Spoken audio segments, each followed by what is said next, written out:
Chapter 22:44. His little fox was very beautiful. The sadness that had occasionally appeared in her eyes was gone. This was what he hoped for. He only hoped that she would live a carefree life. Li Jinyan smiled faintly. His sister was very smart. What she said just now was to tell him that she was on good terms with Xia Jinyuan and had the commander-in-chief's support. She wanted him to be at ease. That's good, that's good.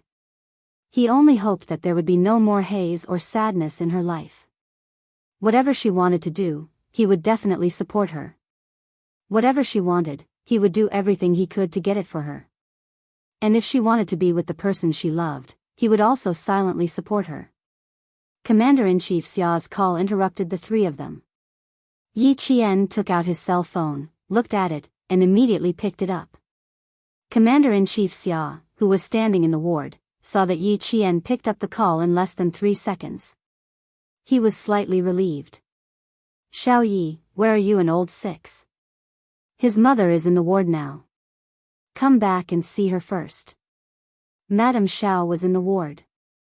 Yi Qian's expression turned serious. We are outside now. It will take about an hour to get back. Please wait for a while.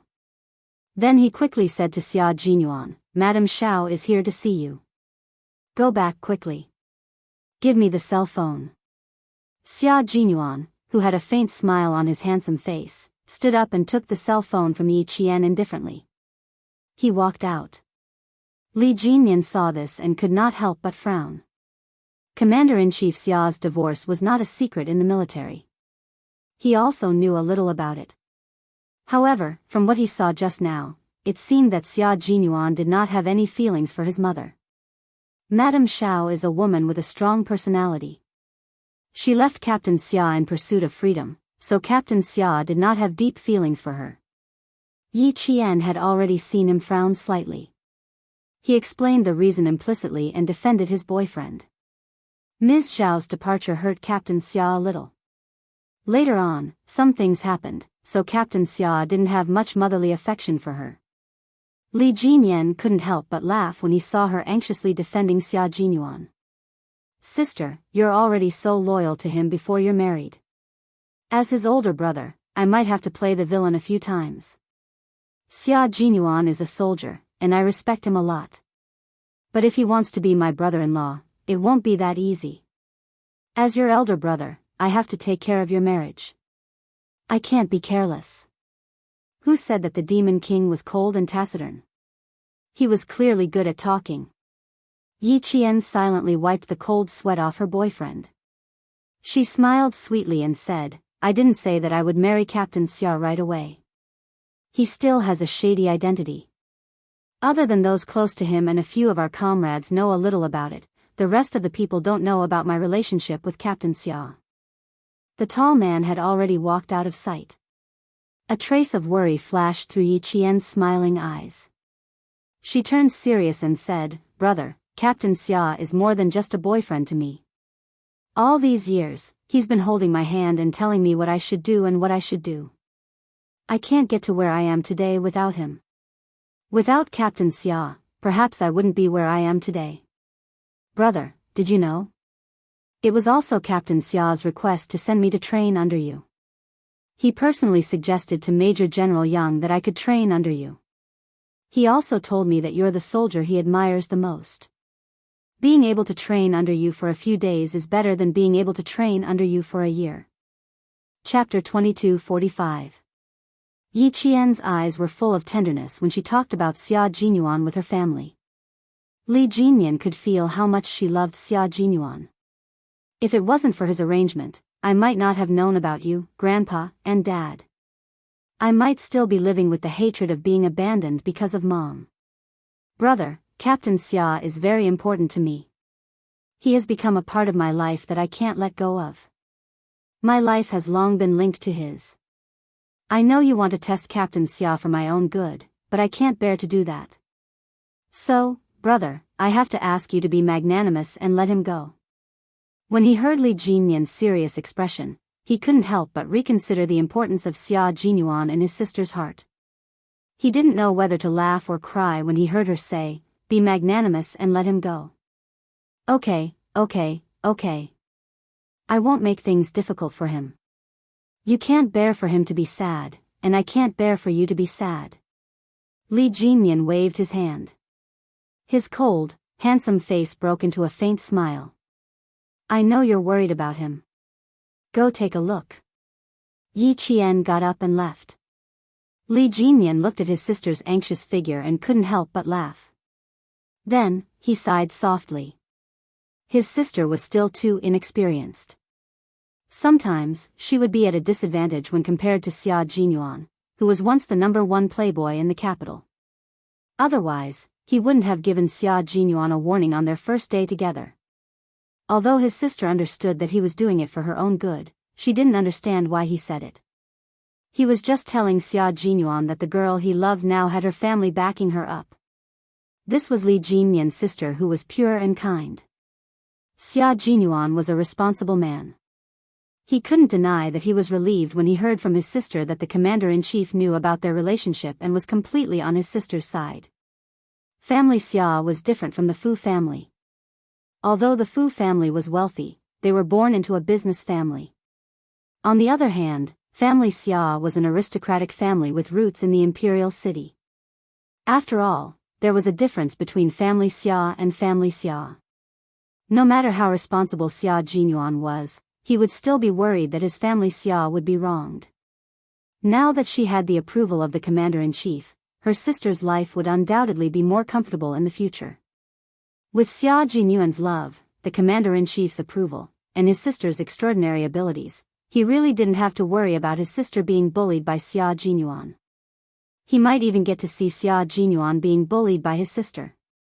The smile on Li Jinyan's cold face deepened when he thought about how his former rival would be bullied by his younger sister. Yi Qian, who had chased after him, had no idea what her brother was thinking. Seeing Xia Jinyuan's cold footsteps, she couldn't help but feel even more worried.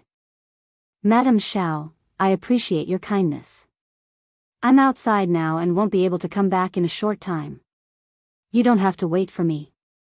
Xia Jinyuan, who really didn't have any feelings for his biological mother, said politely, "Please put my father on the phone.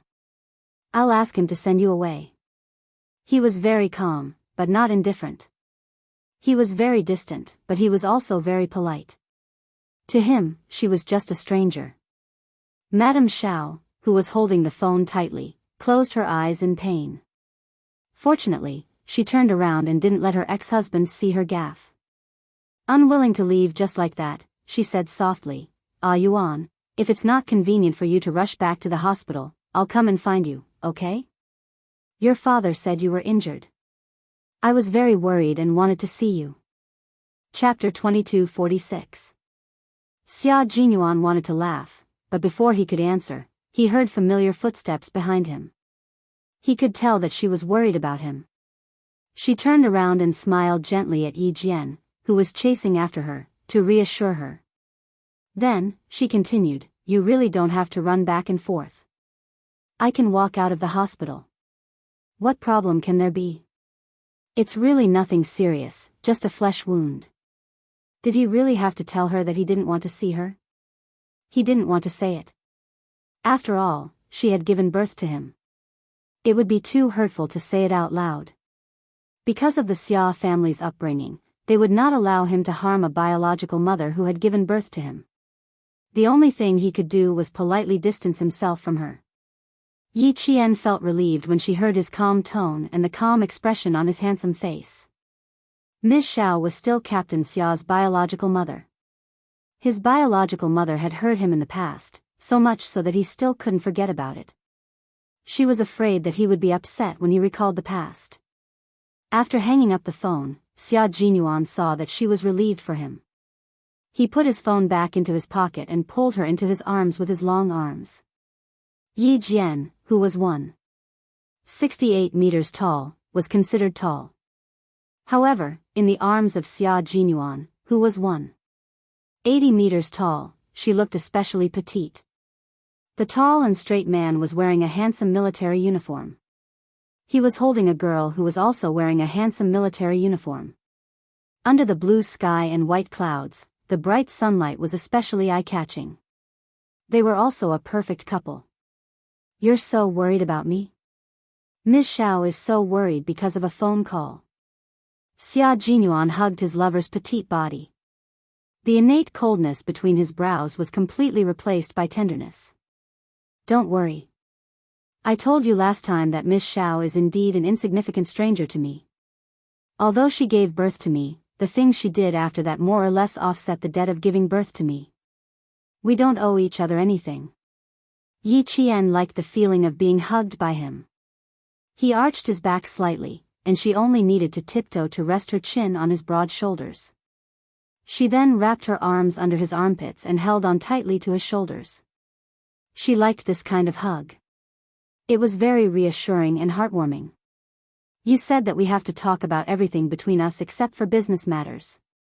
Captain Xia, if you have something on your mind, you should tell me as well."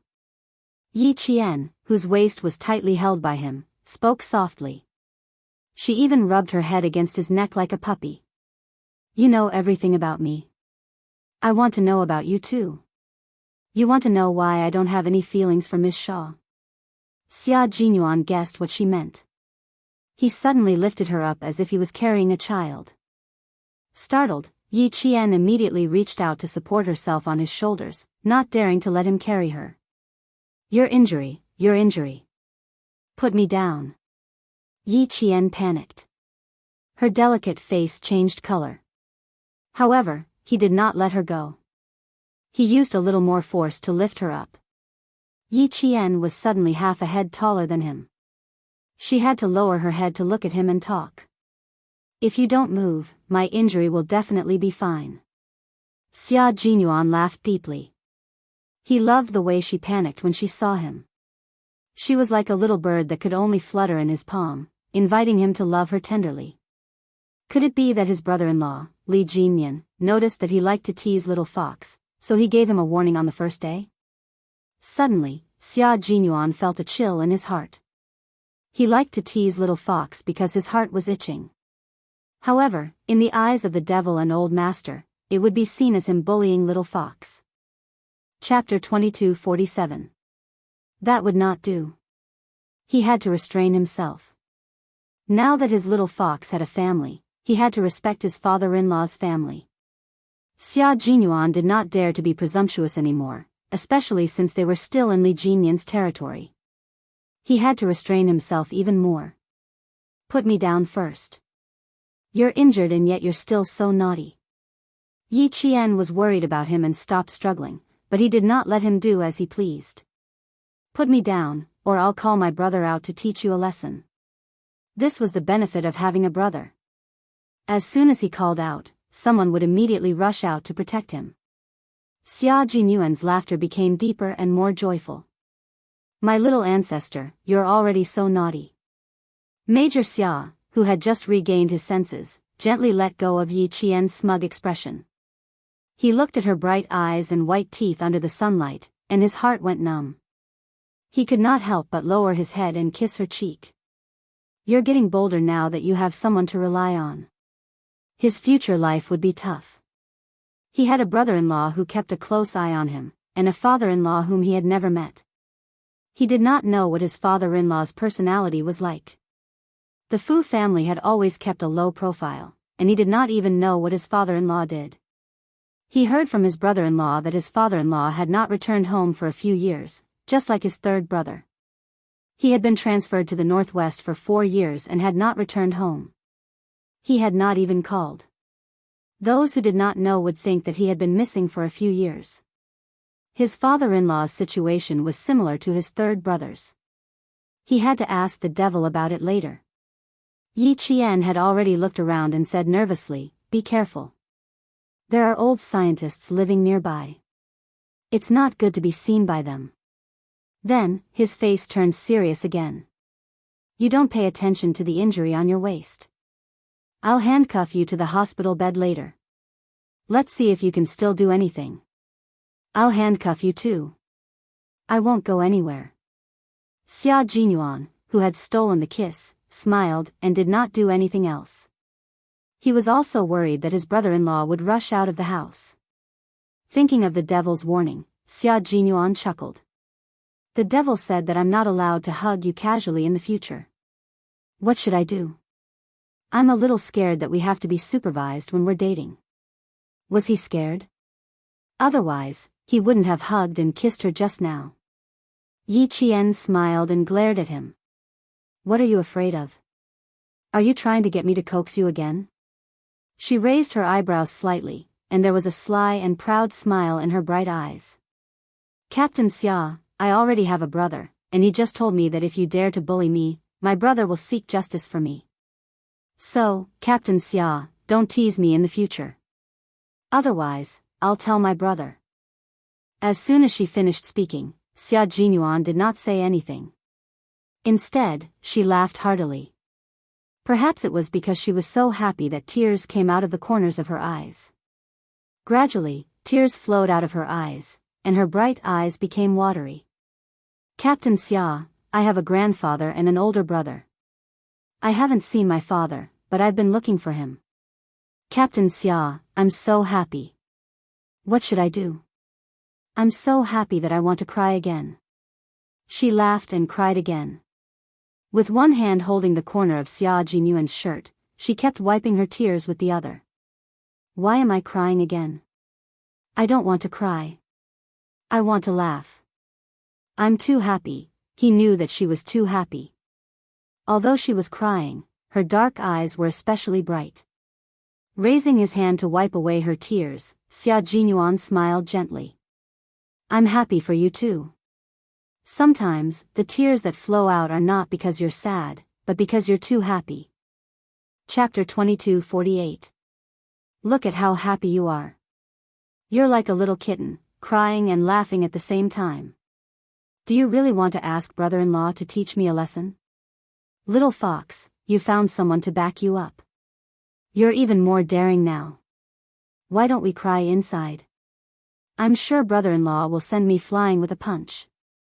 Who told me to make his sister cry? Be good, you have to feel sorry for me. As an injured person, I'm no match for brother-in-law. I'll be beaten black and blue. I won't be able to show my face at the military promotion ceremony tomorrow. His little fox had been bullied too much when she was young. No one helped her or stood up for her. Therefore, when her brother, the devil, said that if she was bullied in the future, he would stand up for her and teach them a lesson, it would definitely evoke her childhood trauma and remind her of the hardships and difficulties she had suffered as a child. Just now, she was proudly showing off to him that she had a brother. Her face was as innocent as a child's, as if she was making up for her childhood hopes. This kind of little fox made his heart ache so much that it was twisting. Yi Qian thought about Captain Xia being beaten black and blue. She cried and laughed at the same time. No, I'll persuade my brother when the time comes. Little girl, you're getting more and more cocky. Xia Jinyuan didn't know what to do with her. She kept mentioning, my brother. His slender fingers wiped away the last drop of tears at the corner of her eyes. He said helplessly, I'm getting a little jealous now. If it was in the past, you would always be, Captain Xia, Captain Xia.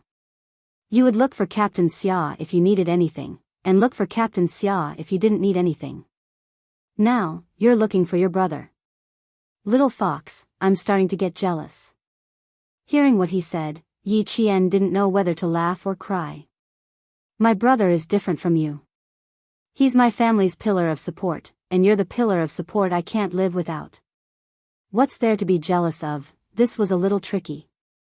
She still wanted to stay with her brother tonight to accompany her grandfather. Then, there would be no one to take care of Captain Xia. The words, pillar of support I can't live without, made Xia Jinyuan's heart palpitate. He held Yi Qian's cheeks with both hands without saying a word. His deep eyes stared at Yi Qian without blinking. He then slowly planted a kiss on those delicate lips that made his heart palpitate. He raised his head and said gently, I'll tell you about Madame Xiao tomorrow. You can accompany the old man tonight. Come with Li Jinyan tomorrow morning. I'm worried that old man Xia will be waiting for me in the hospital. I have to go back to the hospital first. He could ignore Ms. Xiao, but he was worried about old man Xia. In fact, Captain Xia and the commander-in-chief had a very close father-son relationship. It was just that both father and son liked to make things difficult for each other whenever they met. Yi Qian also wanted to stay and accompany her grandfather. Just as she was thinking about how to bring it up, he had already said it himself. Her heart felt warm. She looked up at the handsome and elegant man and said softly, "Okay, I'll ask my brother to send you back to the hospital. When you see the commander-in-chief, apologize on my behalf." He knew that it was difficult for her to say it, so he took the initiative to say it. It was because he kept her every move in his heart that he noticed her hesitation. Her brother said that he wanted to make things difficult for her, so he taught him a lesson. How could Captain Xia, who cared so much about her, make things difficult for her? He doted on her for so many years. How could he make things difficult for her? Xia Jinyuan still didn't ask Li Jinyan to send him back. The old man's mood had fluctuated too much in the morning, and he had a cerebral thrombosis. He was afraid that something unexpected might happen and catch Yi Qian off guard. He only asked Li Jinyan to drive him to the entrance of the park before he took a taxi back to the hospital. By the time Yi Qian finished lunch with the old man, Xia Jinyuan had already returned to the ward. Chapter 2249. Yuan. Mrs. Xiao, who had not left, saw her tall and handsome son finally return to the ward. She was so surprised that she stood up from the stool and quickly walked up to him. Yuan, are your injuries serious? Let me take a look." She was not faking her concern. She really cared about her only son. Unfortunately, a missed opportunity was a missed opportunity. Xia Jinyuan did not care about her at all. He stepped away from her and stood aside with a faint smile. "Thank you for your concern. I just changed the gauze this morning, so I can't let you take a look." His attitude was neither cold nor warm. He treated her with the courtesy of an ordinary relative. "I see.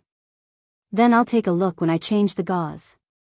Mrs. Xiao retracted her hand awkwardly and chased after him to the bedside. She asked in a delicate voice, "Have you eaten lunch? Are you hungry?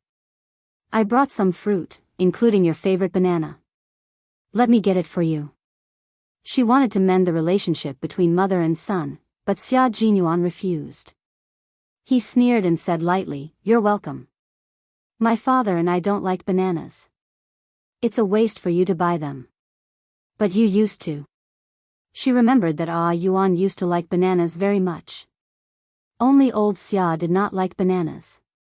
Mrs. Xiao was surprised at first, but when she saw the indifference in Xia Jinyuan's eyes, she could no longer say, "But you used to like bananas." Yes, that was a long time ago. Her son had grown up, and she was old. Some things had changed. Mrs. Xiao stared at her grown son and smiled bitterly. "I really shouldn't have come today.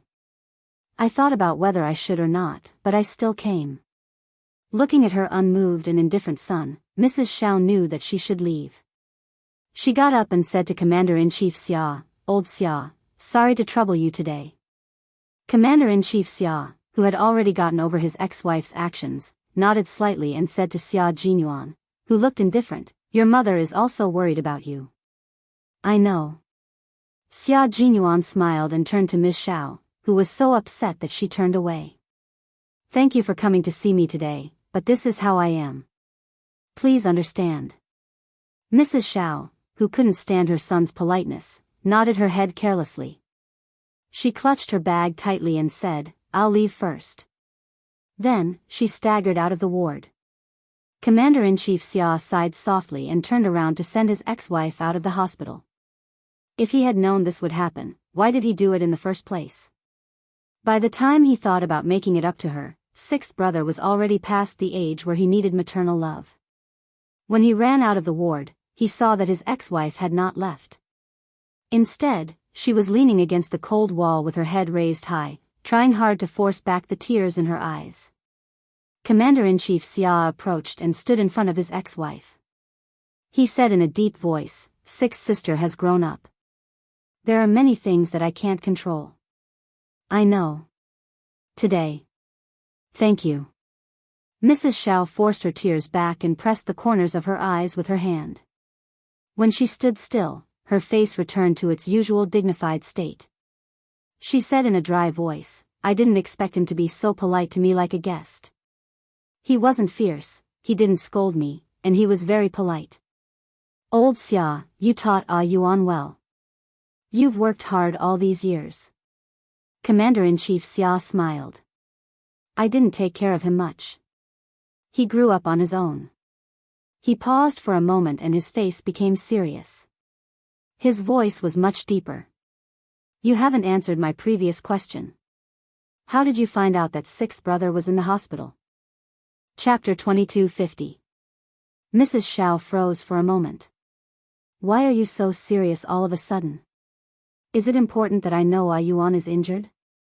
"Yes, it's very important." Commander-in-Chief Xia stared at his ex-wife with sharp eyes. His cold and deep voice was tense, revealing a sharpness that made Mrs. Xiao panic. "You need to tell me very seriously." Mrs. Xiao, who didn't take it seriously, restrained all her expression. Her ex-husband's seriousness made her feel even more uneasy. This morning, old Du's daughter, Jai, accompanied Xinglan to the hospital for a physical examination. When she got out of the car, she accidentally saw Yuan leaving in a car, so she called me and told me that she saw Yuan in the hospital. Mrs. Xiao explained seriously, afraid that her ex-husband would misunderstand, and said, "I asked this child to go to the border for me to inquire about Yuan's whereabouts." Commander-in-Chief Xia frowned and stared at his ex-wife, as if to confirm whether she was lying or not. After a while, he asked, "Then how did you know that Yuan was injured?" "How would I know that Yuan was injured?" Mrs. Xiao smiled bitterly as if she had been soaked in gold thread. "I didn't know. I just remembered that Yuan didn't like to go to the hospital since he was young. It was impossible for him to come to the hospital for no reason, so I called to ask you." It turned out that he had also been tricked by his ex-wife. Commander-in-Chief Xia was slightly relieved, but there were some things he had to remind his ex-wife. Although his son didn't recognize her, the relationship between mother and son could not be changed no matter what. "You know the relationship between family Xia and the Du family.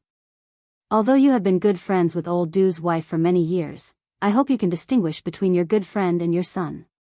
For the sake of his only son, Commander-in-Chief Xia didn't mind his relationship with his ex-wife strained. His usually dignified and deep voice was cold and sharp as he reminded his ex-wife, "If you insist on putting your good friend first, I don't mind using extreme means to make you never set foot in our country again." It was not just a reminder, but a warning. Mrs. Zhao's body swayed slightly. Her hands, which were holding her handbag, were so strong that her veins were bulging. She was very angry, but she endured it. She was afraid of disturbing Xia Jinyuan in the ward, so she lowered her angry voice. "Xia Xinhui, in your eyes, am I someone who doesn't even care about her own son's life?" Something like that. Facing his ex-wife's anger, Commander-in-Chief Xia said calmly, "Sixth brother thinks so too. More or less." Sixth brother thinks so too. Hearing this, all of Madame Zhao's anger disappeared. In an instant, there was no color in her eyes, only darkness. "Don't worry. Between my best friend and my son, I will naturally choose my son." The anger and questioning just now seemed to have exhausted all her strength. She grabbed the handrail on the wall of the hospital for patients to walk slowly with one hand. She seemed to have aged a lot in an instant and said softly, "I came here this time to see my son and tell you and my son that old Du seems to be interested in Yuan. Since the last time I met Yuan, old Du and his wife have been asking about Yuan, intentionally or unintentionally. I know even less about Yuan's current situation than the couple. It's useless to ask me. Today, Jai called me. At the same time, I was surprised and even more certain that old Du has his eyes on Yuan." Taking a deep breath, Madame Xiao, who was still elegant no matter how embarrassed she was, looked at her ex-husband tiredly. Facing her ex-husband's vigilance and thinking of her own son's indifference, Madame Xiao knew that she would have to live the rest of her life in pain for the sins she had committed in the first half of her life. Retribution, retribution, this was what the Buddhist scriptures called karma. Chapter 2251. Tell a Yuan to be careful. You don't have to worry about Qinglan. I won't say that Yuan is injured. After saying that, Madame Xiao held on to the armrest and slowly turned around. She walked very slowly, her hand never leaving the armrest. She walked out of the sight of Commander-in-Chief Xia so slowly and gracefully. One good thing about Madame Xiao was that she didn't make promises easily, but she wouldn't make any mistakes when she did. Old Du is probably suspicious about what you've been doing in the army. Commander-in-Chief Xia returned to the ward, his dignified face still cold. He said in a deep voice, "You and Xiaoyi should come back to Beijing as little as possible in the future." Old Du was different from other people. He was the Deputy Chief of Staff of the General Staff Department. Although the information of all the soldiers in the Snowfield Brigade was top secret, he still had to be careful that Old Du didn't touch the border. The door of the ward wasn't closed tightly. Xia Jinyuan, who was lying on the bed, heard the conversation outside clearly. Compared to Commander-in-Chief Xia's seriousness, he was much more relaxed. "I'm afraid it will be a little difficult. Your daughter-in-law has found her family. She will definitely come back to Beijing as long as she has time off. If she comes back and I happen to be on leave, I will definitely come back with her." Found her family? Commander-in-Chief Xia, who still didn't know what was going on, frowned. "Speak clearly. Don't beat around the bush. Speak half of it and leave half of it out. It's a long story." Xia Jinyuan, whose mood wasn't affected by Madame Zhao's visit, sat up straight. When it came to the Yu family, his attitude had to be serious. "Old man Xia, what I'm going to say is all true. I guarantee it's 100% true. Also, it's a bit too much information. Do you want to prepare a heart-saving pill first? Get lost. Make it clear." Commander-in-Chief Xia couldn't stand his son's indecent behavior. He sat upright, but his tone always had a hint of hooliganism, especially when he was talking to him. "Then listen carefully. It's about your daughter-in-law's background. Do you want to drink some water first? I'll prepare a glass of cold water for you." Xia Jinyuan wasn't being indecent. He was just being picked on by the commander-in-chief. He got up and poured a glass of water for him before starting to talk about business. "Old Mr. Fu, one of the founders of our country's missiles, atomic bombs, and space satellites, you must be familiar with him." "Nonsense. I still have old Master Fu's brush and ink in my study. How can I not be familiar with it?" "Xia Jinyuan, you'd better speak properly." As soon as he spoke, Commander-in-Chief Xia glared at him. How dare they talk about old Master Fu? Xia Jinyuan, who felt that there was a communication barrier between him and old man Xia, raised his hand and rubbed his forehead. He adjusted his breathing and continued to speak calmly. "Yi Jian is old Master Fu's granddaughter, his biological granddaughter. I'm not talking nonsense.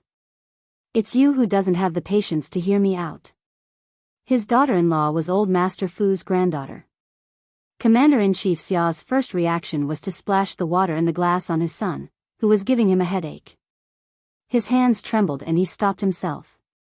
Xia Jinyuan noticed his actions and raised his eyebrows. "Are you so frightened that you want to splash water on my face? Or do you not believe me and want to splash water on my face? Both." Commander-in-Chief Xia's expression was even colder than when he was talking to Madame Xiao. "Sixth brother, you have to be responsible for what you say. Do you know what you just said?" So he didn't believe him? Well, that's right. Even he didn't quite believe him at first. It was normal for old Master Xia, who was extremely cautious and strict about everything, to not believe him. If he didn't believe him, he would explain himself until he believed him. Chapter 2252. I've always been responsible with my words. Your daughter-in-law is indeed old Master Fu's granddaughter. When you called Yi Qian just now, I was accompanying her to meet old Master Fu at Dangui Garden. Old Master Fu's grandson, who is also my comrade, Li Jinyan, was also with us. Yi Qian is still accompanying old Master Fu at Dangui Garden. I asked her to come over with Li Jinyan to watch the promotion ceremony tomorrow. Commander-in-Chief Xia was a little out of breath. He didn't believe it before, but now he was 100% sure that Xia Jinyuan wasn't lying to him. His daughter-in-law was actually Old Master Fu's granddaughter. Even though he had been through a lot, he was still shocked for a long time before he came back to his senses. He said in a low voice, "The military investigated Xiao Yi before, but they couldn't find anything." "How did you know?" "You didn't even say a word, and even I didn't know. You didn't even mention anything to me about such an important matter." Although he was shocked, his question was still very sharp. Xia Jinyuan saw that the commander-in-chief's expression wasn't too good. He knew that the impact of this matter was quite big. He hurriedly said, "Drink some water to calm yourself down. I didn't know earlier than you did. It all happened this morning. I rushed back to the hospital because I was afraid that you would wait for me. Secondly, I wanted to tell you about this matter as soon as possible." Commander-in-Chief Xia's expression eased. The news came too suddenly, and he still needed time to digest it. "Are you sure it's true? Tell me how you found out that Xiao Yi was Old Master Fu's granddaughter. This is such a big matter. It's not something that can be solved by Old Master Fu's nod of approval. If something goes wrong, all of you will be stripped of your military uniforms." This was no small matter. The main reason was that Old Master Fu's identity was special. Suddenly having a granddaughter was not something that could be solved with his own family behind closed doors. He recounted in great detail the photo in Li Jinmian's hands, how Yi Qian's parents missed it, and how Old Master had secretly sent people to investigate. Father-in-law was afraid that he would implicate mother-in-law, so he waited until Old Master came to visit him a year later. He didn't dare to say much, and only hurriedly wrote a few words in Old Master's palm. "Based on the photos left behind by your father-in-law and your mother-in-law's name, you secretly went to the army to inquire about it. 20 years have passed since then. It wasn't until Li Jinmian brought the photos here today that we found out about the twists and turns in the story." Commander-in-Chief Xia, who had listened to the whole story, sighed heavily. Suddenly, he thought of a very important problem. He frowned and said coldly, "This matter has to be suppressed. It has to be scientifically confirmed. Have a good rest, I have to return to the military first." Commander-in-Chief Xia did not say what he had to say. He hurriedly left with the guards. Sun Xueqing was Old Master Fu's daughter-in-law. Old Master Fu's son, Fu Yusheng, was the chief engineer of the country's navigation research. Back then, Fu Yusheng was suddenly confined for investigation for a year. A year later, Old Master Fu went to inquire about Sun Xueqing, but to no avail. When Xiao Yi was 3 years old, Sun Xueqing sacrificed herself, and all her information was erased. Commander-in-Chief Xia thought of all these and his footsteps became faster. His expression became colder. All these incidents made it seem like someone was deliberately targeting the Fu family. Xia Jinyuan did not chase after them to ask for the reason. He conveniently told Old Master Xia that his father-in-law had suddenly been confined for a year, just to make Old Master Xia think in a certain direction. The smart and capable Old Master Xia must have already thought in a certain direction. He left the rest of the matter to the military and the military commission. He and Little Fox did not have to interfere for the time being. Chapter 2253.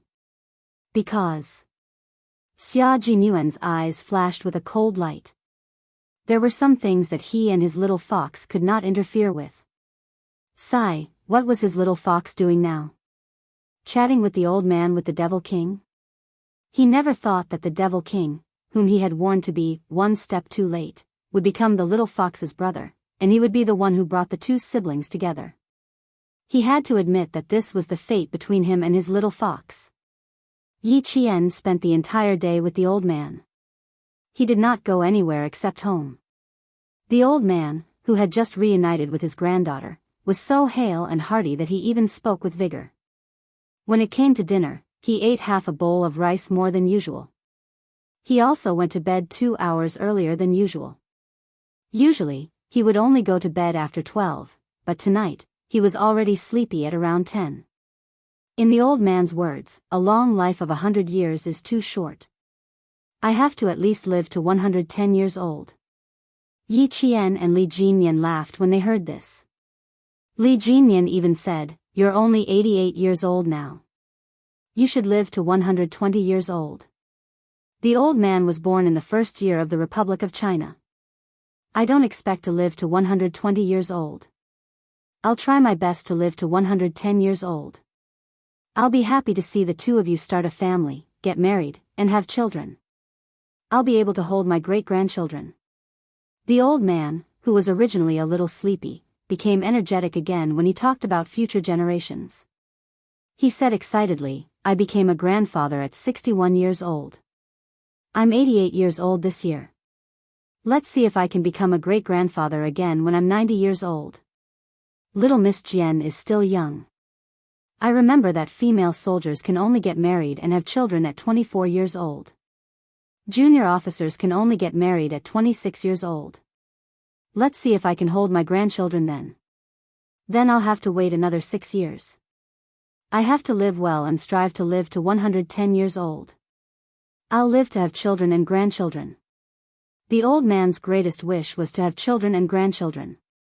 Before he went to bed, he did not forget to remind his grandson, Li Jinyan, to write the letter as soon as possible and send it to Yi Qian's father so that he could be happy. Li Jinyan felt that his uncle was not happy.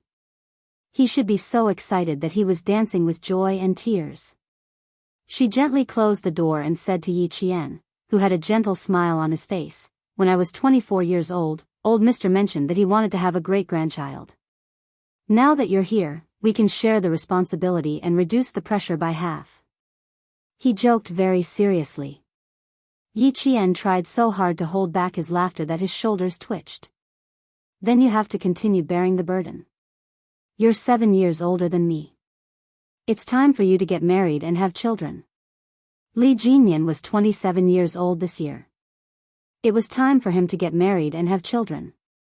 "If I find a suitable girl, I will marry her immediately." Li Jinyan smiled and pushed open the door of the small study he had stayed in during the day. "Come in and have a seat.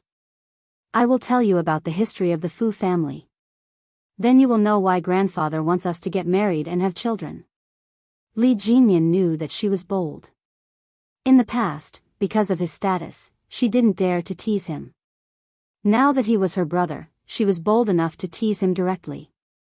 He hoped that this would mean that they would be closer. The old photo album opened again.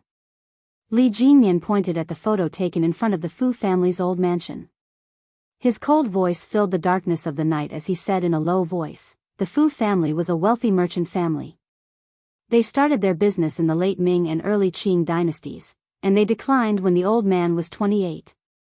From prosperity to decline, from being a wealthy family in Jiangnan to not even having a place to live." Yi Qian flipped through the photo album and listened to Li Jinyan talk about the history of the Fu family. Once again, his heart felt so heavy that it was difficult to breathe. Chapter 2254. He didn't feel much when he heard about his grandfather's and grandmother's life in the hospital, but now that he was no longer in the right state of mind, he felt so sad that his heart was twisted into a ball. "When grandfather was 37, grandmother gave birth to my mother, who is your aunt. When your father was born at the age of 40, uncle was just 1 month old. Grandfather entrusted uncle to great-aunt's family. It wasn't until uncle was 9 years old that grandfather found uncle on the streets." "On the streets?" Yi Qian's heart ached as he asked in a hoarse voice, "My father, why was he on the streets?"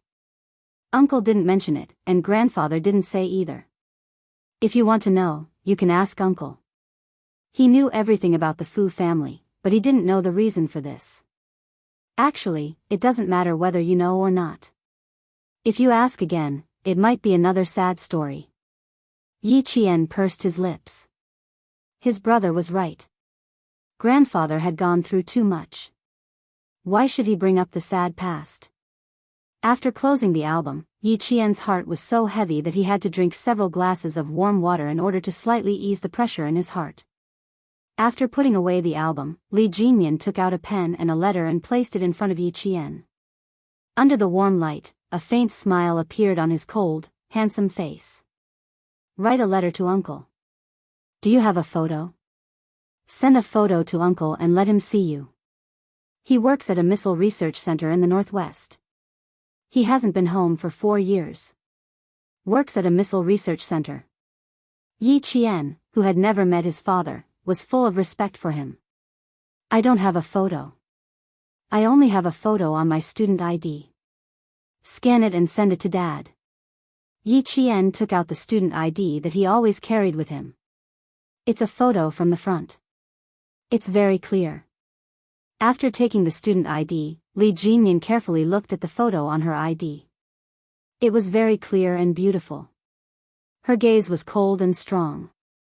Just looking at her made him feel comfortable. This was Li Jinyan's sister. Their blood relationship would never change. The letter and the scanned photos of the student IDs were sent out the next morning. It would take at least a month for them to finally reach Chief Engineer Fu Yusheng. Yi Qian, who was sitting below the stage, was fully focused on the dozens of officers on the stage.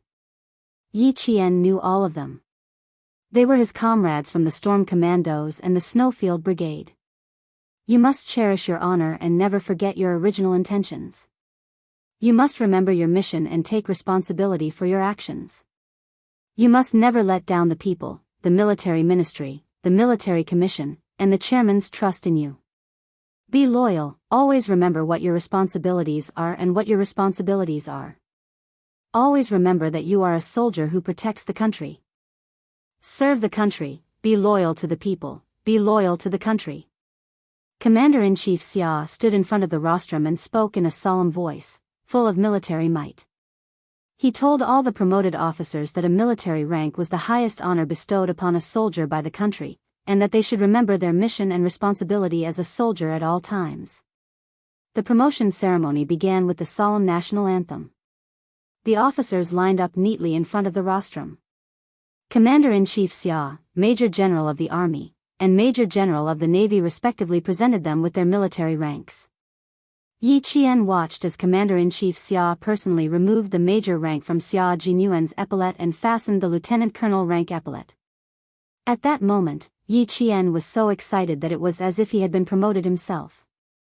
The ceremony ended with the majestic singing of the People's Liberation Army. All the promoted officers saluted the rostrum and the audience. Chapter 2255. There were not many people in the audience. This was a military promotion that was not made public. When Xia Jinyuan walked to Yi Qian's side, the military rank on his shoulder was still that of a major.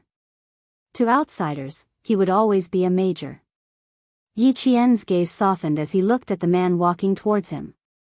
Li Jinyan, who was walking beside Xia Jinyuan, stopped in time and said to him, I have something to do. Accompany my sister first. His sister's eyes were fixed on him. He had better be sensible and leave. Xia Jinyuan smiled slightly. It was not bad to have such an observant brother-in-law. You're returning to the base this afternoon, right? I'll bring her over to look for you later. My dad still has something to discuss with the three of us. See you later. Commander-in-Chief Xia needed to discuss Yi Qian's return to the Fu family in detail with the three of them. Okay. Li Jinyan nodded. Since the commander-in-chief had invited him over, he did not say anything else and turned to leave. The Devil King today was the normal Devil King. His face was stern and his words were simple. No one was allowed to approach within 30 feet of him. Yi Qian saw him walking towards the commander-in-chief and knew that he had something to do. She stood in place and waited for Xia Jinyuan to walk over. The man in the military uniform walked elegantly. With every step he took, Yi Qian felt her heart skip a beat. Today, he was wearing a winter military uniform that was only worn for major celebrations and important foreign affairs activities. It was a Western-style suit with a white shirt and a navy tie. On the outside, he wore a well-ironed military uniform that exuded the aura of a soldier. As he walked, he looked more elegant and dignified than the regular military uniform. It also showed more military might. This was the first time Yi Qian saw him in a military uniform. It had gold embroidery and gold embroidery. It was so handsome that she could not take her eyes off him. No wonder Li Jinyan was so perceptive. Even his eyes were fixed on him. How could an older brother disturb his younger sister's happiness? Xia Jinyuan had never been stingy with his charm, especially in front of Yi Qian. Even his hair was extraordinarily charming. Seeing that Yi Qian's gaze never left him, the young lieutenant colonel's footsteps became lighter. Why are you so engrossed? He walked closer and stood in front of her.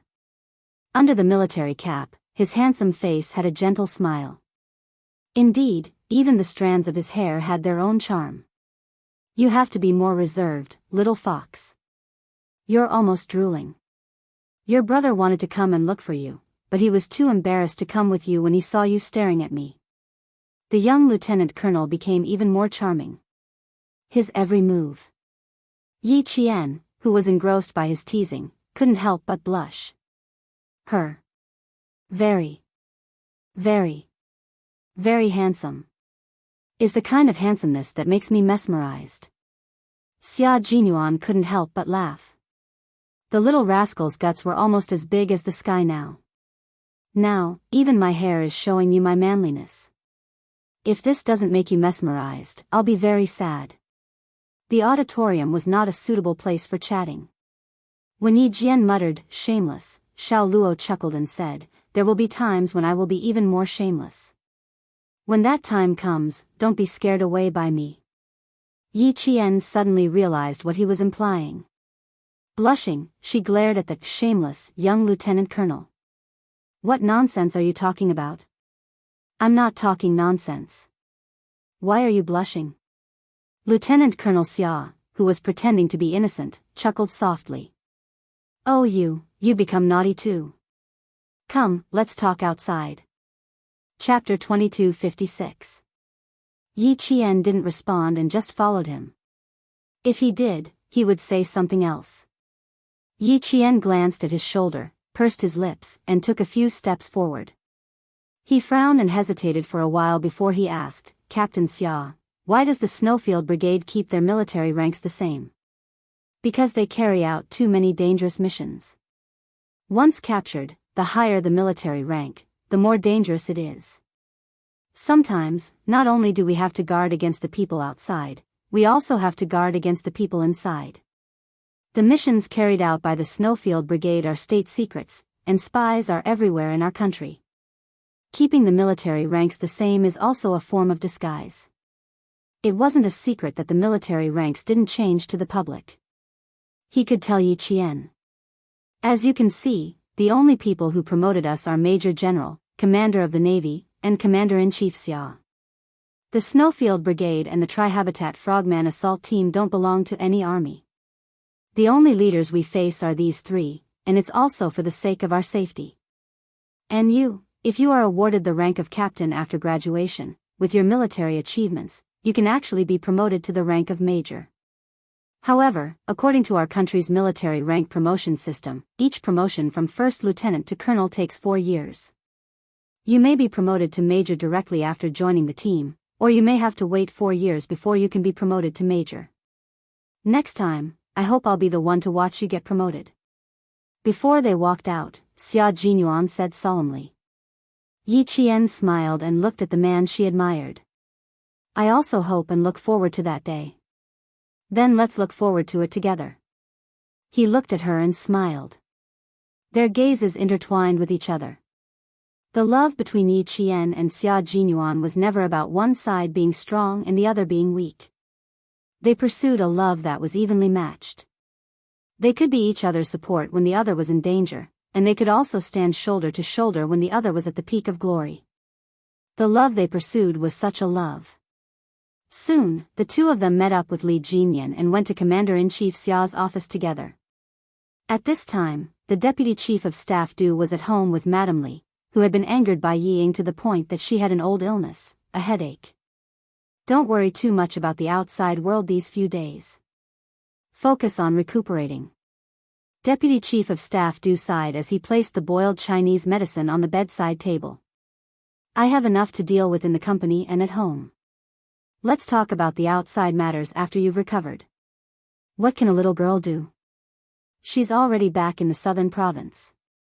Out of sight, out of mind. What do you have to worry about? We have to pay more attention to Shirley's son. Madam Li, who had a headache, was half lying on the bed with a hot towel on her forehead. When she heard this, her eyes turned sharp and she said coldly, "Now that I've embarrassed myself, everyone has to smile at me." This resentment can't be erased by her returning to the southern province.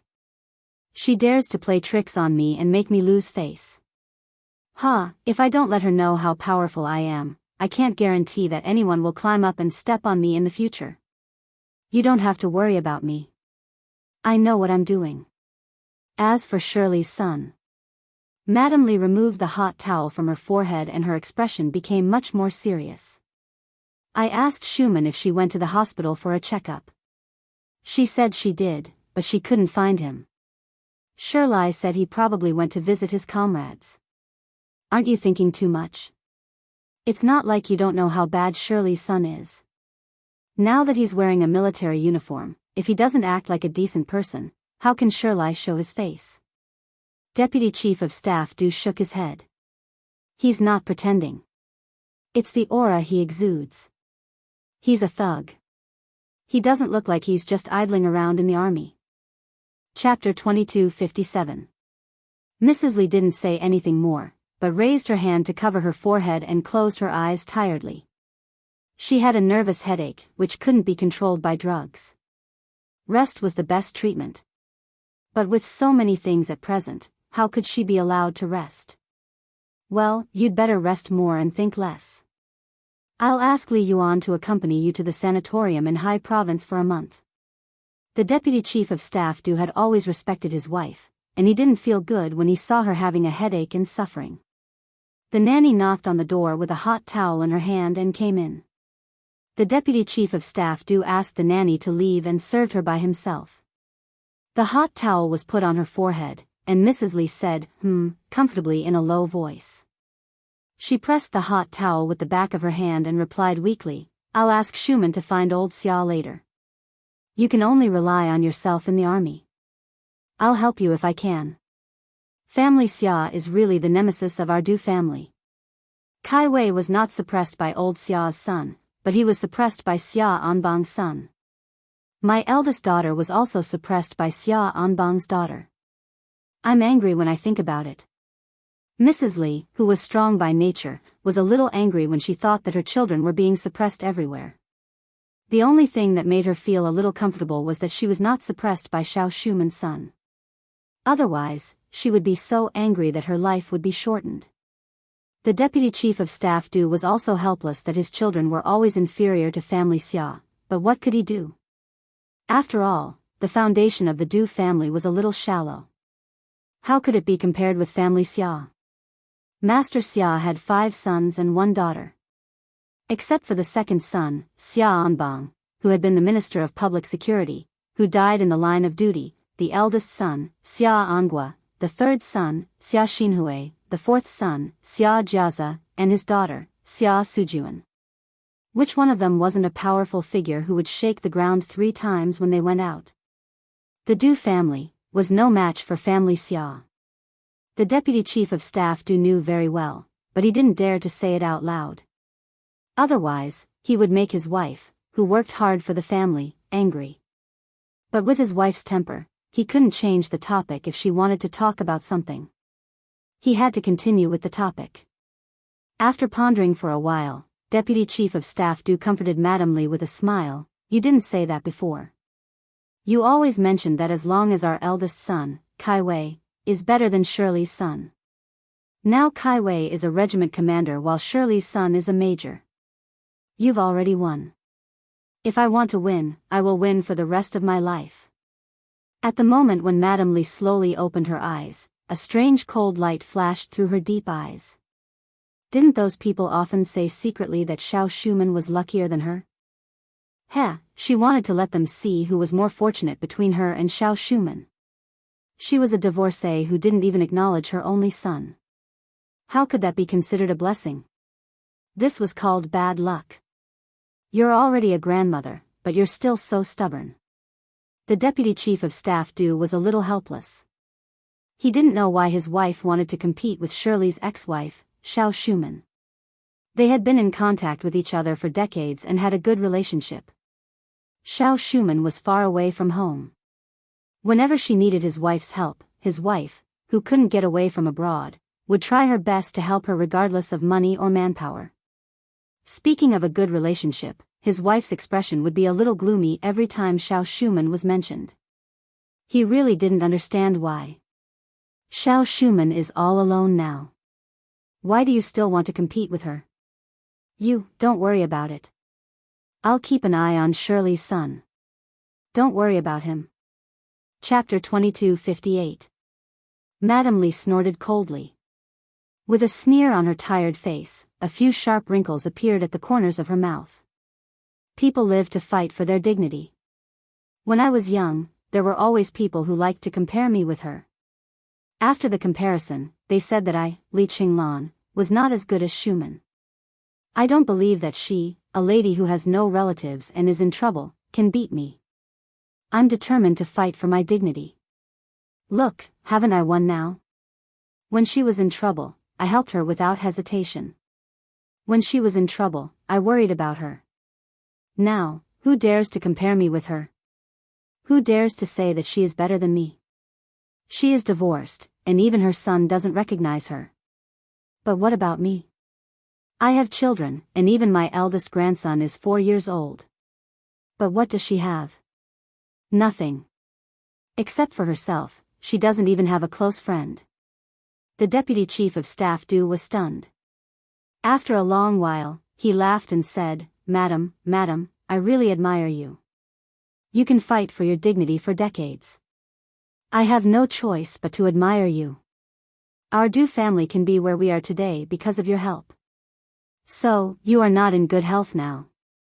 I am very worried. Since the outcome of the battle between you and Xiao Shuman has been decided, you don't have to worry about it. If it doesn't work, I will ask the eldest son's wife to take our grandson to High Province for a vacation to relax. The eldest son, Du Kaiwei, was already married and had a son who was 4 years old this year. Thinking of her good friend Xiao Shuman's current situation and her only grandson, Madame Li's gloominess dissipated a lot. Forget it. Don't bother the eldest son's family. I am not a big problem. When the matter in Nan province is solved, I will feel better and my headache will naturally go away.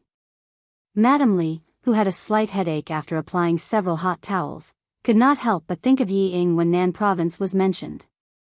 Thinking of Yi Ying, she remembered that she went to the brothel yesterday and heard several noble ladies next door talking and eating. Her head, which had finally calmed down, suddenly throbbed with pain, as if it was being pricked by needles. Yi Ying. It was this bitch who made her the laughingstock of the upper-class circle in the capital. Did she think that after paying a fine and going to the police station for a few days, everything would be fine? In her dreams. Since she liked to change men so much, he would let her change men several times a day. Madame Li had always been ruthless in her dealings. Now that Sun Ying, whose surname was Sun, wanted to escape safely, it was simply wishful thinking. It was impossible. Madame Li, who had a splitting headache and had to take 2 painkillers, waited for the deputy chief of staff Du to leave. With a fierce look on her face, she called Du Kongyue, the eldest brother of the deputy chief of staff Du, who was now the second in command of your province. Yi Ying definitely wanted to come out. Alright, then let her come out first. Once she came out, she would definitely make her life a living hell. With Madame Li's intervention, just as Xia Jinyuan had said, they did not have to care about Yi Ying anymore. They just had to focus on their own lives. Xia Jinyuan, who was sitting respectfully in front of the old man and being scrutinized by the old man, maintained the standard sitting posture of a soldier. His expression and breathing were relaxed, and he tried his best to make himself look natural in front of the old man. The young lieutenant colonel, who was restless even when recuperating, walked out of Commander-in-Chief Xia's office. When he heard his brother-in-law say that he was sending his girlfriend back to Dangue Garden, Lieutenant Colonel Xia made up his mind to follow. Commander-in-Chief Xia was even more supportive. He said from behind the 3 of them, Lao Lu, accompany Xiao Yi to visit the old man. Remember to bring some gifts. Don't be rude. Chapter 2259. Xiao Yi was very outstanding. In the past, when she was held tightly by his son, he was still a little worried that his daughter-in-law would be snatched away by other outstanding men. Now that his daughter-in-law had become Old Master Fu's granddaughter, he was even more nervous. Old Master Fu had dedicated his entire life to the country. He was involved in the 3 major fields of missiles, atomic bombs, and space satellites. There were countless outstanding students under Old Master Fu's tutelage, and countless outstanding students who were still unmarried. If Old Master Fu brought Xiao Yi to a blind date on a whim one day, he would be worried for Sixth Brother whenever he thought of that scene. With Xiao Yi's appearance, talent, and ability, only Old Master Fu would look down on others. No one would look down on Xiao Yi. Commander-in-Chief Xia, who was afraid that his future daughter-in-law would be snatched away, felt that he was really worried sick. He had to hurry up and express his feelings in front of Old Master Fu before everything started. At the same time, he had to show his face and leave a good impression. As a father, he thought a little too much, but as a son, he didn't think so much. It was definitely necessary for him to pay a visit and show his face in front of Old Master Fu to leave a good impression. As for whether Yi Qian would be snatched away by other outstanding men, Xia Jinyuan didn't think in that direction. Old Master Fu's gaze was very sharp. When he swept his gaze over, it was as if he could make demons and monsters have nowhere to hide. Under such a sharp gaze, Xia Jinyuan maintained the steadiness of a soldier.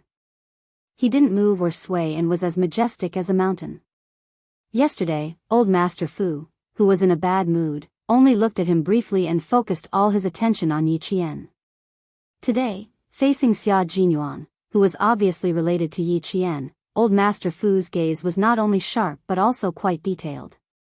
After sizing him up for at least 5 minutes, Old Master Fu retracted his gaze and nodded secretly. He was a very good young man. Just his majestic aura alone made him feel at ease. Xia Jinyuan saw the satisfied look in the old man's eyes, and his tensed heart immediately relaxed. The old man's gaze was comparable to the old man's. Just a glance from him could make one's blood turn cold. It could turn a tiger into a rabbit in an instant. No one dared to be presumptuous. Xia Jinyuan's heartstrings had just loosened when he suddenly felt the old man's gaze fall on his face and scrutinize him. His breathing almost became erratic as he revealed a calm smile and allowed the old man to scrutinize him. The old man's gaze landed on Xia Jinyuan's face, and his eyes narrowed slightly. After a rough look yesterday, he immediately felt that this young man's appearance gave him a sense of familiarity. Today, after a closer look, the more he looked, the more he felt that he was acquainted with an old friend of his. He didn't know if this young man was a descendant of his old friend. That old friend of his not only had status, but his character was also unquestionable. He was upright, loyal, and honest. He was loyal to the country and did his best for the people. As a member of the Special Forces, Xia Jinyuan noticed that the way the old man looked at him had changed. It was because he was recalling another person's gaze through him. In front of the elderly, Xia Jinyuan had always been polite. He sat upright with his eyes open and his smile elegant. No matter how the old man scrutinized him, he didn't show any disrespect. As a soldier, no matter what, his back must be straight and his gaze must be open and candid. No matter where he sat, even if he didn't move, his strength of character and integrity could subdue others. The old man, who had seen countless people, nodded repeatedly in his heart. His gaze was no longer sharp. Instead, he smiled with satisfaction and asked kindly, "Your surname is Xia, and you're from the capital." "There aren't many people in the capital with the surname Xia." "Are you related to General Xia Yinkue?" "Don't be so formal. Just take it that I'm helping my granddaughter to choose someone." Chapter 2260. The open-minded old man did not want to make things difficult for a young man. Moreover, this young man had come with his granddaughter yesterday and today again. Even though his granddaughter did not say anything, he knew who this young man was. Grandson-in-law. Not bad. In terms of appearance, he was worthy of his granddaughter, not to mention his temperament.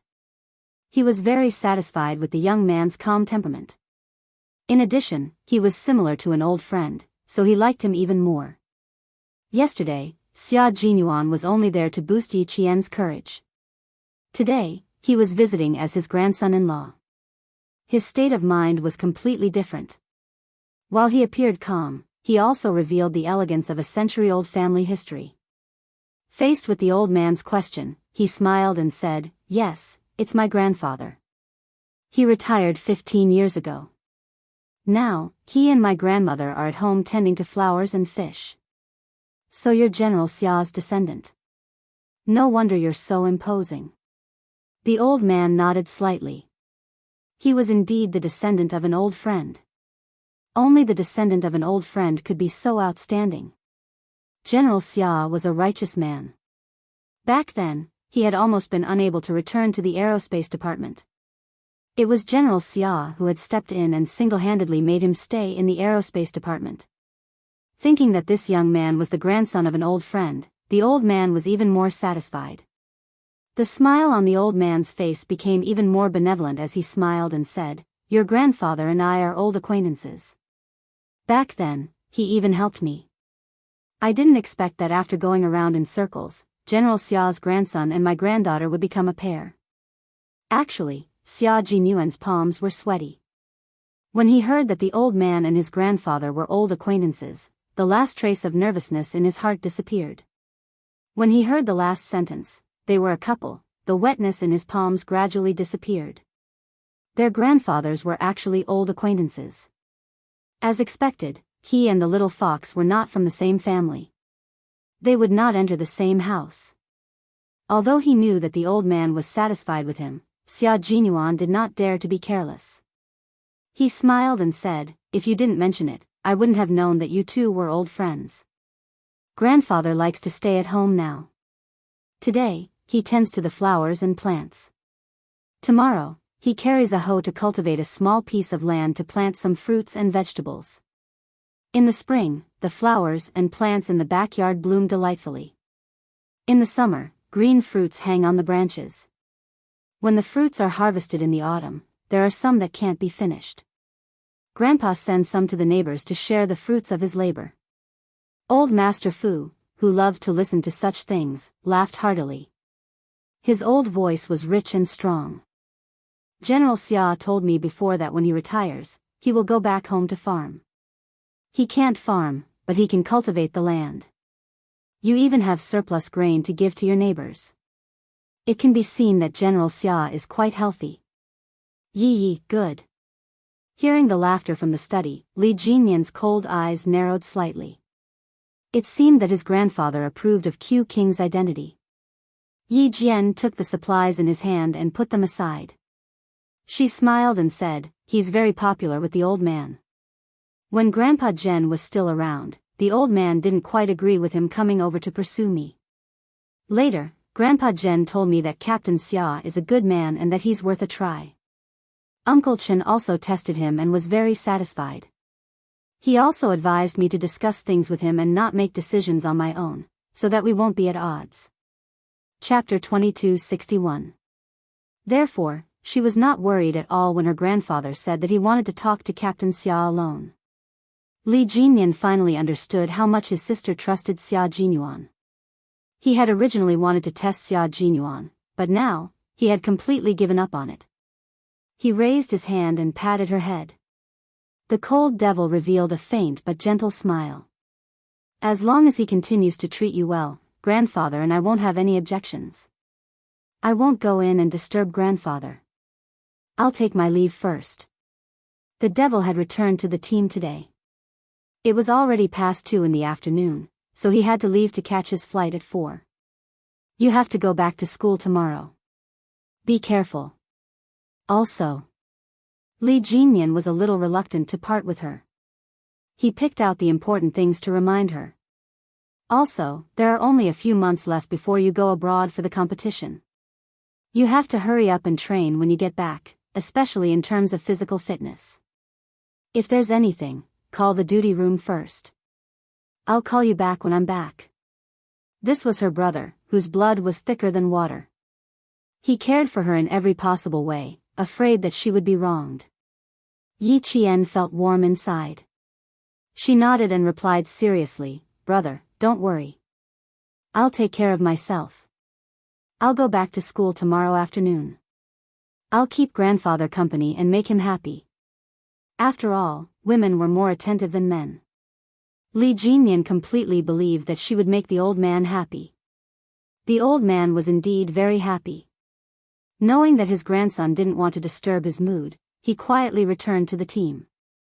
He sighed for a while, but because of Yi Jian and Xia Jinyuan's company, the kind smile on his face never disappeared. It was already 7 in the evening when Xia Jinyuan left Dangui Garden. Walking out of the warm house into the cold night outside, Xia Jinyuan held his girlfriend's hand and sighed with a smile. "Old man Xia laughed at me and said that you won't have much time to accompany me in the future." It seems that he was right. What should I do, little fox?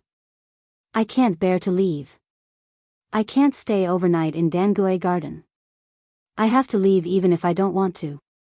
Yi Qian pursed his lips and smiled. You were the one who said that it wasn't appropriate for Grandpa to ask you to stay the night. Now you're telling me that you can't bear to leave. Why don't you just go back with me? The witty Yi Qian's eyes twinkled, and there was an indescribable craftiness in them. Seeing this, Xia Jinyuan's heart itched and melted, and even his eyes darkened a little. Today's main purpose is to leave a good impression on old Mr. If I really stay overnight, even if old Mr. doesn't say anything, his impression of me will definitely be greatly reduced. If an unmarried man and woman were to live in the same house, the older generation would more or less feel uncomfortable. For the sake of my lifelong happiness, I have to leave no matter how much I want to stay. Lieutenant Colonel Xia, who planned slowly, would not lose the big for the small, lest he suffer in the future. Hearing this, Yi Qian smiled so widely that his eyebrows curved. He turned to look at her and said to her with a smile, "Captain Xia, close your eyes. I'll give you a reward for your performance today. No, put your hands behind your back first. Don't move around. The doctor said that your wound is recovering well, so you still have to be careful." If the doctor hadn't said that he could move around, she wouldn't have let him accompany her back today. Xia Jinyuan raised his eyebrows. He could guess what reward he would receive. It was a reward that he liked very much. With his eyes closed, he smiled and bent down slightly to wait for the reward to arrive. When he bent down, Yi Qian didn't need to stand on tiptoe. He only needed to raise his head slightly to kiss his sexy thin lips. A light kiss definitely couldn't resolve the young lieutenant colonel's yearning for a long night. With his hands behind his back, he wrapped them around Yi Qian's slender waist and turned the light kiss into a deep sucking kiss. Chapter 2262. The warmth between the two of them would not last long. Yi Qian was worried about the injury on his waist, so she quickly ended the kiss and covered his thin lips with her hand when she heard his irregular breathing. She was too deep into his kiss, and his thin lips were burning hot against her palm. Yi Jian raised her head to look at him. Her dark eyes were bright, like the stars in the night sky falling into the mortal world. Xia Jinyuan couldn't help but lower his head again and kiss her eyes gently. Yi Jian couldn't help but close her eyes when he kissed her. She could feel the deep affection in his kiss. "Go in and accompany the old man. I'll leave first." After kissing her eyes, Xia Jinyuan said in a low and hoarse voice. She was the only one in his deep and cold eyes. "I'll come over tomorrow to take you to the airport." His little fox had to leave tomorrow, and it was time for them to part after their short reunion. Yi Qian didn't go in immediately. Unwilling to let him leave, she snuggled up to him and pressed herself against his broad chest. "My brother said that there will be a competition during the summer break. Do you think we will be training together during this period? The military has already asked your school, but the school leaders didn't agree. Your freshmen will be going to the northern part of Xiang province to practice during the May Day Labor Day. You won't be able to participate in our training." Every time she got close to him, Xia Jinyuan's heart softened. His expression became increasingly gentle as he stroked the back of her head. He was also disappointed that he couldn't train with her. Yi Qian was also a little disappointed, but she quickly adjusted herself. She looked up from his arms and adjusted his tie and collar. Then we'll have to wait until the summer break. Go home early and rest. The commander-in-chief is also waiting for you. Xia Jinyuan went through the discharge procedures this morning, so he didn't have to go back to the hospital tonight. Okay, go in quickly. Xia Jinyuan looked down at Yi Qian, who was carefully adjusting his collar. The corners of his lips never fell. He and Yi Qian had known each other for 6 years, but they had been boyfriend and girlfriend for less than 2 years. However, they had more chemistry than other couples who had been married for decades. She could understand what he meant with just one look, and he could tell what she wanted to do with just one movement. It was said that men and women were a semicircle. When they found the semicircle that suited them, they would become a complete circle that could not be separated from each other. He and the little fox were each other's lost semicircle. Their union represented eternity, and neither of them could leave the other. I'll pick you up tomorrow. Rest early. After giving her a good-night kiss, Xia Jinyuan stood at the bottom of the stairs. His eyes were filled with love as he turned around and walked back into the house. Just as she was about to open the door and enter, she turned around and waved at him. Xia Jinyuan smiled. See you tomorrow, little fox. See you tomorrow, Captain Xia. Yi Qian turned around and saw the tall and straight man staring at her. She waved her hand, and only then did she open the door and enter the house with a smile. As soon as the door closed, the elegant and handsome man stopped smiling. His gentle eyes gradually darkened and became so dark that they were unfathomable. An unknown light flashed across the depths of his eyes, leaving behind a faint trace. That was a normal man's burning desire to possess the woman he loved. The 20-year-old Yi Qian was not the 15-year-old Yi Qian. Years of training had made her tall and slender, and her graceful figure was different from the usual delicate girls. She was like a bamboo shoot that had sprouted out of the ground, unafraid of wind and rain. Chapter 2263. Every time Xia Jinyuan hugged her slender waist with both hands, the man's wild nature was instantly aroused. He wished that he could hug her waist tightly and rub her into his body. He hid his wildness so well that Yi Qian didn't know that every time he hugged her waist, he would appear noble on the surface and howl like a wolf on the inside. The older she gets, the more seductive she is. She's tempting me to sleep with her at any time. Xia Jinyuan, who hadn't left yet, said softly before starting the car and leaving Dangue Garden. It took a while to drive from Dangue Garden to the villa complex. Xia Jinyuan, who arrived at the villa complex at 9 p.m., walked into the living room while unbuttoning his military uniform. After a few steps, he saw Commander-in-Chief Xia lying on the sofa with his eyes closed. He hadn't even changed out of his military uniform. When his gaze landed on Commander-in-Chief Xia's graying sideburns, Xia Jinyuan's eyes dimmed. In his memory, old man Xia's hair was black and as hard as steel needles. But now, his black hair had dimmed and his sideburns had turned white. His father was no longer young. He was no longer the father in his memory who held up his belt and glared at him fiercely. Xia Jinyuan felt a little suffocated. He walked over quietly and asked, "Dad, why don't you go back to your room to rest?" He rarely called Commander-in-Chief Xia Dad. When he was young, he would call him by his full name when he was angry. Later, when he was provoked by Ms. Shao, he became mature overnight and realized his mistake. However, because of his pride, he refused to lower his head and simply stopped calling him that. The older he got, the more mature he became. He didn't know when he replaced Dad with Old Man Xia. However, Old Man Xia didn't mind and let him call him that until now.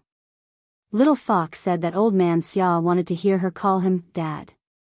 Was it because he still longed for him to call him Dad?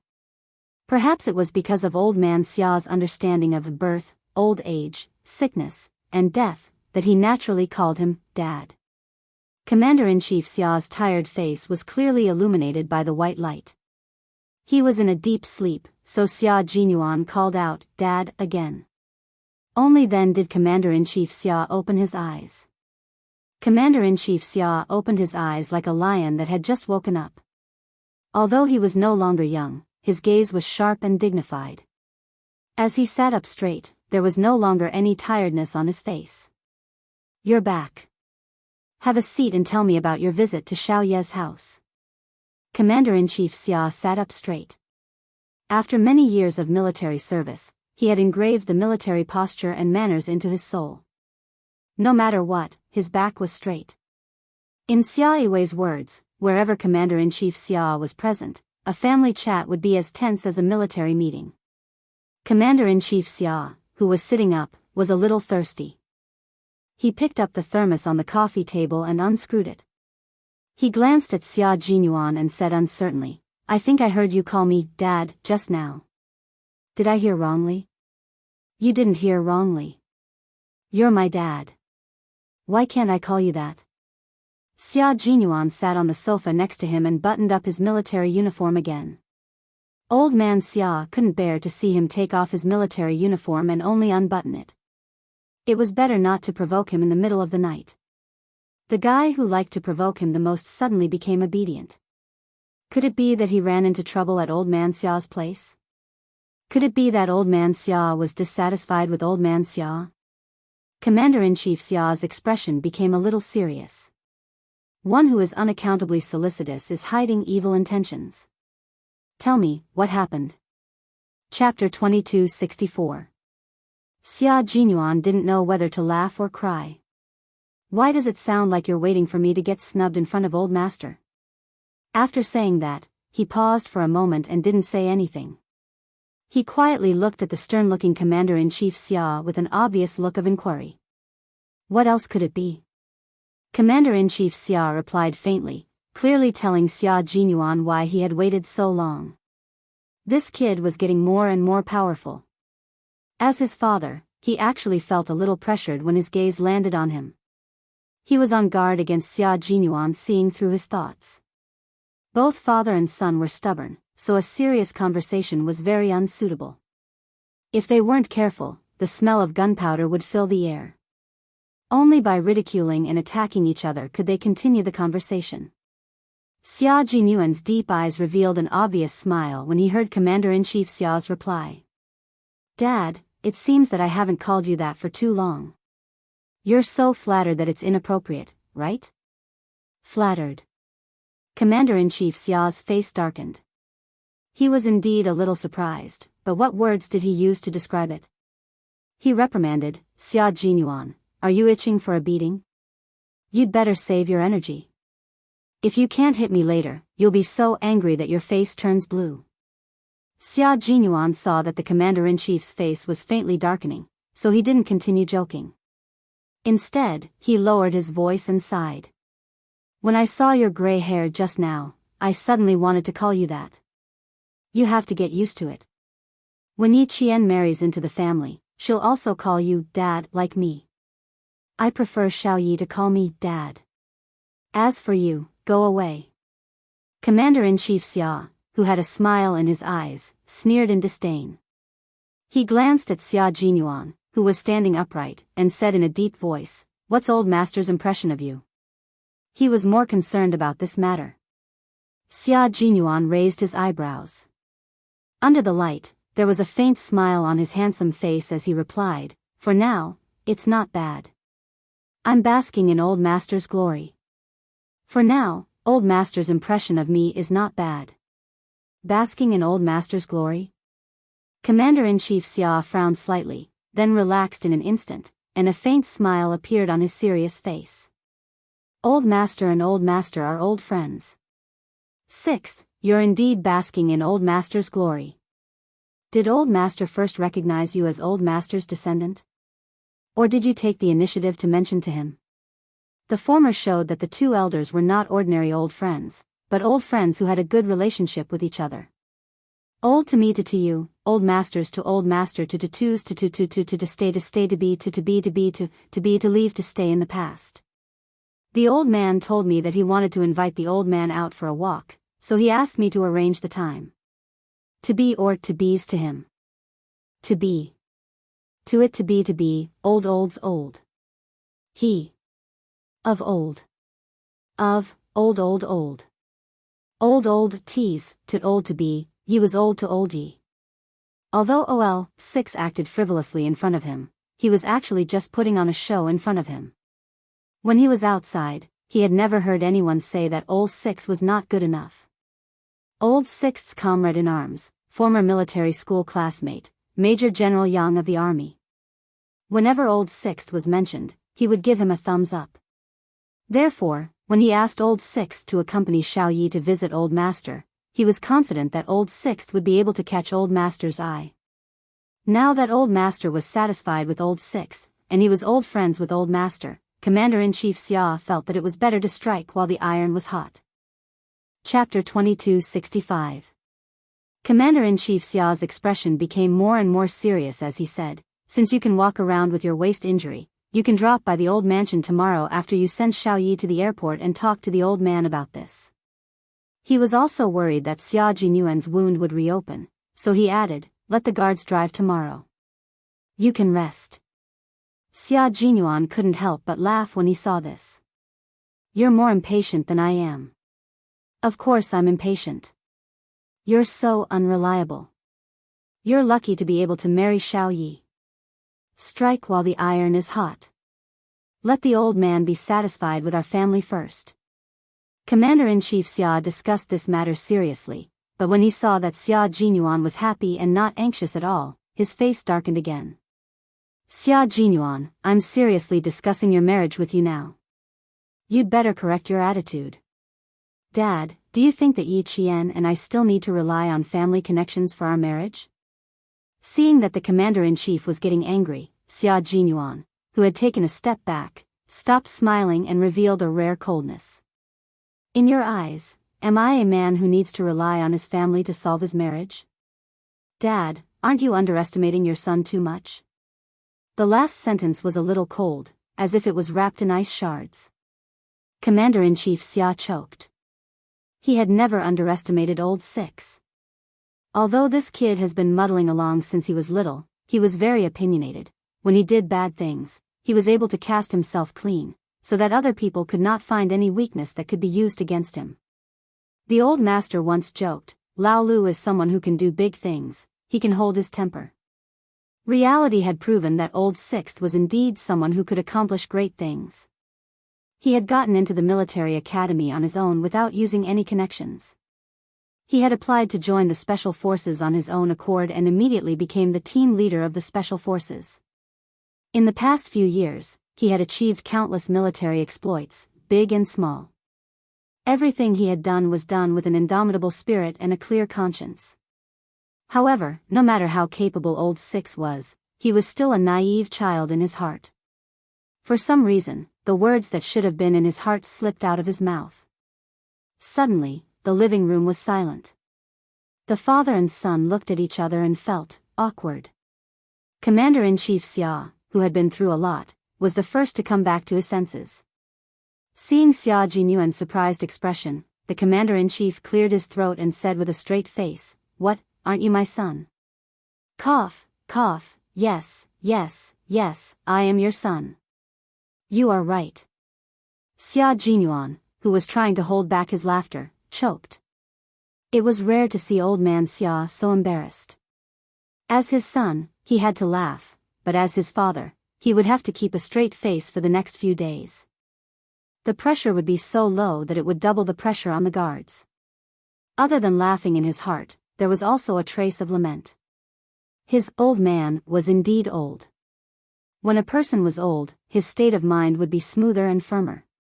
If it had been a few years ago, she would have picked up the thermos flask in her hand and smashed it on him. Time hastens the aging of a person, and it was not up to him at all. As a son, it was better to follow his parents. After laughing, Xia Jinyuan said, "Although Old Master and Old Master are old friends, they haven't contacted each other for a long time. I have to go back and ask Old Master first. I don't intend to tell Old Master that Yi Qian is Old Master's granddaughter for the time being." Yi Qian sent a letter to father-in-law early this morning.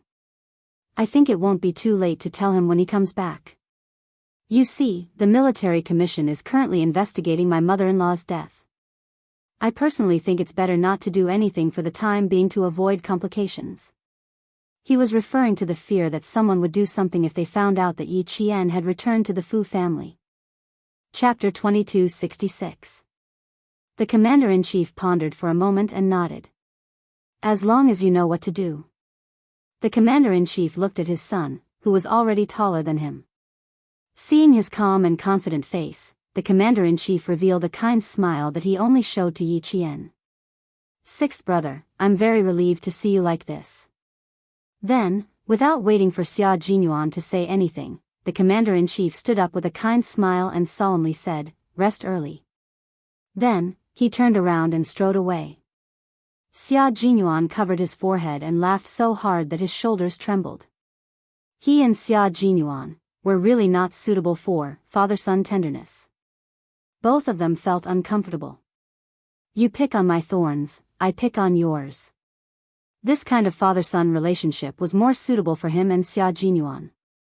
No matter how they interacted, he respected Xia Jinyuan because he was not only a father, but also a commander-in-chief who shouldered heavy responsibilities.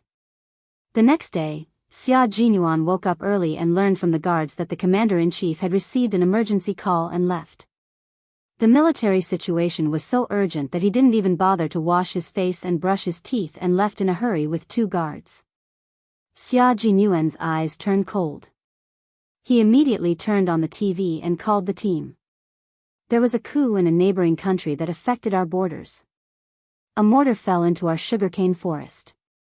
Fortunately, it happened at 5:00 in the morning, so there were no casualties. However, the border has entered a level 1 alert and may be upgraded to a special level at any time.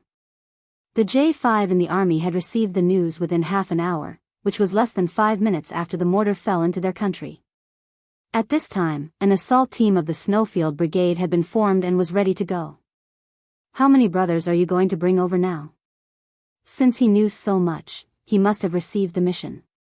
The J5 smiled and said, an assault team and an ambassador. He was holding a photo in his hand. It was a photo of the ambassador who would meet up with the Snowfield Brigade later. He's also an acquaintance. We cooperated with him once when we were carrying out a mission in Pakistan. Qin Xiu. Xia Jinyuan, who didn't see the photo, accurately said the name. Where are you going to meet him? What level is the mission? J5, who was ready to leave on a private jet, hurriedly said, we'll meet at the border. It's a level 1 clearance mission. Rest well. We're waiting for you to recover and fight together. Don't talk nonsense. Don't be envious. I'll brag to you when we get back. Take care. Xia Jinyuan, who had only been back in China for less than a week, could no longer hold himself back when he heard that his comrades were going to carry out a level 1 elimination mission. A level 1 elimination mission was usually a decapitation mission, and J5 and the others were going to decapitation. Before he recovered from his injuries, he would not be allowed to participate in the decapitation operation. He would not even be allowed to participate in normal operations. As soon as he hung up, a beeping sound came from the landline at home. Xiao Yi has already set off from Dangui Garden. You can rest at home today. Commander-in-Chief Xia, who called from the military headquarters, brought Xia Jinyuan a piece of completely unexpected news. She needs to accompany an ambassador from our country to negotiate with a neighboring country. She will leave immediately on a special plane from Beijing. The news came unexpectedly, but Xia Jinyuan accepted it calmly. Okay, got it. Yi Qian left in a hurry. She was so anxious that she didn't even say goodbye to the old man and left in a hurry. The person who picked her up was a security guard sent by the military headquarters. There was also a confidential staff member working in the Ministry of Foreign Affairs in the car. Please take a careful look at this information. It concerns the personal safety of you and Ambassador Qin. Please be sure to remember the faces of these people. Once you see them, you must immediately avoid them or take action. Chapter 2267. Yi Qian, who had a good memory, took out the documents. She lowered her eyes and began to flip through the documents. There were a total of 6 people she needed to memorize. She had to remember each person's appearance and characteristics clearly. She also had to remember their backgrounds. There were 6 documents, each with 2 pages. There were a total of 12 pages. Yi Qian memorized them as fast as she could. She was afraid that she might miss something, so she spent another 10 minutes consolidating the information. The relevant departments of the Ministry of Foreign Affairs had many abilities, especially the translators. Their memory was quite amazing. When Yi Qian finished memorizing all 6 documents in 20 minutes, the confidential personnel was not surprised. After reading the documents, the confidential personnel took out a separate document from the briefcase. This is the information of the ambassador you are accompanying. Please take a look. The ambassador has a very good personality and is very gentlemanly. However, he has a small problem. The confidential personnel seemed to be a little embarrassed as he cleared his throat. His serious voice lowered by a few decibels. He doesn't know his way around and gets lost easily. You need to keep a close eye on him. Doesn't know his way around? Gets lost easily? The face of an elegant and handsome young man flashed across Yi Qian's mind. She knew a diplomat who also didn't know his way around and got lost easily. It couldn't be him, could it? After taking out the ambassador's information, Yi Qian smiled when she saw the ID photo. It really was him. Principal Chao's nephew, Qin Shou. A man who used his gentlemanly demeanor to hide his inner fierceness. The confidential personnel said that Qin Shou didn't know his way around and got lost easily. Actually, they were trying to be polite. She had seen how easily Qin Shou got lost when she was in the province. He was a man who could get lost just a few steps away. Looking at his information again, Yi Qian was shocked just by reading the first few lines. He skipped grades all the time and won the senior award while skipping grades. He went to a key foreign language school from elementary school to university. He graduated from university at the age of 16 and studied in the United States, Italy, and France. Yi Qian, who had experienced 2 lifetimes, was really shocked by Qin Shou's information. It was no wonder that he had become the youngest diplomat in the history of the Ministry of Foreign Affairs. He was a winner in life and had been looked up to since he was young. Speaking of which, Yi Qian tilted his head and asked the confidential personnel a very important question. How is the ambassador's ability to take care of himself? Do I need to take care of him? Geniuses always had some flaws. In her previous life, she had seen a few news articles. Some geniuses in the children's class at the University of Science and Technology did not even have the basic ability to take care of themselves other than studying. They had outstanding IQ, but had 0 experience in life. He didn't know if Qin Shou was a genius among geniuses in languages. For a moment, the confidential personnel did not understand why Yi Qian would ask such a question. Seeing this, Yi Qian clarified, for example, eating, sleeping, dressing, and so on. Is there someone to serve you? The consequence of clarifying his words was, the confidential personnel of the Ministry of Foreign Affairs turned his head to the car window from time to time. His shoulders trembled from time to time. Yi Qian was a little embarrassed. Qin Shou was a diplomat who could accompany national leaders on overseas visits. How could he not know how to take care of himself? Yi Qian was shocked by his resume. If Qin Shou knew what he was thinking. Yi Qian covered his face. He would probably be speechless. Chapter 2268. No, other than the fact that Ambassador Qin doesn't know his way around, he's pretty good at everything else. Eating, sleeping, ahem. The confidential personnel choked a few times as he tried to hold back his laughter. He adjusted his breathing and continued, his clothes are all arranged by the ambassador himself. He has a certain degree of misophobia, especially the room he sleeps in. No one is allowed to enter or leave at will. Even more so, you can't sit on the bed casually. No, you should never sit on it. If you offend him, you'll see the gentlemanly ambassador instantly turn cold and indifferent. The bathroom as well, can't be shared. His clothes are all packed. You don't have to pay attention to it. The personnel saw Yi Qian's forehead twitch faintly. He was afraid that it would cause disgust, so he hurriedly added, the ambassador is very particular about his privacy. The bedroom, clothes, and bathroom are all important places of his privacy. Other places don't matter. Don't be scared. Yi Qian smiled. I'm not scared. It's normal. I don't like people sitting on my bed either. The bed was where people slept at night. She really didn't like people sitting on her bed casually. Therefore, she didn't think that it was misophobia. It was just a personal hygiene habit. The ambassador is very easy to get along with. You'll know when you see him later. He's a pretty good man. The confidential personnel was probably afraid that his words would cause Yi Qian to dislike Qin Xiu. After confirming that Yi Qian had memorized all the information, he spared no effort to say good things about Qin Xiu. With the confidential personnel's words, Yi Qian had a preliminary understanding of the language genius Qin Xiu. It was only a preliminary understanding. The confidential personnel only talked about Qin Xiu's general habits that could be seen by others. As for the specific details and Qin Xiu's secrets, he didn't say a word.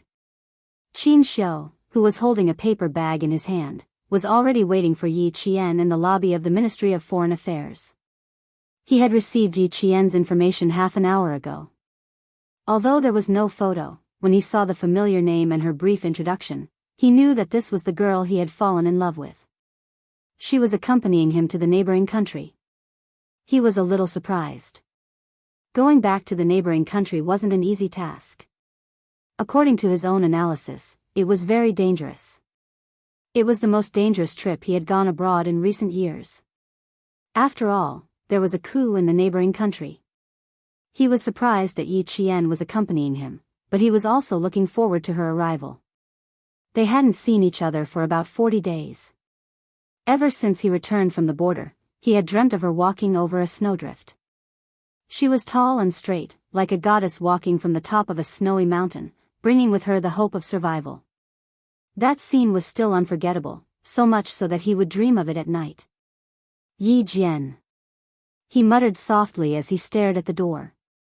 There was also a tall young soldier beside him. His background, name, and unit were unknown. He only knew that this was a Special Forces soldier who knew the language of a neighboring country. The Special Forces soldier who seemed to have heard his murmur glanced at Qin Xiu from the corner of his eye. His eyes flickered slightly. Why did it feel like this ambassador knew Qing Miao? V8 glanced at his watch. His steady and sharp gaze looked toward the entrance of the office lobby. Qing Miao was almost here.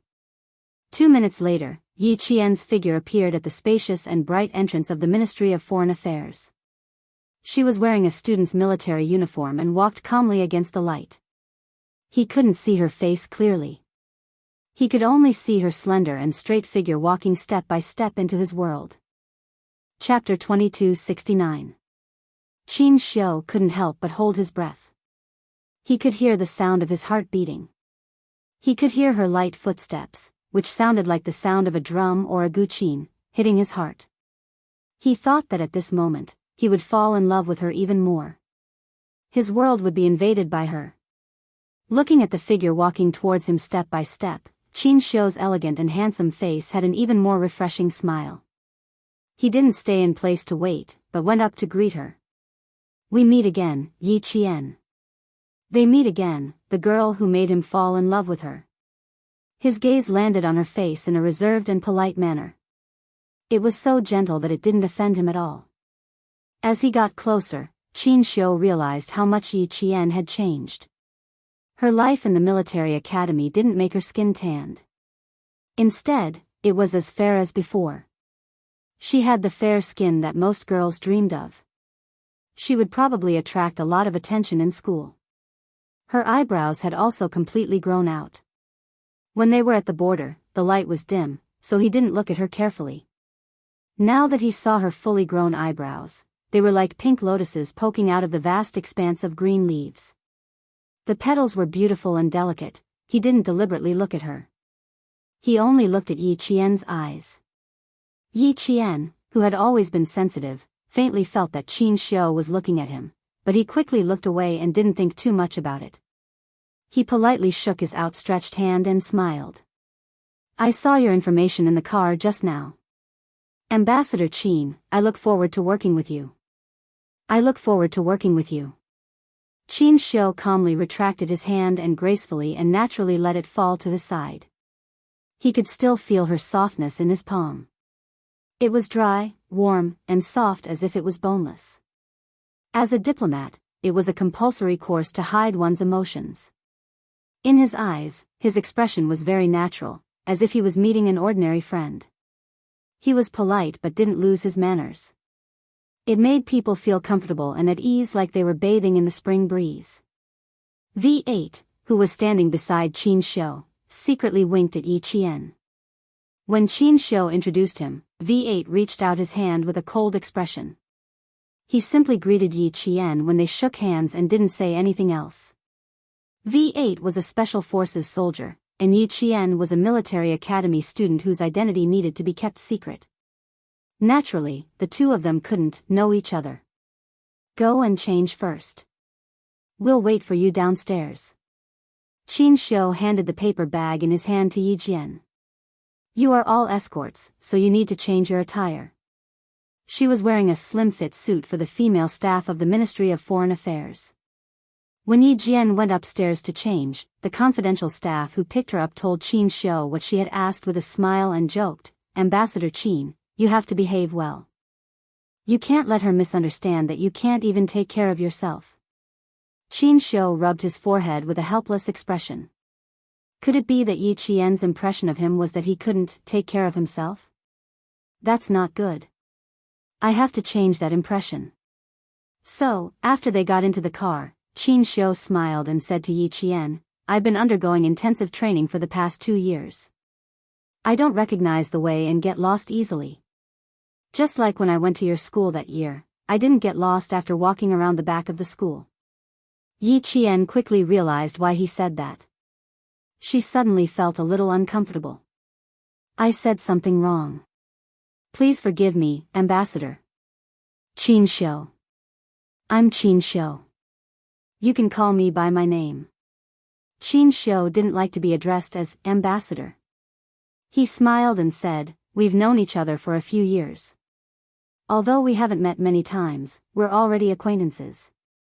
There's no need to be so distant.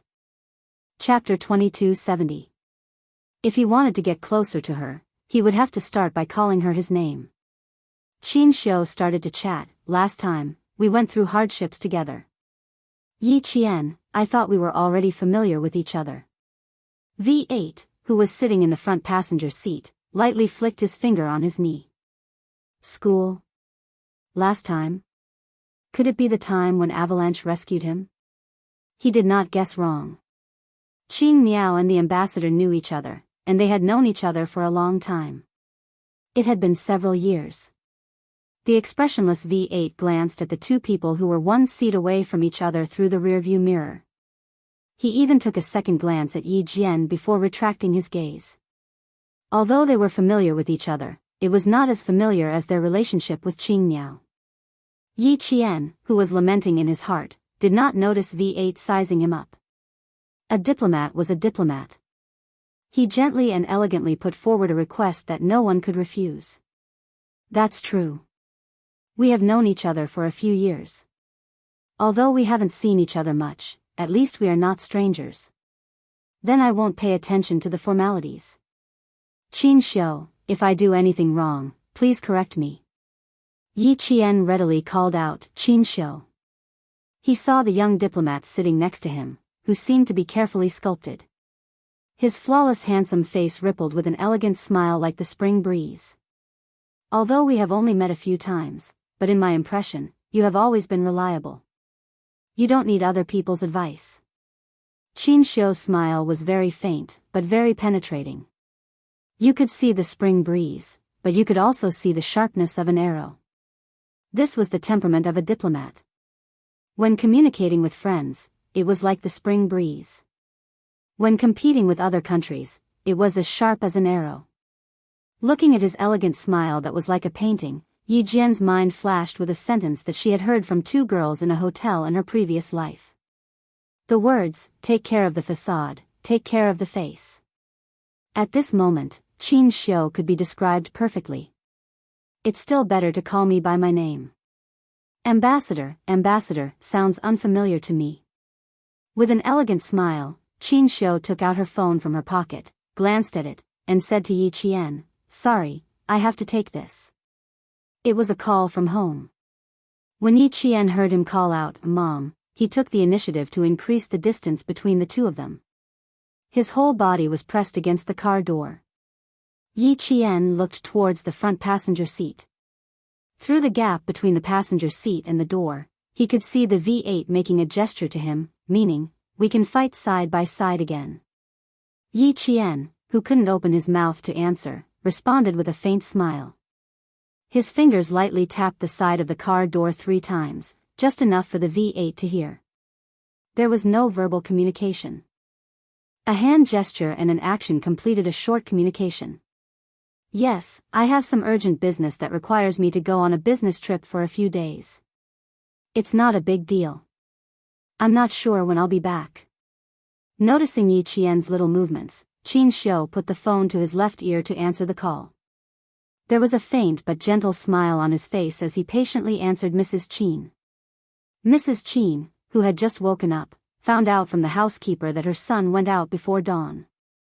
Although this happened before, she remembered the appointment today and called to ask about it. When she found out that Qin Xiu was going on a business trip for a few days and didn't even have a fixed time to come back, Mrs. Qin helplessly said, "You're too busy. You've only been back for a few days and you have to go out again before the house is even warm. I'll call your boss another day and ask him to arrange less work for you." Chapter 2271. Mrs. Qin's voice became a little higher as she spoke. Qin Xiu had no choice but to turn his body slightly and continue listening. Mrs. Qin said with a hint of anger, "I'm so busy that I don't even have time to deal with my personal matters. Even my parents are complaining. We already had an appointment today. Look, I have to apologize again." After being reminded, Qin Xiu finally remembered that he had carelessly agreed to it last night. He didn't like this kind of arrangement, and this business trip was a good opportunity for him to get what he wanted. Hearing Mrs. Qin's complaints, Qin Xiu smiled and coaxed her, "I'm sorry for making you worry. Please help me apologize for what happened today. It was too sudden, so I have to follow the arrangements. You didn't sleep well last night. I heard you open the door and go downstairs several times. It's still early, so you should sleep a little more to make up for it." Mrs. Qin, who had some complaints about her son's thoughtfulness, smiled and said, Okay. You know I'm worried. You should be more considerate in the future. I'll be thankful if you can solve my marriage quickly." Qin Xiu was only 27 years old this year, the same age as Xia Jinyuan and Li Jinyan. However, all the men in the Qin family got married and had children before the age of 30. Seeing that Qin Xiu was almost 30 years old, Mrs. Qin couldn't help but feel a little anxious. Qin Xiu said a few more words to Mrs. Qin before hanging up the phone. She looked sideways and saw Yi Qian holding a small silver-white phone. Her long and slender fingers were typing furiously. She didn't know who she was texting, but there was a gentle smile on her face. She was as delicate as a flower blooming by a stream. She was so beautiful that it was suffocating. Yi Qian was chatting with Xia Jinyuan. She had to put away her phone when she arrived at the airport. She had to inform Captain Xia first.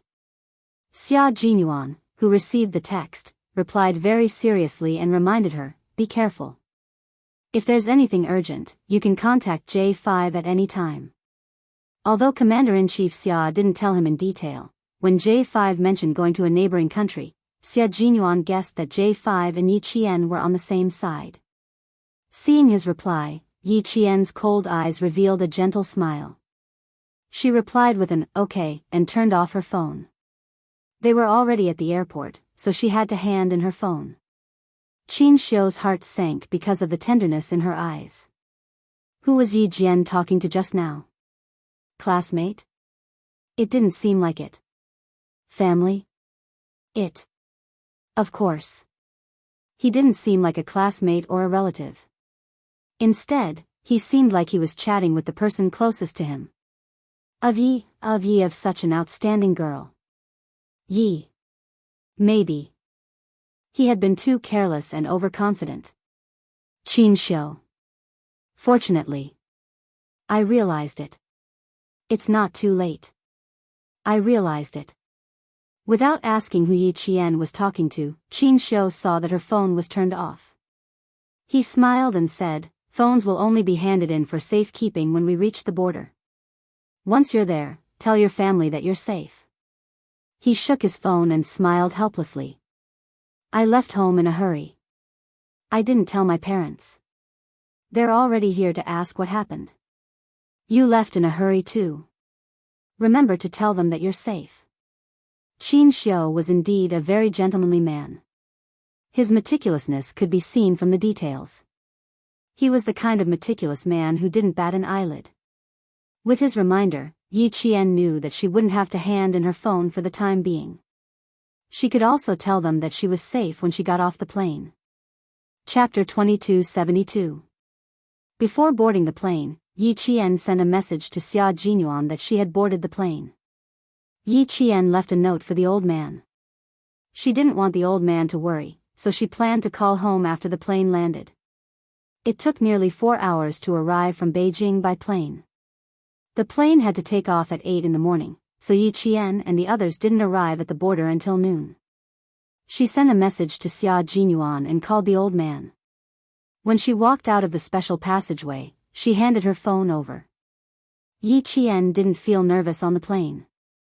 When she handed her phone over and walked out of the special passageway, she saw several armed soldiers and the solemn deputy commander. Yi Qian's indifferent expression immediately changed. There was a sudden coup in the internal affairs. The old government forced the current ruling party to abdicate. The war has seriously threatened the lives and property of our citizens at the border. The deputy commander's voice was as cold as water as he explained the current situation to Qin Xiu. Our country has never interfered with the policies of other countries. This time, there was a coup in a neighboring country. Our country has always maintained our principle of not participating or interfering. This happened too suddenly. The mortars were obviously fired directly into our country. It wasn't an accident like what was later said. Yi Qian followed closely behind Qin Xiu and heard every word the deputy commander said. He also understood that Qin Xiu was risking his life to go to a neighboring country to negotiate with the ruling party and the security team. You can play your coup, but you can't let the war spread to our country. This meant that they had to sign an agreement. There was another problem in the neighboring country. It was a country with 135 ethnic groups. The local armed forces of the ethnic groups were quite large. Among them, the Liqin Independent Army and the Sansa United Army were the strongest. Now that there was a coup in the old government, the other ethnic groups naturally wouldn't sit by and do nothing. Qin Xiu was going to face 3 enemies in a neighboring country, so he had to be careful. V8, who was walking side by side with Yi Qian, heard the deputy commander mention the Liqin Independent Army. His eyes flashed with a dark light. This was an ethnic army that appeared in 1962. It was famous for its ferocity. It could be said that this independent army controlled the northern border of the neighboring country. Its foreign trade was mainly through jade smuggling and drug trafficking. In 1994, the neighboring government signed a peace treaty with Liqin, allowing the independent army to control Liqin. However, the matter wasn't completely resolved. A few members of the Liqin Independent Army and Independent Organization weren't satisfied, which was why the political situation in Liqin and the neighboring countries were still unstable. There will probably be an assassination attempt. V8 moved his lips lightly, and his low voice was only heard by Yi Qian alone. The Liqin government is unstable, and it has always been at odds with the other ethnic armed forces. They all want to work together to destroy the Liqin Independent Army. This time, the old government's political turmoil has given the other ethnic armed forces a chance. And it is indeed very dangerous for our country's ambassador to negotiate. As a military academy student, Yi Qian knew a little about the situation in neighboring countries, but he did not know as much as V8 and the others. Hearing this, he replied in a low voice, "That's why he has to go. For the sake of the border, he has to go." We have to let the armed forces of the neighboring countries know our attitude. Okay, be careful. V8 nodded. The oppressive and solemn atmosphere became heavier as the sky darkened. After 3 hours of driving, the military vehicles sent by our country began to enter the border of the neighboring country. The deputy commander of the military shook hands with Qin Xiu, Yi Qian, and V8. He said to the three of them with a heavy gaze, "Thank you for your hard work. We will wait for your triumphant return." Chapter 2273. They might not be able to leave for the rest of their lives. As the deputy commander of the military shouted, "Salute," the soldiers behind the deputy commander saluted the three of them in unison. They were sending them off and also supporting them. They were telling the three people going to the neighboring countries that they were still behind them. Yi Qian and V8, who were standing beside Qin Xiu, raised their hands and saluted. The arranged car was already parked on the side of the road. A soldier opened the door for the three of them. Qin Xiu was the first to get in, followed by Yi Qian and then V8. Yi Qian recognized the driver as soon as he got in the car. He couldn't help but smile. It was another familiar comrade. V8 was also surprised to see K7 in the car. Didn't this kid return to the military a day earlier than him? Why did he come here without saying a word? K7 nodded slightly at the three people who got in the car and greeted Qin Xiu. However, K7 was a man of few words. Even if he did greet them, he only said, "Hello." The driver was K7. There were 3 Special Forces soldiers from the Snowfield Brigade in the car. Yi Qian, who was sitting in the back, looked a little gloomy. This was a dangerous negotiation. She already knew how dangerous it would be from the escort just now. With the addition of K7, Yi Qian raised the level of danger to another level. She turned around and saw the soldier who opened the car door. The soldiers from the same company were still saluting under the leadership of the deputy commander. Yi Qian held her breath and slowly exhaled. No matter how dangerous it was, she still had comrades to fight by her side. "Are you scared?" Qin Xiu's gentle voice came from the quiet car. It was very pleasant to the ears and made people want to listen to him more. Yi Qian sat up straight and smiled. "It's okay. There's nothing to be scared of right now. You're very brave." Qin Xiu nodded approvingly and talked about something that happened several years ago. "I was scared. 6 years ago, I went to a Western country with my teacher for a negotiation and encountered a suicide attack. I saw with my own eyes 2 soldiers of our country sacrifice themselves to protect us. Their blood spilled all over my body. Even now, I can still feel the heat of their blood." Speaking of the past, Qin Xiu's eyes became dark and gloomy. His eyes were filled with the bloody memory of the sacrifice of our soldiers. Actually, at that time, they had a chance to avoid it. One of our soldiers hugged the Western man who tried to commit suicide. Fearing that he would struggle, he carried him and rolled all the way to the ground.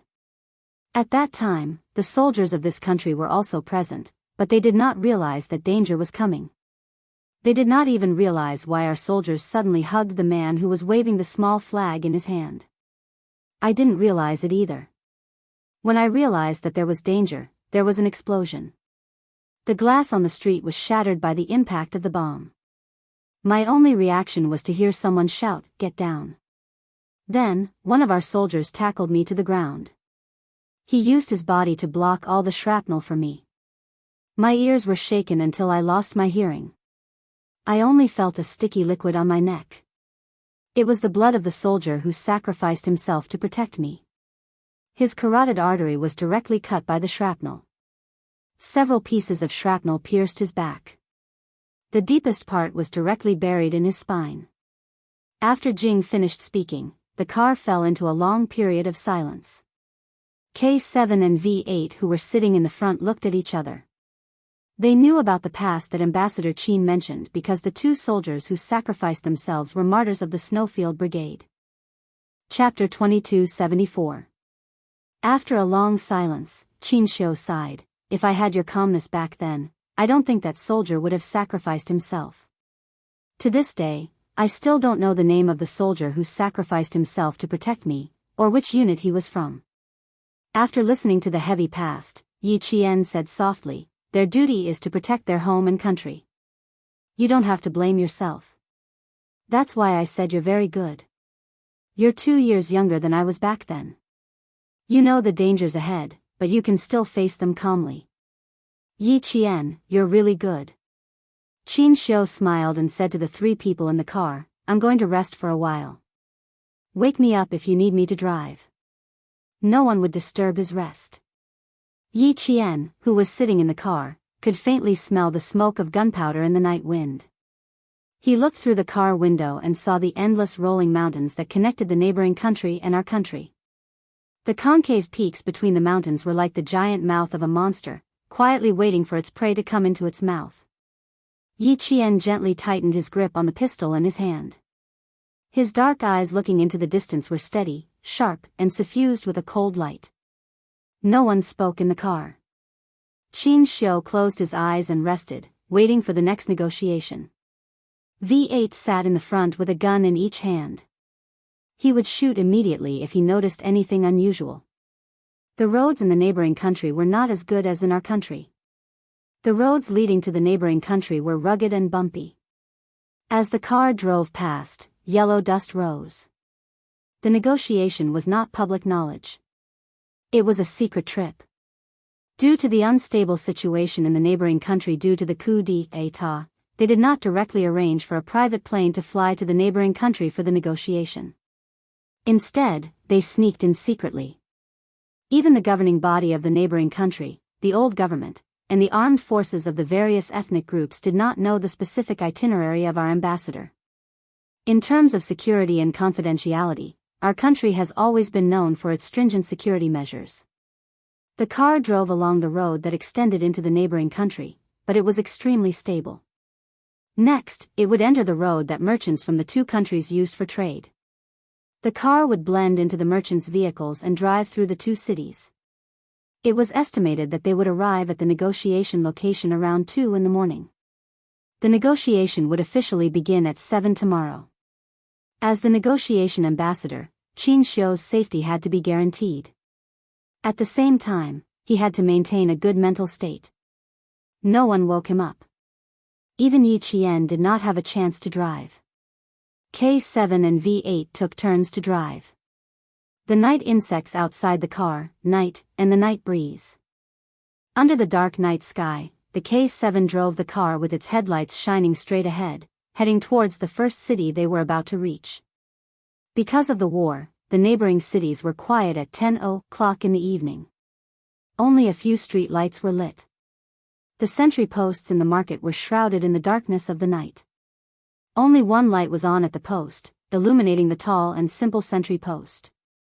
This sentry post was not a sentry post between countries, but a sentry post set up by the local armed forces. Inside the sentry post, there were 2 sentries holding a rifle. Their bodies were leaning against the chair, and their heads were tilted to the butt of the rifle. They were snoring very soundly. Outside the sentry post, there were 4 armed local soldiers with guns on their backs, walking back and forth from time to time. Occasionally, they would yawn a few times, rub their eyes, and force themselves to complete the mission until midnight. Several shadows ran along the dark roadside, hunching their backs as they ran toward the sentry post. When they were about 200 meters away from the sentry post, a few black shadows hid in the bushes and communicated in the neighboring country's native language. A total of 6 people. Kill them all and drag them into the forest. Chapter 2275. The man who spoke was of medium build and dark skin. In the darkness, his eyes shone with a cold light. He was a supporter of the old regime.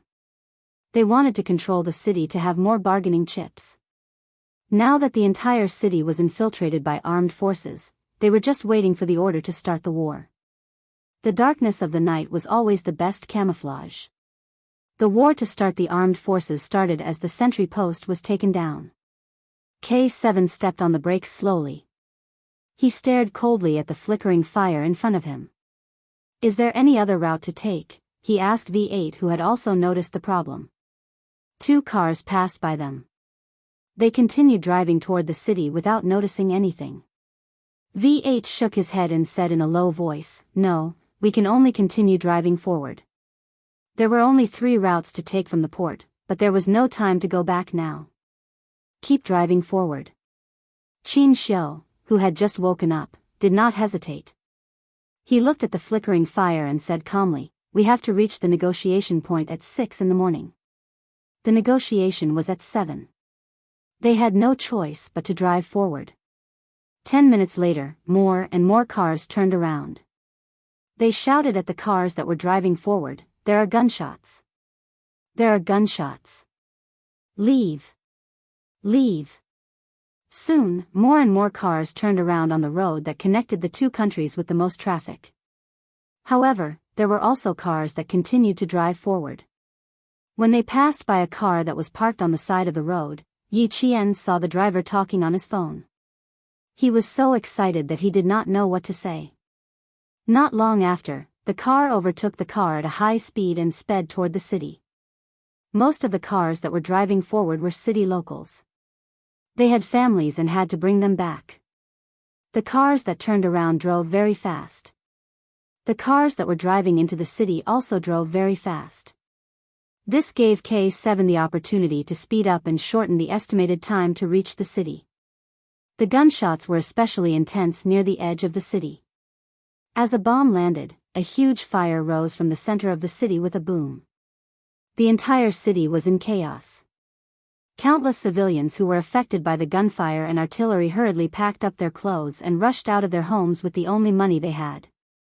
As for the civilians who were far away from the war zone, their eyes were wide open.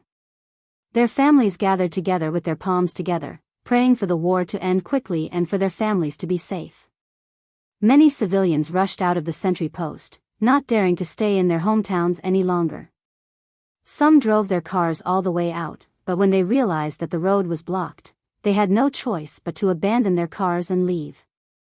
Yi Qian and the other 3 had already abandoned the car and blended into the crowd of locals who were looking for their family members. They passed through the checkpoint and entered the city. It was too chaotic, and there were screams everywhere. There was no way to drive a car, so it was better to walk. "Qin Xiu, this way." Yi Qian held Qin Xiu's right hand tightly. V8 was leading the way in front and K7 was covering them from behind. All she needed to do was to take care of Qin Xiu and make sure he didn't get lost. Not having a good sense of direction was indeed a big problem. If he was not careful, he would get lost. Yi Qian did not dare to be careless. She could only hold his hand tightly. It was the first time in Qin Xiu's life that he was being held by a girl. The feeling of being protected by Yi Qian struck him hard in his heart. It made him realize that the girl he loved was very determined and fearless. Right now, she was fighting to protect him. Chapter 2276. Along the way, he tried to break free from her grip several times, but she held on tightly and didn't give him a chance.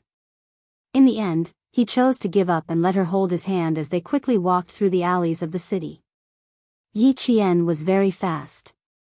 She kept a safe distance from the V8 in front of her as they rushed from the sentry post to the city. There were so many fleeing civilians and chaotic places, but the V8 was always within her line of sight. "Qin Xiu, hold on tight to my hand. Remember, you must not let go." Yi Qian was very worried about Qin Xiu. Qin Xiu's poor sense of direction had been deeply implanted in her mind. She was afraid that she would accidentally lose this ambassador who entered the war zone to negotiate despite knowing the dangers. Even if something happened to her, she had to protect the safety of the ambassador who carried the country's heavy responsibility. Her voice was a little tense, but it was as steady as steel. It was as if she was by his side, all the dangers would be shouldered and blocked by her, and the person she was protecting only needed to hide under her wings and not worry about any danger. The bang bang bang sounds of bullets rang in his ears. The explosions in front of him were so close, but because she was holding his hand, Qin Xiu found himself very reassured. Reassured that with her by his side, he would definitely be safe. He had also experienced the flames of war. Fear had long been removed from him. As a diplomat, being fearless was also a compulsory course for them. However, with her by his side today, with her firmly holding his hand, even if the flames of war were right next to him, he felt peaceful. Be careful. Yi Qian didn't forget to remind Qin Xiu to be careful as they jumped over a broken wall that had been destroyed by artillery fire. Qin Xiu held her left hand tightly and jumped over the broken wall with his slender legs. He looked at Yi Qian with a hint of tenderness in his solemn and elegant handsome face. Don't worry too much about me, Yi Qian. I still have the ability to protect myself. He had been kidnapped before, and now he had encountered a suicide attack. This made him, who had always been learning Sanda, even more attentive. If he really encountered a few criminals, he could still deal with them with his bare hands. All the street lights went out, and the city was shrouded in darkness. Yi Qian, who was running, turned around and smiled at Qin Xiu when he heard this. About a kilometer ahead of them, there was the sound of gunfire. Amidst the soaring sparks, Qin Xiu saw Yi Qian turn around and smile. Her eyes were like water, and there was a brilliant light in them that made his heart beat faster. Falling in love at first sight, falling in love when we meet again, I have never forgotten you. My only wish is to spend the rest of my life with you, to spend my twilight years with you. Fight in the central area. Avoid the battle zone and leave from the side of the city. V8 was like a cheetah walking in the night. There was only calmness in his eyes as he analyzed the situation at the fastest speed. Swangla City is the territory of the Li Qin Independent Army. The sudden battle might be caused by internal strife within the Li Qin Independent Army. This has become the most unsafe city, so we have to leave as soon as possible. K7, who was guarding the rear, said calmly, you make the arrangements, the three of us will follow closely. Okay. Yi Qian. V8 called out Yi Qian's name. He looked at their female soldier calmly and said coldly, the ambassador is in your hands. No matter what happens, you have to stay with the ambassador. Take good care of the map. Once K7 and I separate from you guys, you have to escort the ambassador safely to the negotiation point. Remember, Yi Qian. We have people that we have to protect. Don't forget, we are soldiers who protect our country. Chapter 2277. This was to remind Yi Qian not to be moved by the sight of civilians in the chaos of war. Yi Qian nodded solemnly and replied with a firm voice, understood. Ambassador, Yi Qian will definitely protect you. Please believe in her. V8 looked at Qin Xiu again. Even though there were only 4 of them, they still needed to stabilize the morale of the troops. The reason why he said this was so that they could trust each other. Yi Qian would definitely protect him. There was no doubt about that. From the moment she grabbed his hand so tightly that it felt like they were one, Qin Xiu knew that she would definitely protect herself and use her life to protect him. I believe in Yi Qian. I have always believed in her. Qin Xiu looked at V8 seriously and replied. After he finished speaking, he turned his gaze to Yi Qian's face. There was a deep, unreadable darkness in his eyes. He trusted her a lot. There had never been a girl who dared to throw away her own life to protect his safety. Because of her appearance, his world had been touched. His entire world had been deeply imprinted with her figure and the magnificence of her smile when she looked back. They were very close to the crossfire area. After temporarily stabilizing the morale of the troops, V8, who looked like a local, led the 3 of them out of the war zone. Let's get out of here first, then find a car to leave. It was good to have a car. They couldn't waste time here.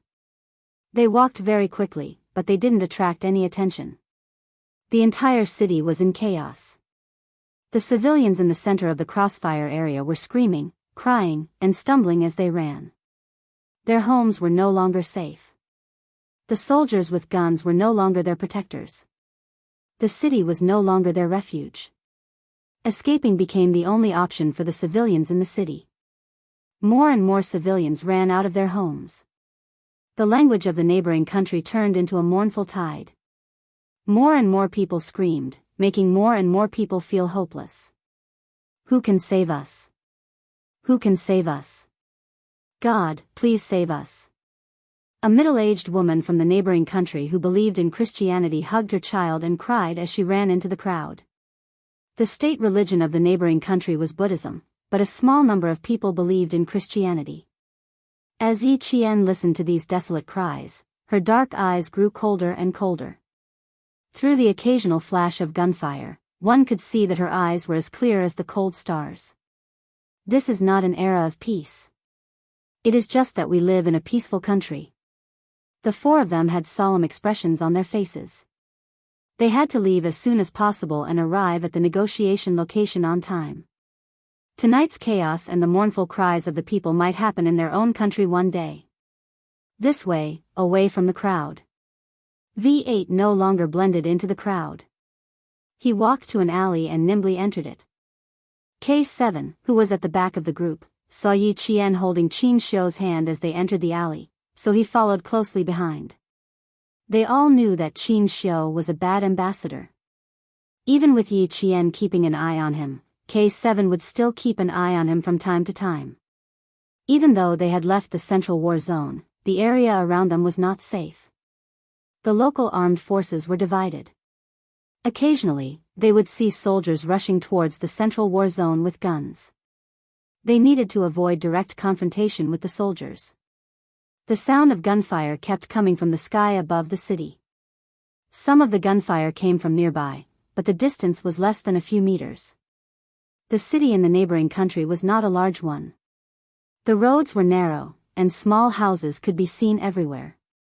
The electricity lines that looked like spider webs intertwined with each other. It was as if the whole city was covered in a net. Chapter 2278.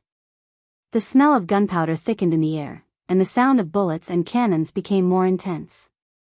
Rushing out of the alley, the four ran into about 10 civilians who were running for their lives. They screamed and ran toward them, and it made the four's eyes turn even colder. This way, follow me. The alley was like a maze, and V8 was like the maze's owner, always able to find the right exit in the shortest time possible. Someone's coming. In the dark, Yi Qian heard several panicked footsteps coming from behind them. Someone had chosen the same escape route as them. Up ahead, another squad of 10 ran past the alley. V8 covered the mouth of a 13 or 14-year-old girl tightly, stopping her screams in her throat. All that could be heard was her muffled moans. Next to K7 was a middle-aged couple carrying a child, and behind them was an old man in his 60s. This was a family of 5. They had escaped from the center of the war and were planning to run to the child's aunt's home. I'll let go now. You, don't make a sound. If you make a sound, your parents and grandfather will be shot by the people outside. Do you understand? V8 used the local language to communicate with the girl. On the count of 1, 2, 3, let go. The girl, whose eyes widened from fear, nodded in a panic to show that she understood. V8 let go, and she covered her mouth. In the dark, the girl's bright eyes were filled with heart-wrenching fear.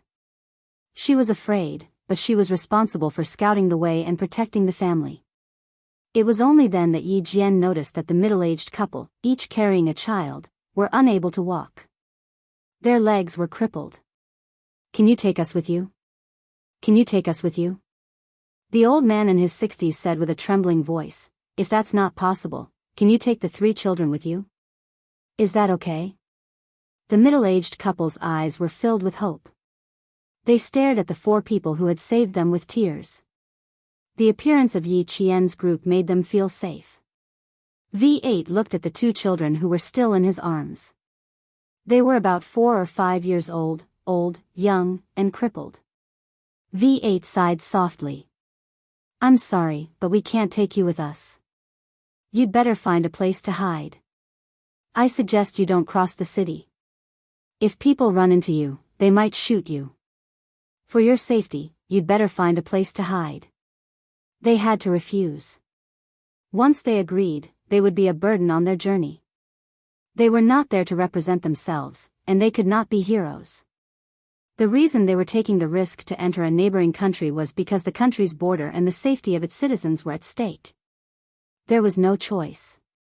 V8's answer extinguished all the hope in the eyes of the old man's family. The girl bit her lower lip and gently bowed to V8 with her palms pressed together to show that she had just saved them. It was the first time that Yi Jian had met a civilian who asked her for help during a war. She chose to put national affairs first and turned her head away to avoid making eye contact with the girl. But at least, K7 said softly in English. He then took out his dagger and pried open the lock on the door behind him. Chapter 2279. V8 glanced at them and said to the family of 5, "Hide here for now. We'll talk again when the sun comes up. At least you're not in danger for now." "Thank you, thank you." The old man was the first to express his gratitude. He was very sincere and bowed deeply to express his gratitude. This was the best arrangement for both sides. Whether the family of 5 could escape the flames of war was no longer Yi Qian's concern. They still had their own missions to complete. This small episode didn't affect them much, but it gave Yi Qian a deep understanding of the cruelty of war. He more or less understood why his country immediately sent Qin Xiu to negotiate when a neighboring country was at war. Once a neighboring country's borders were affected by a neighboring country's war, perhaps one day it would be the civilians of his country asking for help from the other country's military. V8 walked at the front like a swimming dragon, silently brushing past the danger zone. He managed to avoid the local militants who went to provide support several times. 800 meters to our destination. We'll see it after passing through the alley. V8, with his back pressed against the wall, exhaled a mouthful of foul smoke. There had been a firefight here not long ago. The smell of smoke and blood lingered in the air. They needed to go to a school. After passing through the school, they would reach the nearest street to leave the city. Yi Qian had already loaded his gun and was ready to fire at any moment. Her hand was tightly gripping Qin Xiu's hand and didn't let go for even a second. The 4 people hiding in the dark passed through 2 alleys. The school was right in front of them. The main entrance is guarded. Go around and climb over the wall. V8 saw several armed soldiers standing at the school's main entrance. His eyes darkened as he quickly retreated. The school has been taken over. I'm afraid the city is completely divided. We need to leave as soon as possible. The city was divided. Some people supported the reactionary old regime while others supported the current ruling party. Once Qin Xiu's whereabouts were exposed, he would most likely become a target. Qin Xiu rarely spoke. At times like this, he only needed to follow the soldiers who protected him with their lives. The only thing he could do was make sure nothing happened to him. They couldn't pass through the school's main entrance.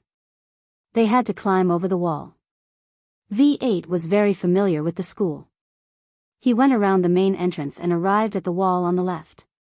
He bent his knees slightly and placed them on top of each other. He signaled Yi Qian to go first. Step on my shoulder and climb over the wall. K7 was in charge of being on guard. His eyes were sharp as he looked around. Yi Jian nodded and let go of Qin Xiu's hand. She ran up and stepped on V8's palms. As V8 lifted his hands, she quickly climbed up the wall. She leaned against the wall and gestured for Qin Xiu to come up. After all, Qin Xiu was a man. His body weight was much heavier than Yi Jian's, and he was not as skilled as Yi Jian and the other 2. Although he had some martial arts skills, it was only limited to fighting. He could not leap onto roofs and vault over walls. Seeing that Yi Jian was as light as a swallow and only needed a run-up to nimbly flip over the wall, he took a deep breath. He could only step on the V8's knee and extend his hand to Yi Jian. With V8 and K7's help, Qin Xiu successfully climbed over the wall. News of the city's internal strife quickly spread back to China. The atmosphere at the border became even more tense. More troops were sent to the border and heavy weapons were mobilized. The military issued a military order overnight. They ordered more troops to be sent to the border just in case.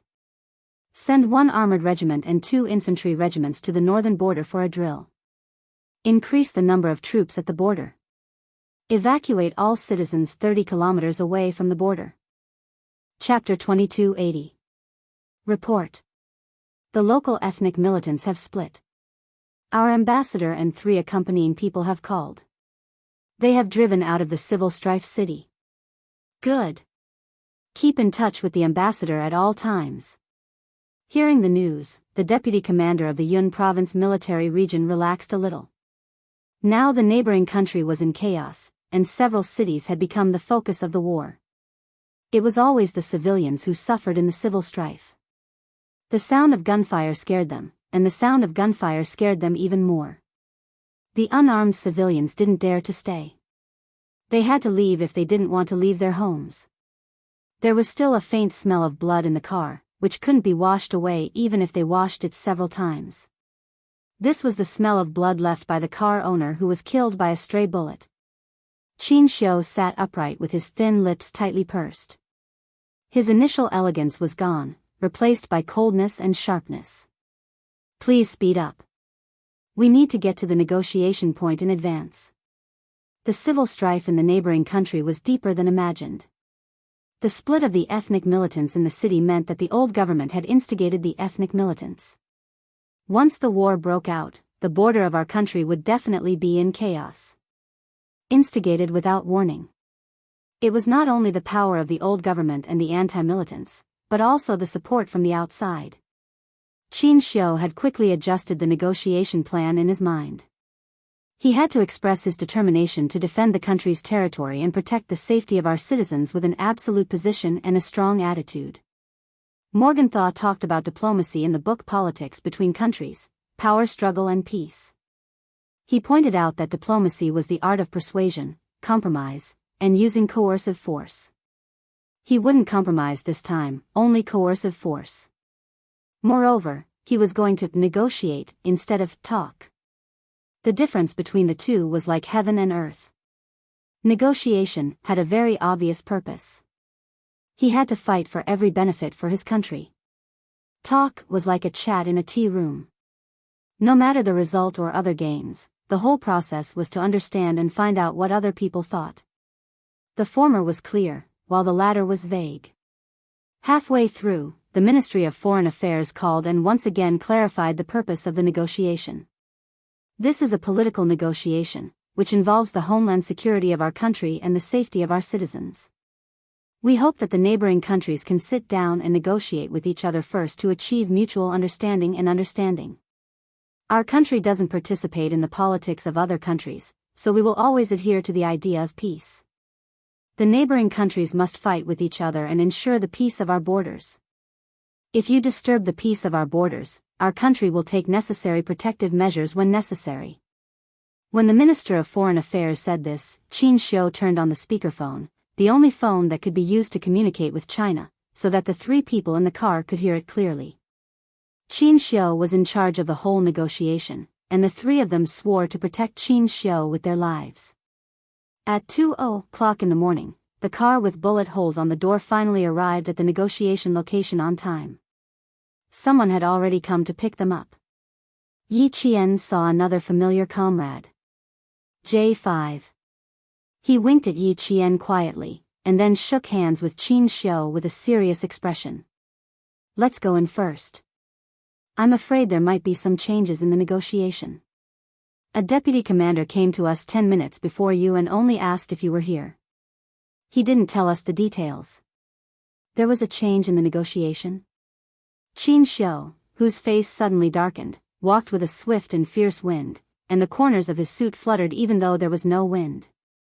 At this moment, as a diplomat, Qin Xiu attracted everyone's attention. Chapter 2281. Yi Jian followed closely behind him. Qin Xiu walked quickly and hurriedly. He was calm even in the war zone.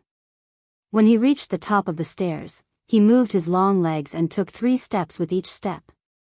He entered the 3-story building that was temporarily controlled by the Chinese soldiers as fast as he could. In the car, Qin Xiu had already tidied up his clothes.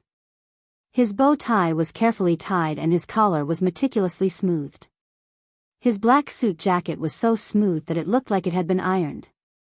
There was no panic, only calmness.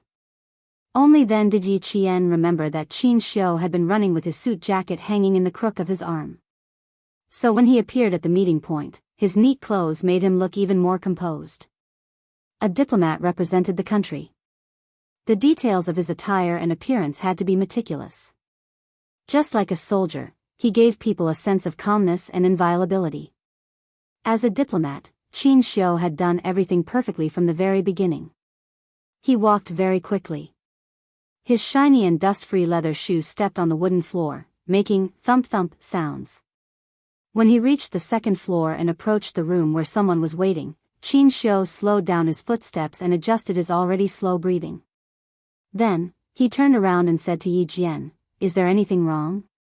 He was asking if his attire was messed up. Yi Qian looked quickly and finally pointed at his bow tie. "It's a little crooked to the left. Just straighten it." Yi Qian straightened his bow tie with his fair, slender fingers, then straightened his collar and tugged at the hem of his shirt. Looking at him up close, Yi Qian was full of respect for his details. Qin Xiu was able to become the youngest diplomat in the Ministry of Foreign Affairs not by luck, but by his own ability. The elegant and gentle Qin Xiu straightened his clothes. As his expression became more serious, his eyes darkened. Even his gentle and elegant temperament had changed greatly. He was fierce, calm, and orderly. This was a qualified and excellent diplomat from our country. We don't all have to go in together. Yi Qian, accompany me. Qin Xiu stopped and said to the 4 soldiers behind him, "Sometimes, more people means less power." J5 raised his hand, and V8 and the others behind him stopped in their tracks. Everyone's gaze fell on Yi Qian. J5 said sternly, "Yi Qian, the ambassador's safety is in your hands. Don't worry." Yi Qian gave the order and walked with Qin Xiu to the room where someone was waiting. Qin Xiu's footsteps were very steady. Every step seemed to be carefully calculated. The distance was surprisingly consistent, and the rhythm of his steps was very strong. Just by listening to his voice, one could feel that he was a mature and steady man with a deep mind. "I'll open the door." When they were about to reach the door, Qin Xiu said gently. The fierceness in the corner of his eyes faded a little as he looked at Yi Qian, revealing his gentleness. "Come in after me." This was when Qin Xiu was in charge, and Yi Qian obeyed him the whole time. When he knocked on the door, Yi Qian, who was paying attention, saw him raise his hand. The gentleness that he had when he spoke to him disappeared instantly, and only coldness remained. The door opened immediately. It was obvious how anxious the person waiting inside was. Inside was a middle-aged man in a khaki military uniform. When he saw Qin Xiu standing at the door, the anxious middle-aged man's eyes lit up. "You're the ambassador sent by China, right?" He spoke fluent Mandarin and was the deputy commander of the Democratic Alliance Army in the 2nd Special District of the neighboring country.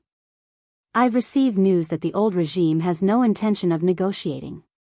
Mr. Ambassador, for your safety, the commander and I suggest canceling the negotiation at 7 in the morning." This news was undoubtedly a bomb dropped on the already turbulent waters. Chapter 2282. Qin Xiu sat down without a trace of emotion in his eyes. He calmly sat down and looked at the deputy commander of the Alliance Army. He smiled and said, "Sir, can you tell me how you found out about the old regime?" He didn't panic and held the right to ask questions from the beginning. The deputy commander glanced at Yi Qian. Before he said anything, Qin Xiu understood. "You can rest assured that no one will know what you say tonight. The new ruling party doesn't want to expand the war. They found out that there are forces supporting them behind the old regime. The new ruling party hopes that your country will continue to remain neutral. Our 2 countries have been on good terms for decades. The leader of the new regime hopes that our 2 countries can maintain friendly relations." The deputy commander spoke very sincerely, but Yi Qian secretly clenched his fists. "Continue to remain neutral? Does this mean that the neighboring country hopes that our country can tolerate it even if it endangers our country's territory? They hope that our 2 countries can maintain friendly relations. This is a threat.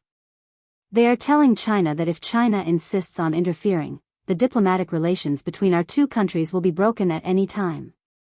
He spoke sincerely, but he couldn't hide his contempt for China. A weak country has no status, and a weak country has no dignity. The bandit logic of falling behind constantly reminds us that if we don't want to be beaten, have no status, and have no dignity, we have to constantly strive for self-improvement. As a soldier, Yi Qian lowered his eyes slightly to hide the anger in his eyes. Qin Xiu, he must turn his words into a slap and ruthlessly slap the other party's face. He must tell them that China is no longer the same as before. The deputy commander's words seemed sincere, but he didn't realize it himself. Qin Xiu could naturally hear it and understand the other party's intentions. During a negotiation, the negotiator had to keep a cool head. They couldn't hand their emotions over to the other party just because of a few words. Instead, they had to keep a clear mind and immediately understand why the other party said those words, and what the other party meant by those words. As the youngest diplomat in the Ministry of Foreign Affairs, Qin Xiu's gaze was firm. He calmly said, "I can tell you very clearly that our country has always adhered to the policy of governing the country peacefully. We don't participate in the political affairs of any other country. However, this time your country's intentions are sinister. It's impossible for our country to not express ourselves and not appear. Your country has already pointed its sword at our territory. If we don't express ourselves and not appear. Sir, do you think that's possible? I will wait until 7 o'clock. If the negotiators from the old regime and the new regime don't appear, I will immediately convey your country's attitude to the Ministry of Foreign Affairs, Ministry of National Defense, and the military. At the same time, all ports will be closed and completely. This is our country's attitude. According to the original schedule, 7. I hope, if the negotiators from your country, the negotiations will unconditionally. And our country will immediately take necessary measures to maintain the stability of our borders. The Deputy Commander of the 2nd Special Administrative Region Deputy of the 2nd Special Administrative Region of the 2nd Special Administrative Region Regions. It's at the same time, the Deputy Commander of the 2nd Special Administrative Region was helping him. And the Deputy to the OVs, to the 2nd Special Districts, to the OV, to help, to the Qin. Ts have a S's. Twos to negotiate Zion s. The domineering Qin Xiu's every word had a certain degree of intimidation, but he did not suppress it all the way. Instead, he first asked questions with the other party's attitude. While expressing their country's position, he did not forget to tell the deputy commander that their country's position was to protect their homeland from being invaded. Chapter 2283. Maintaining a good relationship with your negotiating partner was a key point in diplomatic negotiations. The deputy commander raised his hand to wipe the sweat off his forehead. In his heart, he was cursing the old regime. However, he also felt that it was not appropriate for him to come here. There was no way he could convince the Chinese ambassador to turn a blind eye to the flames of war in his country. Before he left, one of the leaders of the new regime had told him in a very disdainful tone, "China has always been weak. As long as our attitude is firm, they will endure unconditionally like before. You can tell him directly that our artillery might accidentally land in China's territory, but we didn't mean to offend them. Please remind the Chinese side to evacuate the Chinese residents at the border who might be affected by the artillery to a safe area. China has always been the weak side in diplomacy. Just take the attack on the residents last year as an accidental explosion to resolve such a major incident. As for China, no matter how angry they are, they can only suppress the anger in their heart.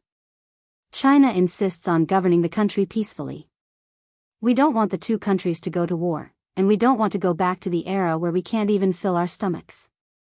In the face of artillery fire that accidentally entered our territory, China can only choose to endure now." The deputy commander thought of the leader's words and cursed him countless times in his heart. What do you mean China will be the same as before? Bullshit. Influenced, he also thought this way before he came. He thought that as long as they said a few words and told the Chinese ambassador that they would not attack the Chinese ambassador, the matter would be resolved. Who knew that the Chinese ambassador's attitude was firm, and the calmness he showed made him wonder if the other side had already made arrangements. Everyone wanted to govern the country peacefully. No one wanted war. Everyone was afraid that a war would cause the country's strength to decline, let alone internal strife. Once other countries suddenly interfered, then it would no longer be internal strife within the country, but internal and external troubles. The Chinese side's strength made the deputy commander know that the leaders of the new regime's plan had failed. It was impossible to move the fire of war outward and protect the city from destruction. This was a whimsical idea. Ambassador, we are indeed very sincere. We just hope that the Chinese side will continue to maintain the original attitude of watching. We really don't need any special expressions from the Chinese side. The deputy commander of the 2nd SAR, who also came with a heavy responsibility, couldn't help but lower his posture a little. Our 2nd SAR has always been pro-China. That's why I risked being assassinated by the old regime tonight to communicate with the Chinese side in advance. I hope that the Chinese side can consider our proposal. Consider our proposal? The corners of Qin Xiu's mouth lifted slightly, revealing a faint smile. The color of his black eyes deepened with the faint smile, almost turning dark and containing a bit of sharpness. Your country has chosen to go against the flow, but you still want our country to continue to abide by the peace treaty. Your Excellency, there is a saying in our country, only the state officials are allowed to set fires, but the common people are not allowed to light lamps, which can be used to describe your country's current actions. Our country has always adhered to the policy of peace. Our country is benevolent and righteous, and we do not like to destroy the friendship between the two countries. However, this does not mean that our country is giving in. Please do not take our attitude as giving in. The flames of war have already risen and spread to the borders of our country. Continuing to maintain the original attitude of watching is just your country's imagination. The sanctity of our country cannot be violated. This is our country's only attitude. It's getting late. Deputy Commander, you should go back as soon as possible and truthfully convey our attitude to your country's leaders. Chapter 2284. Qin Xiu stood up with a smile in his eyes. His posture was stern, but he still had the demeanor of a great country. He was sending the guests off. The deputy commander left quickly. He had to convey China's attitude to all the leaders of the new government immediately. He had to tell them that China's attitude this time was strong and that they had come prepared. The room was very quiet. Qin Xiu had been sitting quietly in his original position. Yi Qian, who was sitting on his left, did not disturb him. Instead, he sat quietly with him. She was deeply shocked by Qin Xiu's diplomatic talk. Qin Xiu represented the country's gateway. The strength he displayed was very good at upholding China's dignity. Yi Qian felt very proud to have such a diplomat. Although he didn't know much about diplomacy, he could tell that the deputy commander wanted to take the initiative. In the end, Qin Xiu quietly took the initiative and emphasized that the negotiation time would be at 7 o'clock. This meant that he had grasped the time limit in his hands. It was just the beginning. She could already foresee how serious the negotiation would be at 7 o'clock p.m. sharp. After about 5 minutes, Qin Xiu, who was sitting quietly, looked up and calmly looked at Yi Qian. Yi Qian, please ask the soldiers outside to come in. We have some things to discuss. There was indeed a change in the negotiation at 7 o'clock p.m. The new government and the old government seemed to have reached a consensus. However, the deputy commander of the 2nd Special Administrative Region suddenly came in, indicating that there were internal differences within the new government. If there were internal differences, it would undoubtedly damage the authority of the negotiators. This was beneficial to China. The 5 minutes of silence allowed Qin Xiu to analyze the negotiation situation in more detail. When J5 and the others came in, Qin Xiu spoke of his arrangements with a sharp gaze. It's very likely that the old government will not arrive on time. I need to contact the military now and leak some information about our current arrangements at the border. What he meant was to put pressure on the borders of neighboring countries to let the old government, new government, and national armed forces know China's attitude. J5 nodded. I'll contact the military immediately. I will arrive at the negotiation location 10 minutes in advance to show my sincerity and respect to the negotiators. At 7 p.m. sharp, if any negotiator does not arrive on time, I will leave immediately. As an ambassador, I represent the country. In such a serious situation, even if the other party is late by even a minute, it means that they have lost respect for our country. And my early departure is likely to indirectly promote the struggle between the old regime and the new regime. When dragons and tigers fight, one is bound to be injured. If the momentum is too great, it will definitely harm the innocent. Everyone, my departure will put you in a dangerous position. Qin Xiu told them everything he could think of and what might happen, so that all the soldiers in the room would feel confident. Ambassador, you don't have to worry too much.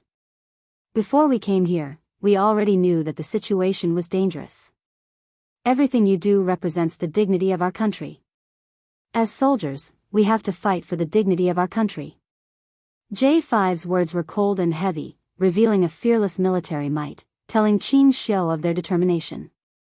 No matter what happens next, we must always remember the mission and responsibility that we shoulder. Qin Xiu smiled slowly. Look, these are the soldiers of our country. It was because of them that he had the strength to face the negotiators of the neighboring countries. With them, he could be fearless. What Qin Xiu did not know was that these soldiers he faced had another important mission.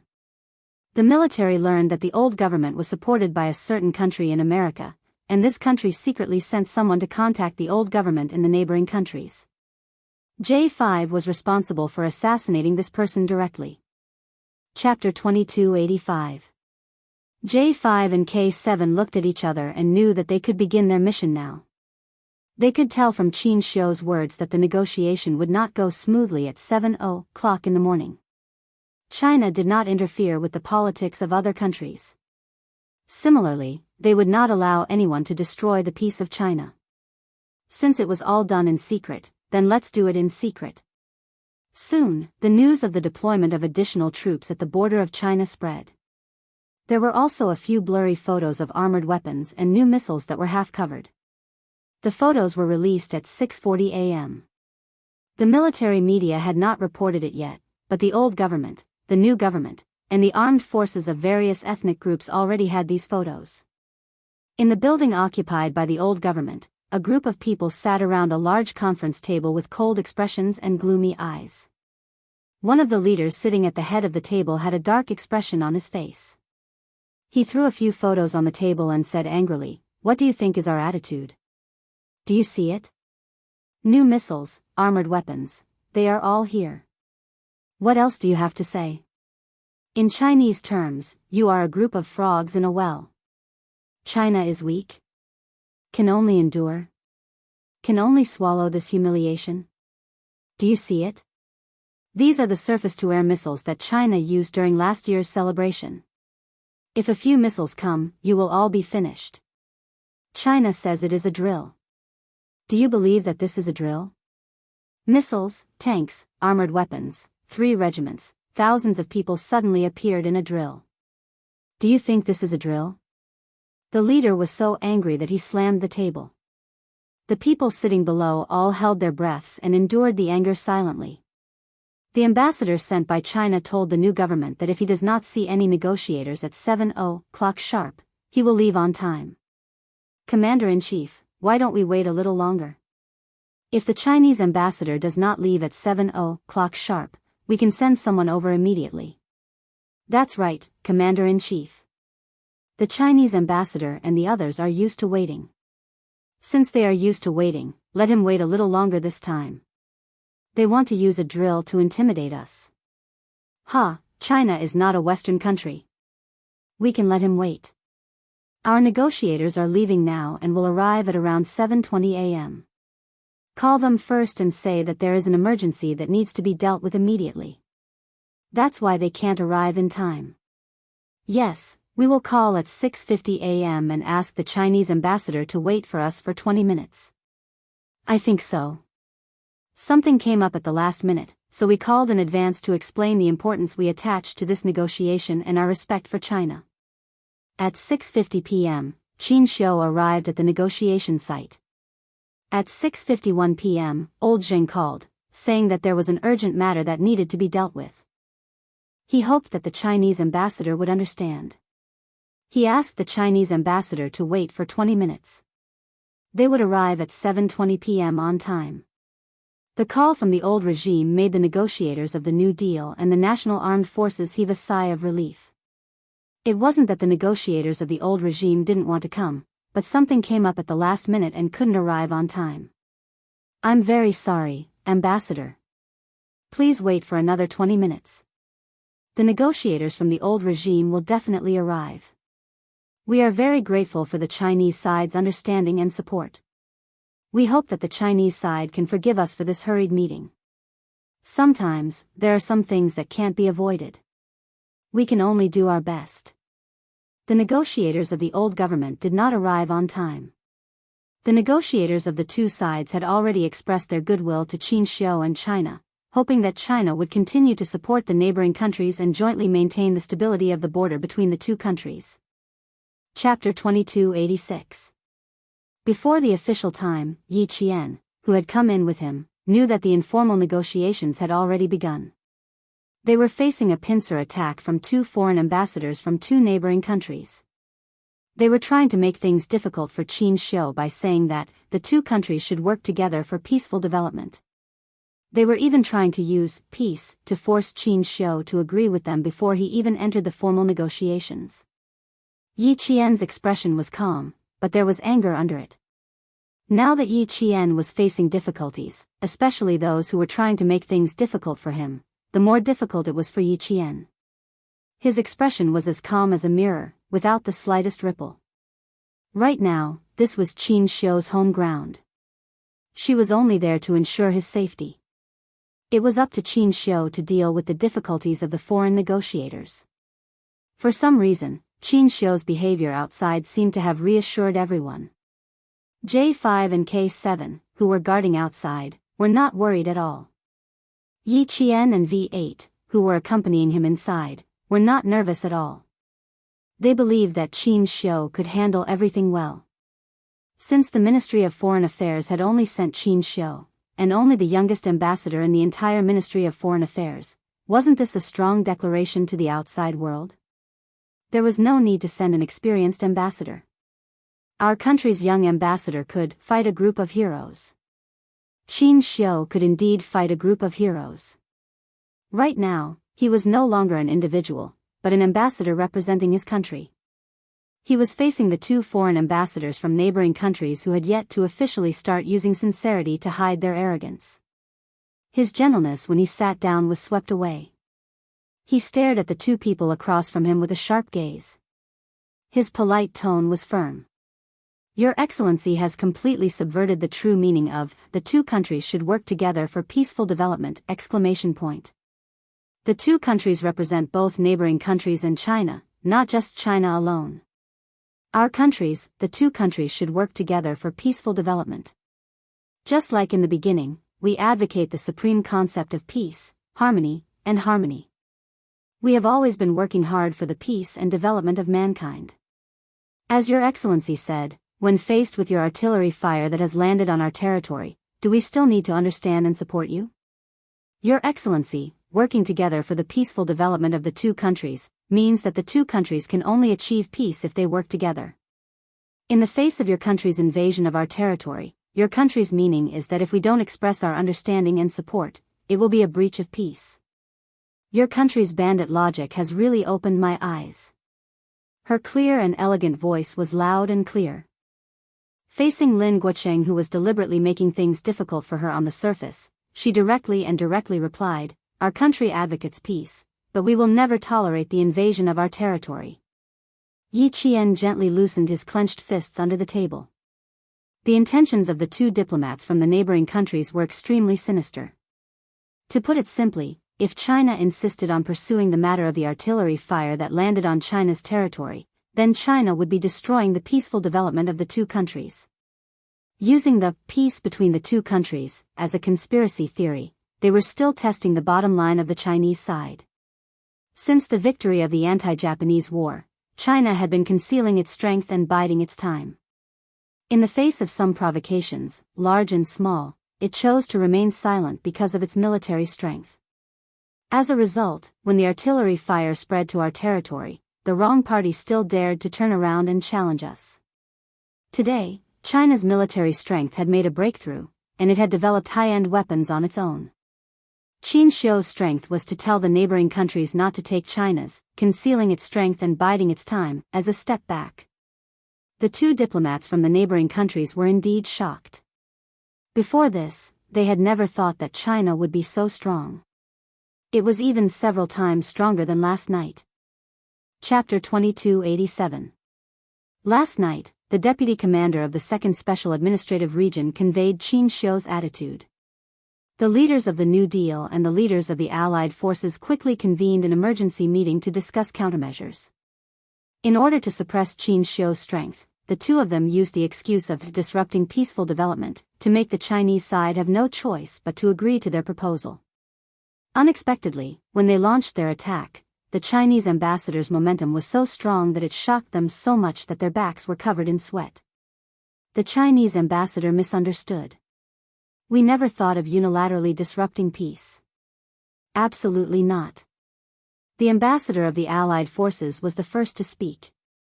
He looked down at his watch, stood up, and said politely, "There's still 5 minutes until 7 o'clock. I'll hurry the negotiator and ask him how long it will take for him to arrive." Qin Shi smiled faintly and said to Yi Qian, who entered the venue with him, "Inform the outside that I'll be leaving at 7 o'clock sharp." Then he turned slightly to V8 and said in a low voice, "Inform the military that the exercise will begin on time." "Okay." V8, who was impressed by Qin Shi's strength, nodded slightly. He couldn't help but look at him with admiration. As he got up, he moved his fingers inadvertently and quietly gave Yi Qian a look, indicating for her to protect Qin Shi. Then he left the venue. The foreign affairs negotiator of the New Deal also instructed the staff accompanying him. Feed back the Chinese ambassador's words without missing a word. Come up with a new countermeasure. Give me an answer as soon as possible. He was no longer as calm as before. There was a faint trace of anxiety in his expression.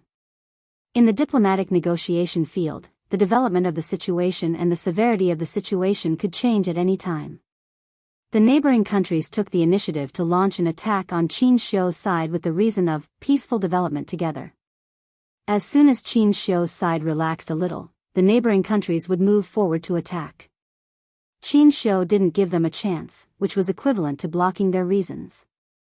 The neighboring countries couldn't do anything if they didn't get a response. Naturally, they would feel anxious. The sweat on their backs was the first sign of their momentum beginning to weaken.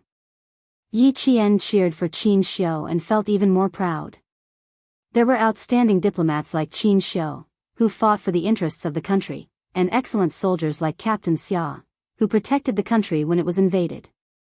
The rise of a big country was no longer a pale fantasy, but a real reality step by step.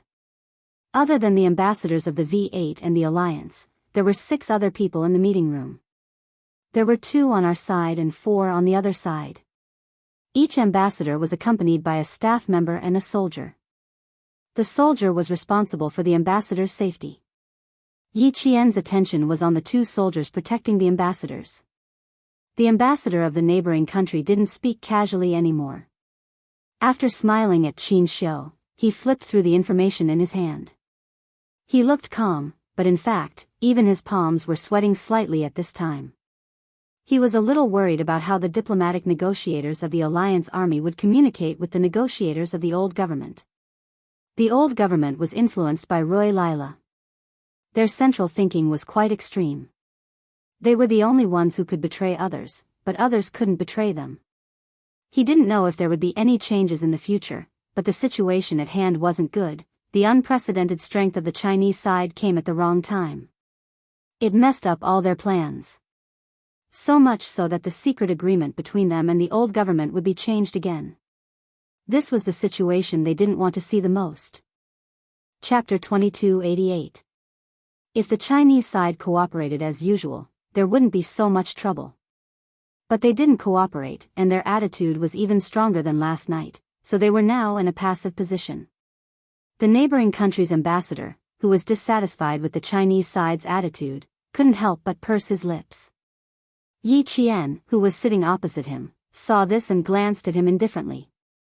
Finally, he returned a faint smile to the neighboring country's soldier who was staring at him, and calmly looked at the other party. You look at me, and I look back at you.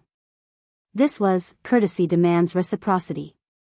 Yi Qian thought that Qin Xiu was quite outstanding, and Qin Xiu also thought that Yi Qian was quite outstanding. When he turned his head slightly, he saw that her expression was calm as she looked indifferently at the neighboring country's soldier. He couldn't help but laugh. You're very calm, not bad. He leaned slightly closer to Yi Qian and laughed softly. You've made me see you in a new light again. Surprise after surprise was equivalent to surprise after surprise, and it was also equivalent to being moved again and again. When the other party saw this, he consciously looked away.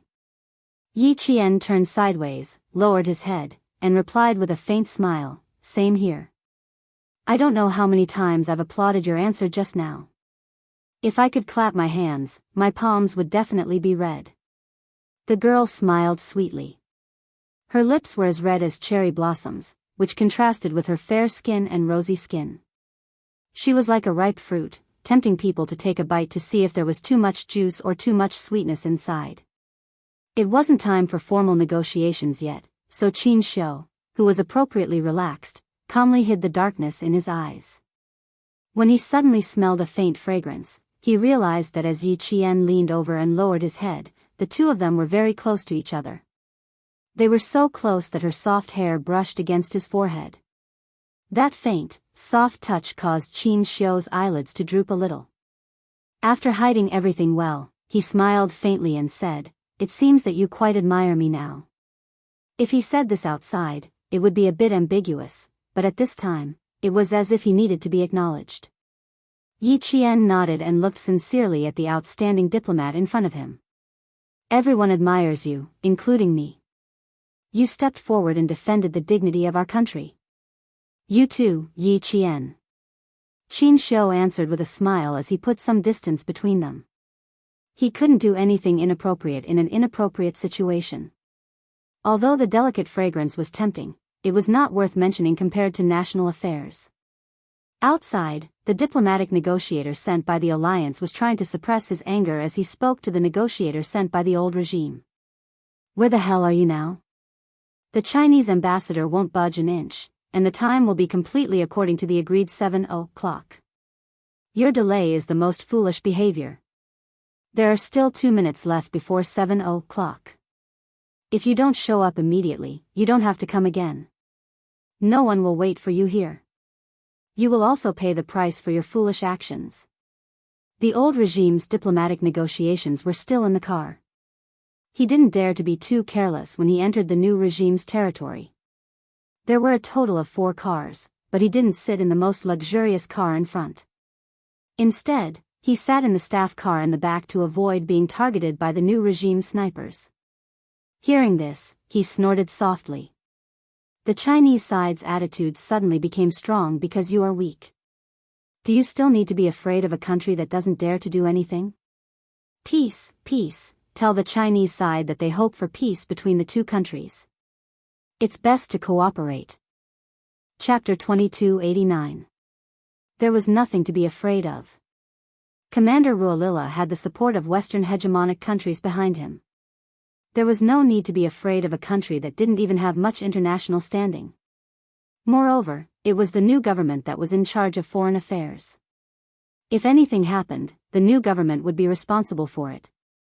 It had nothing to do with Commander Ruolila. Was the Chinese really not going to cooperate?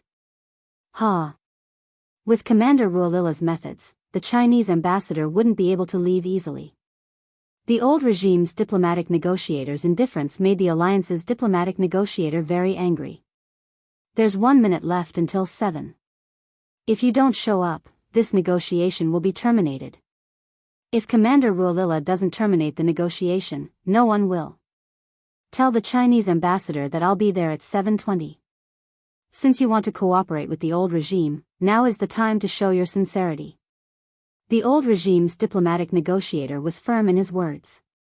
After he finished speaking, he unilaterally ended the communication. The alliance's diplomatic negotiator was offended. His face turned green and white. There was obvious anger in his eyes. Seeing that there was less than a minute left, he could only jog back to the meeting. There were 40 seconds left until 7. J5 looked down at the change in the time and maintained contact with China. No one from Commander Rulila's side has appeared. Our military exercise, the countdown began. 10, 9, 8, 7, 6, 5, 4, 3, 2. J5's deep voice suddenly sounded like a sharp sword being unsheathed. With a murderous aura, he said, begin the exercise. At 7 o'clock sharp, if either side of the negotiation didn't show up on time, the Chinese military exercise would coordinate with Qin Shi's time and immediately begin the large firepower mountain attack exercise. China had always been benevolent, especially in the international community. It would never do anything that would endanger the friendship between the two countries. China had always abided by international treaties and never violated the terms of the treaties. It had always prohibited everything and worked hard to promote world peace and development. Then, the neighboring countries and even other countries interpreted China's attitude as forbearance, concession, and cowardice. The mortar fired by the neighboring country that fell into China's territory was actually a test to see how far China would go. Qin Shi wouldn't allow the neighboring countries to continue testing. China wouldn't allow this kind of testing with contempt. Yi Qian and V8 received Qin Shi's order and immediately prepared for everything. He stood up with an imposing aura and said coldly to the negotiator, "Sorry, time is up. Our negotiation has failed. I am very sorry that Commander Herrera does not wish to contribute to the stability of the border between our two countries. I hope that your country can solve its internal problems for the time being and not endanger our borders. Please wait, Mr. Ambassador." When the New Deal ambassador saw this, his expression suddenly changed. The staff he had just sent to ask for instructions from the higher-ups had not returned yet, and the Chinese ambassador had left without even staying for a minute. "Mr. Ambassador." The ambassador of the Alliance Army pushed the door open and entered. He suppressed his anger and said sincerely, "Mr. Ambassador, please wait for another 20 minutes. The representative sent by Commander Rila will be here soon." "Mr. Ambassador, please wait for another 20 minutes. Why don't we go to the banquet room and have a glass of champagne first?" When the two sides saw that Qin Shi really stood up and left, the negotiators of the new policy couldn't help but stand up. They didn't expect that the Chinese side would suddenly stop making concessions and become so aggressive. For a moment, they panicked.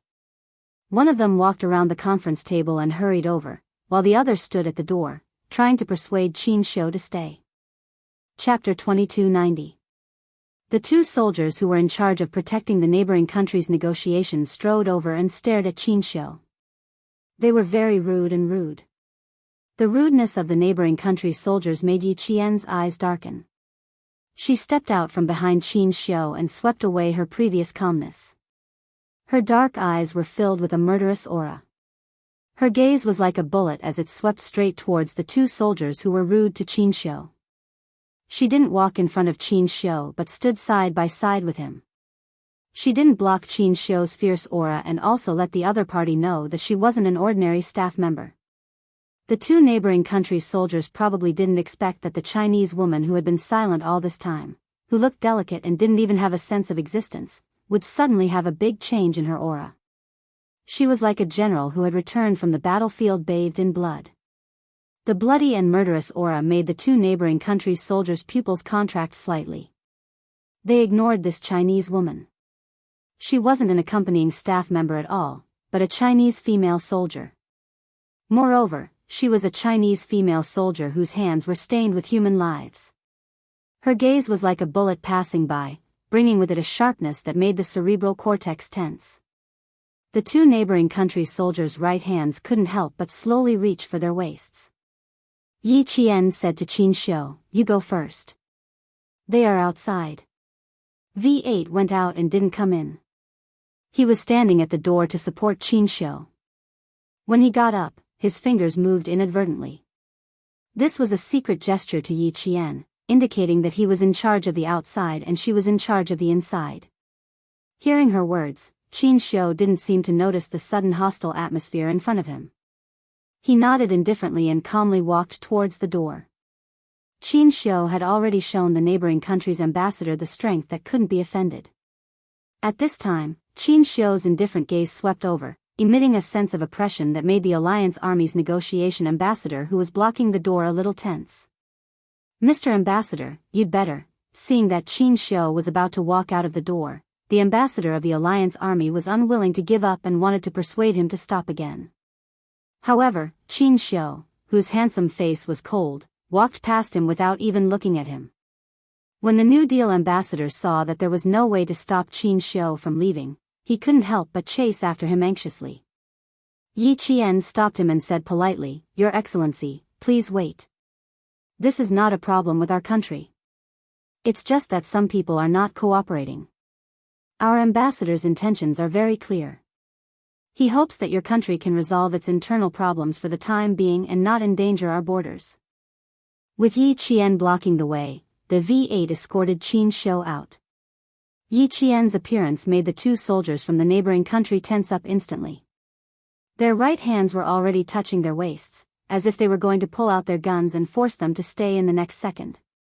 For a second, the ambassador from the neighboring country's new government did have such an idea in his mind, but he suppressed it. Because it was not a small matter to pull out their guns and force an ambassador to stay. China's attitude was already very strong. If they still forced the Chinese ambassador to stay, a few surface-to-air missiles would land on them. In the end, the New Deal would be at a disadvantage. The New Deal only wanted to democratize the North. They absolutely could not have a conflict with China. Yi Qian quickly caught up with Qin Xiu with a cold expression and said in a low voice, "They wanted to pull out their guns just now. We have to leave here as soon as possible. You escort the ambassador out first. I'll cover the rear." The V8 immediately arranged and stayed a few steps behind in case something unexpected happened. He could stall for time for Yi Qian and Qin Xiu to leave. Chapter 2291. Qin Xiu walked out of the conference hall with a warm expression. He still had a smile on his face. The New Deal and the Alliance Army don't have the guts to do that, but... His smile instantly turned sharp, and even his voice was much tighter. But the old regime's Ruilala side might not. The Alliance Army ambassador at the door chased after Qin Xiu to the door and watched him leave without looking back. He was very anxious. He really left. The ambassador sent by the Chinese side really left. They were used to the Chinese side giving in. They suddenly became so strong. This kind of unprecedented thing happened to them. Things are getting tricky. He returned to the conference hall and spoke to the New Deal ambassador in a deep voice. The Chinese side's attitude will become a stumbling block to our country's democratization. If there is no way to take back the northern land, we will first eliminate Ruilala's group. I will go back and report to the commander-in-chief now. You should report our situation to them.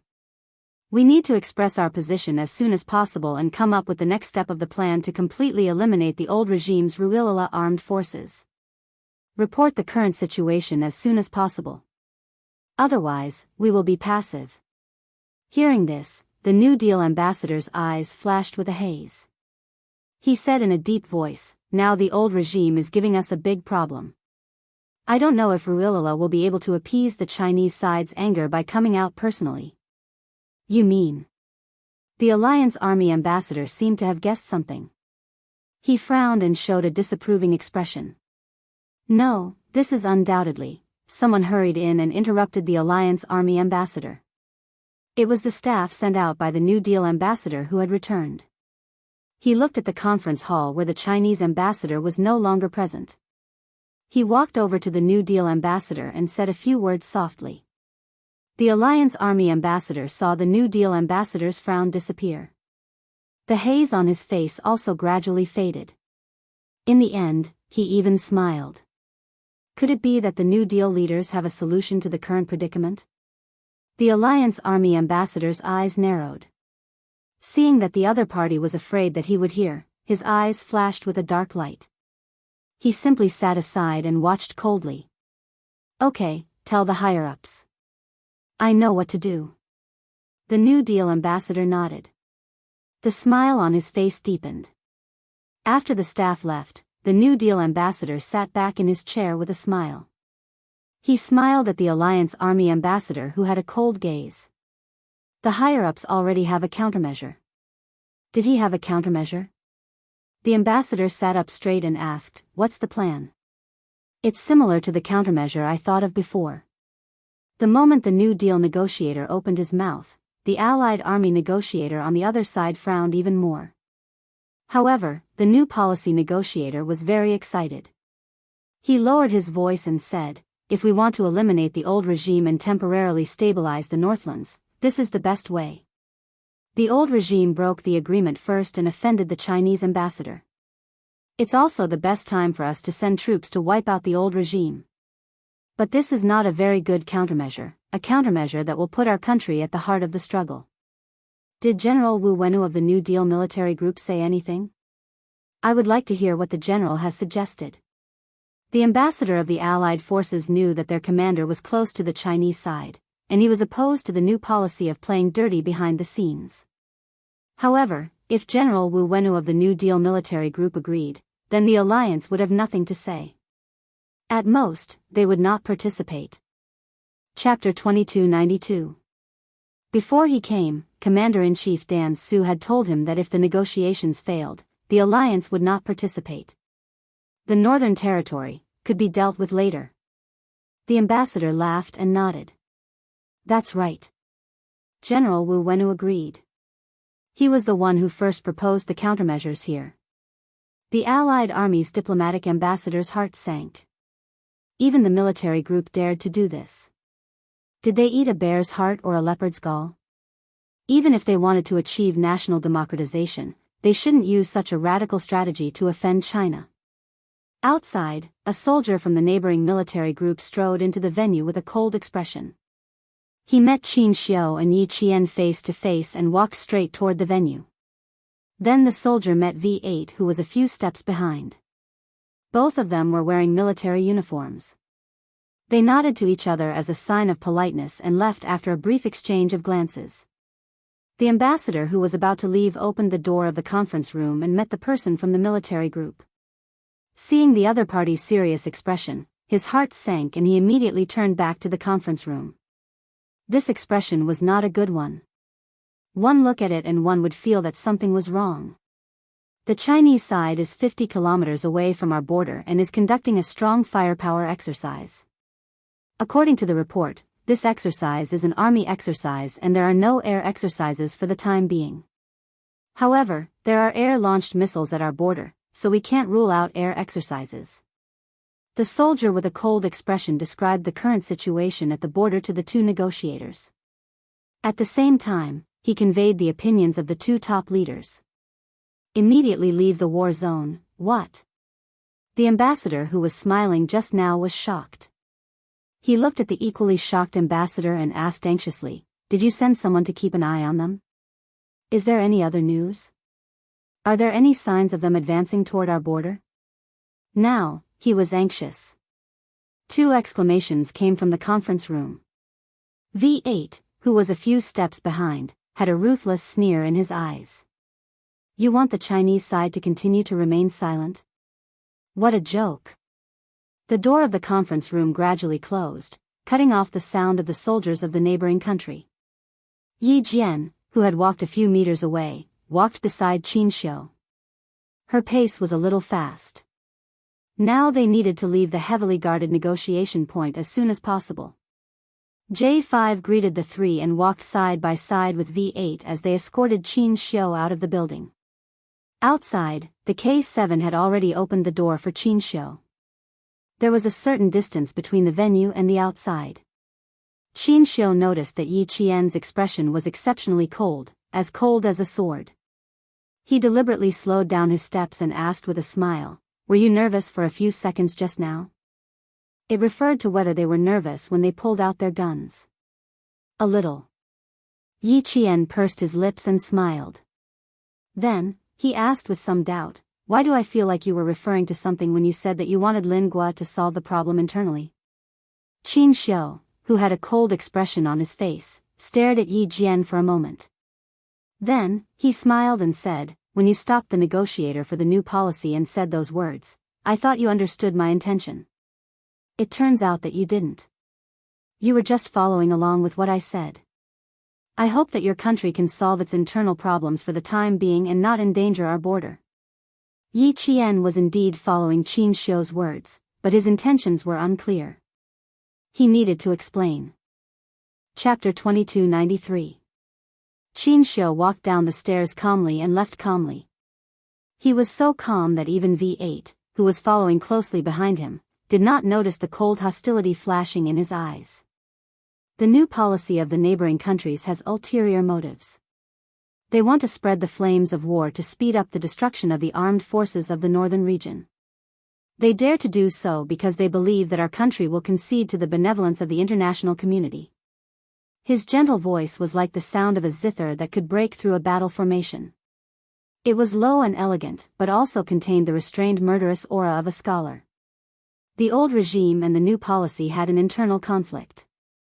In the end, the artillery fire was focused on the armed forces of the northern region. Perhaps this is a feint played by the old regime and the new policy.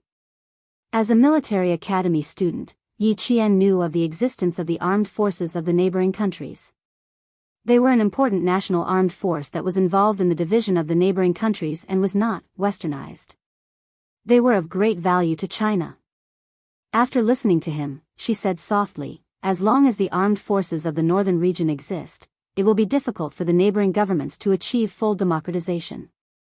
They will also not be restrained by America and become a pawn to contain our country." That's right. We have now understood the intentions of the neighboring countries. It doesn't matter whether the negotiations are carried out or not. So, Qin Xiu walked down the stairs and looked at Yi Qian. A warm smile like the ripples of spring water appeared on his elegant and handsome face. "Get in the car first. I'll talk to you in detail in the car." The car was right in front of them. Qin Xiu bent down and entered the car first. Then, the three cars on the Chinese side started and sped away from the venue.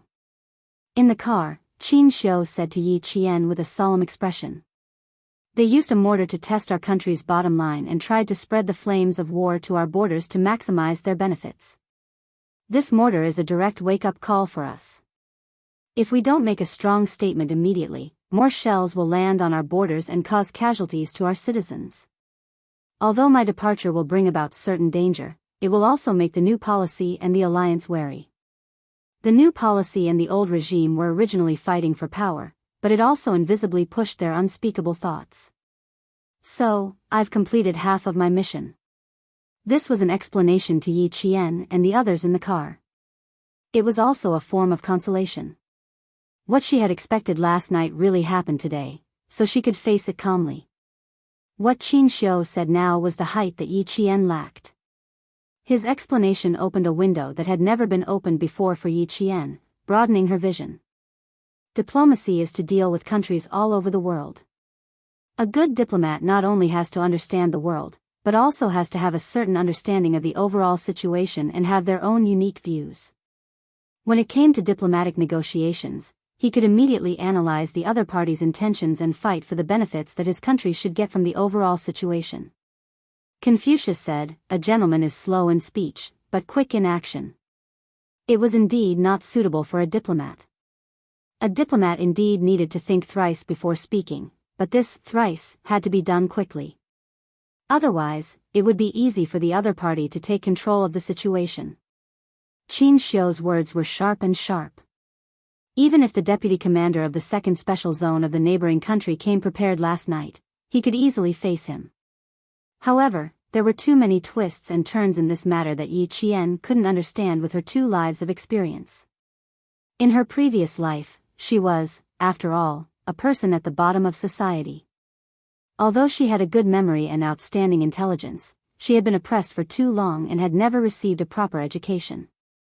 With her limited vision, how could she understand politics and diplomacy? After Qin Xiu's advice, Yi Qian suddenly felt that the depth of the situation was too deep for her to see through. She had never thought that perhaps the new policy and the old regime were working together to eliminate the armed forces of the Northlands.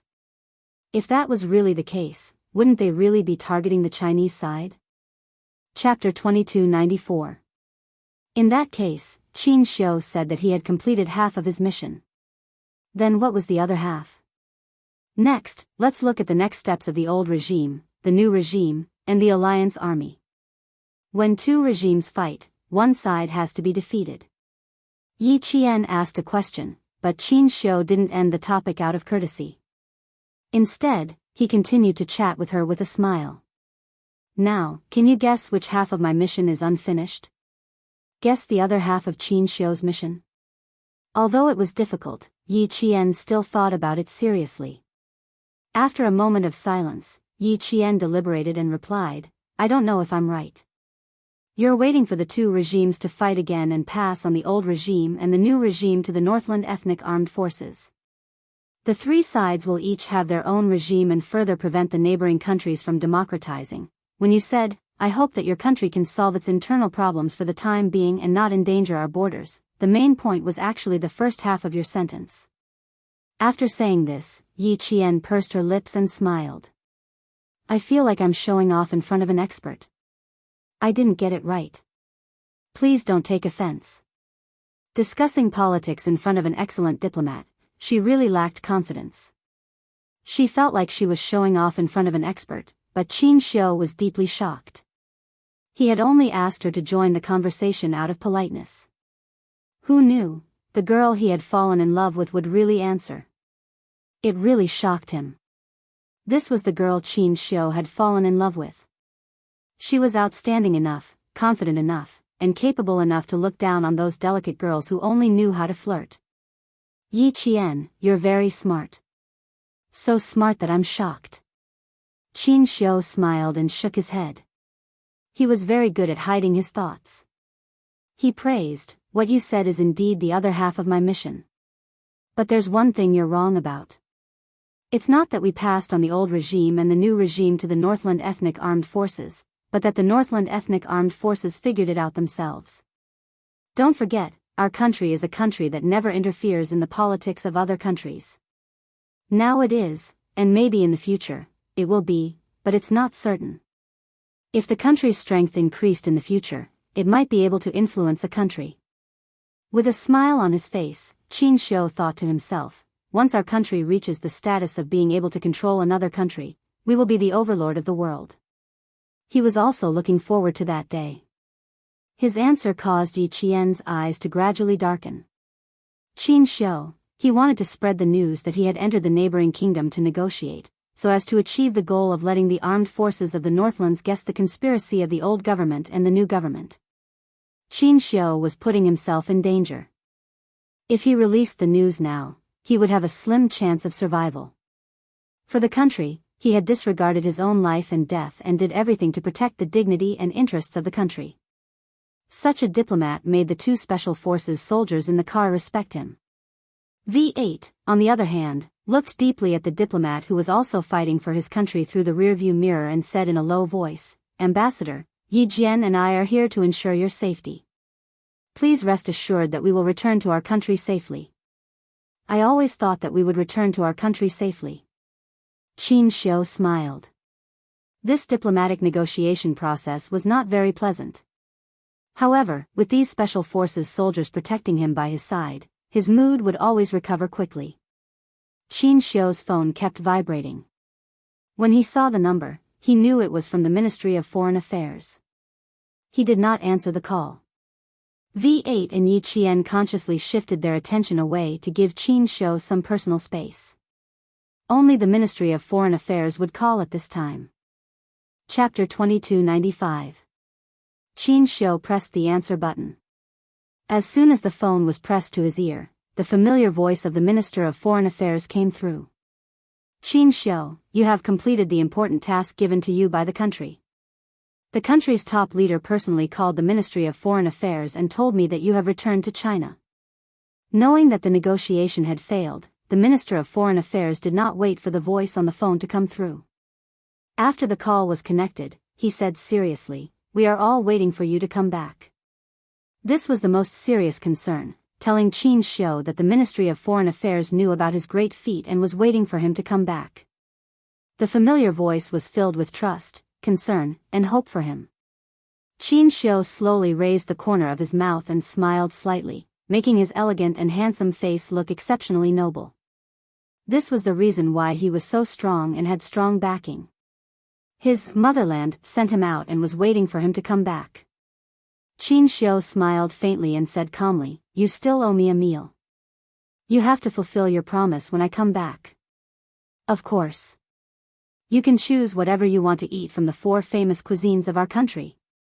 The leader of the Ministry of Foreign Affairs laughed heartily. Qin Xiu was the youngest diplomat in their department and also the most promising young man. He was only 27 years old now, but he was already able to hold his own. In time, he would definitely leave his name in the history of our country's diplomacy. Next, the Minister of Foreign Affairs reminded Qin Xiu to follow their soldiers closely and remember not to walk around on his own to avoid trouble. The minister knew that Qin Xiu had a bad sense of direction. After ending the domestic communication, Qin Xiu suddenly saw the soldier who was driving the car talking cheerfully to him. "Ambassador, the military is still waiting for our triumphant return. We should go back safely and have a drink." V8 did not maintain his cold image anymore. He turned his head and promised Qin Xiu with a smile, "With us here, everything will be fine." With an outstanding soldier and an outstanding diplomat, Yi Qian confirmed that everything would be fine. "With an ambassador as capable as you accompanying us, there will definitely be no problems." Qin Xiu looked sideways at her voice, which was as clear as spring water. Her smiling face was like a blooming flower. The color of the flower was simple and elegant, and the stamen was so beautiful that it took him a lot of effort to look away. He chuckled softly, and his unreadable eyes were filled with a smile that could not be concealed. He half-jokingly and half-seriously said, "With you by my side, I really feel quite safe." The girl in front of him was like a blooming flower, bright and beautiful. It was hard to imagine that such a girl would use her life to protect him. He himself had never thought about it. The laughter seemed to have blown away the tense atmosphere in the car. K7, who was driving, was still expressionless. He didn't say a word, but the light in his eyes was enough to show that he was smiling. However, his smile was so subtle that no one noticed it. Qin Xiu had spent a lot of energy on this negotiation. His mind still hadn't calmed down, so he didn't say anything more. He clenched his fist with one hand, curled his index finger slightly, and pressed his forehead bit by bit. When he did this, it meant that he was deep in thought, and it was inconvenient to interrupt him. Yi Qian had learned about Qin Xiu's little tricks from the confidential staff of the Ministry of Foreign Affairs. Seeing this, she understood and reminded K7 and V8 softly, "Take a break for now." The 2 special forces soldiers sitting in the front nodded. Yi Qian began to think about every word Qin Xiu had just said. As a soldier, not only did she know how to fight, but she also had to know a certain level of politics. If she was only a soldier who knew how to kill in the future, she would be a reckless person. Chapter 2296. Yi Qian had a strong sense of self-reflection and knew how to act. It was very quiet in the car, but her brain was still deep in thought.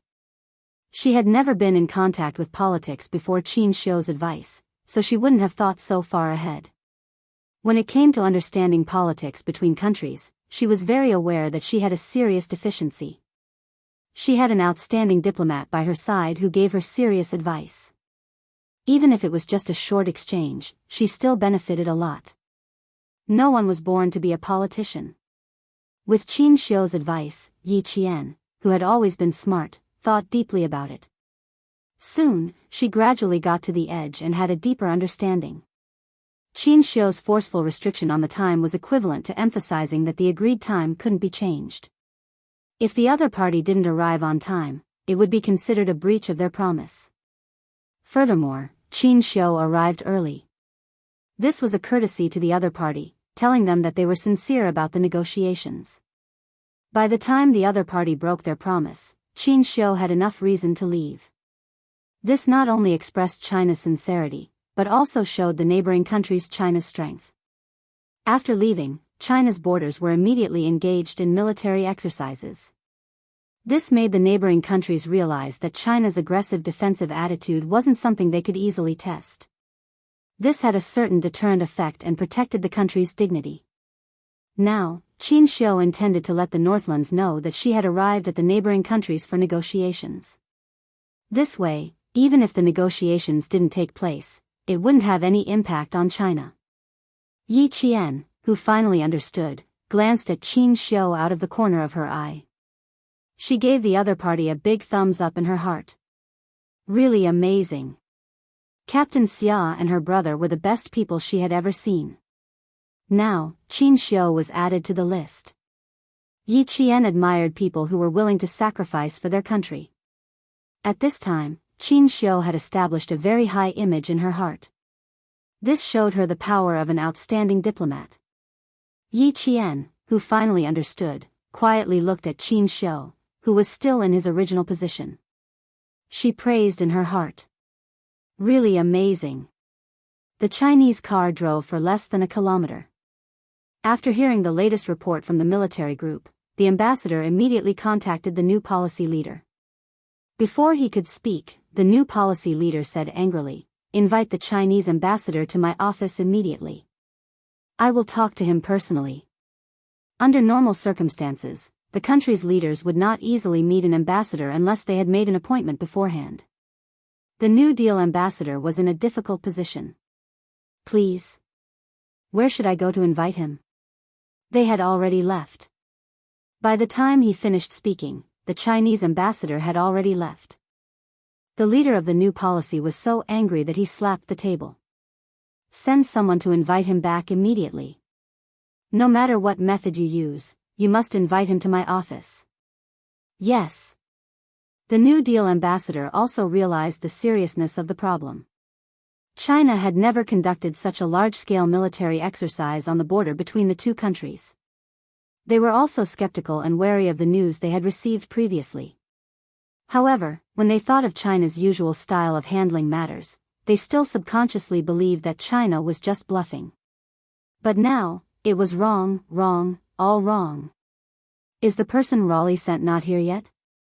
"Very good, I am now on the phone with Raleigh." "Later, tell the person he sent and tell him how serious the consequences of China's anger are. In addition, General Wu Wainus said that the plan will not change." The leader of the new policy leader hung up the phone angrily and immediately picked up the receiver. He needed to talk to this lunatic Raleigh. Chapter 2297. The leadership of the new government was shocked by the maneuver launched by the Chinese side. The negotiator from the old government arrived late at the venue and found it quite unbelievable that the Chinese ambassador had not been seen. "Left? Did he really leave? Are you joking with me? Did the Chinese ambassador really leave? How is that possible? Didn't I say that I would definitely arrive? Why did he leave?" The negotiator from the old government stared and expressed his confusion in a completely incomprehensible tone. The negotiator sent by the new government thought of the possible trouble that might arise in the future.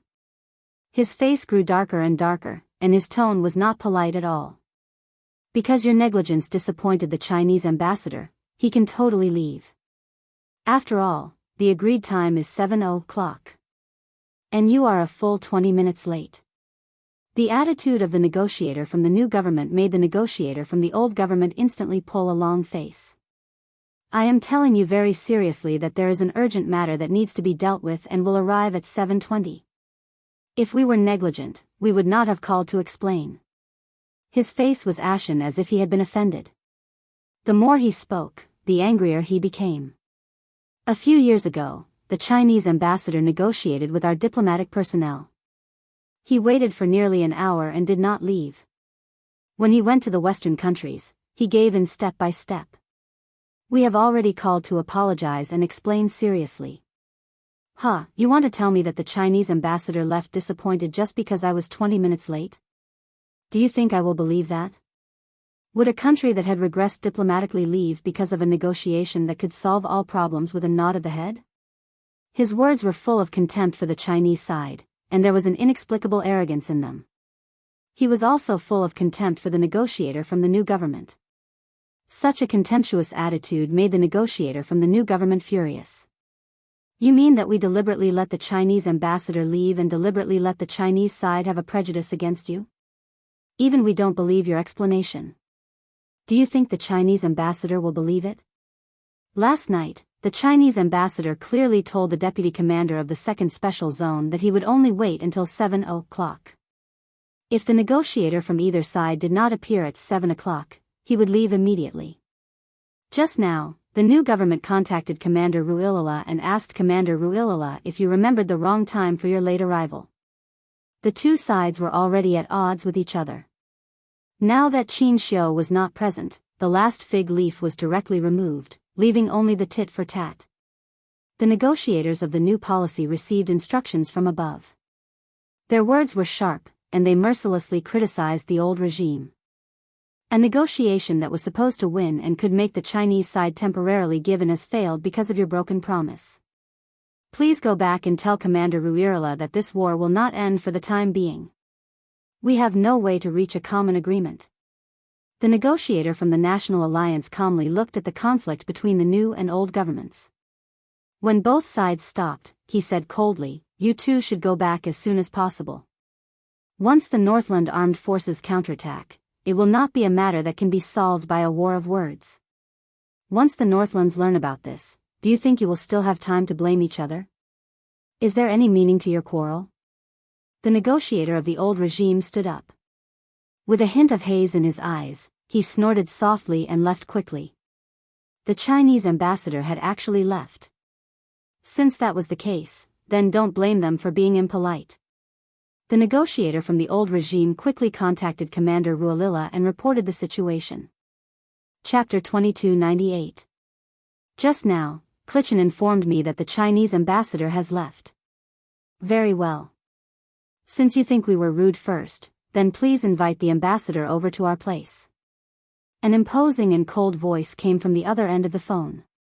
I've already sent people to keep an eye on the Chinese ambassador. When he leaves the New Deal's sphere of influence, I'll send troops to invite the Chinese ambassador over for a chat. This meant that they wanted to detain Qin Xiu. Commander Raleigh of the old government was an extremist. He was a hegemonic figure who would rather betray the world than betray him. He wanted to detain Qin Xiu, but he did not know that Qin Xiu, Yi Qian, and J5 had already taken precautions against Lingguo after the deputy commander of the 2nd Special Zone left.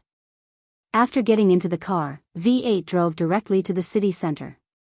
The roads in the city center were complicated and there was a lot of traffic.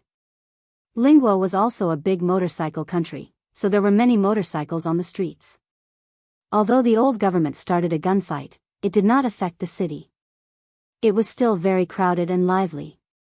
When the car drove onto a flat road, they realized that there were cars following closely behind them. Pay attention to the back. There are 4 cars following closely. 3rd intersection down. Split up. Roger. Roger. V8 saw a black car following closely behind them from the rearview mirror. He said to Yi Qian, "Pay attention to the left and right." Qin Xiu, who was sitting on the side of the seat, leaned slightly to look at the situation behind the car through the rearview mirror. His eyes darkened.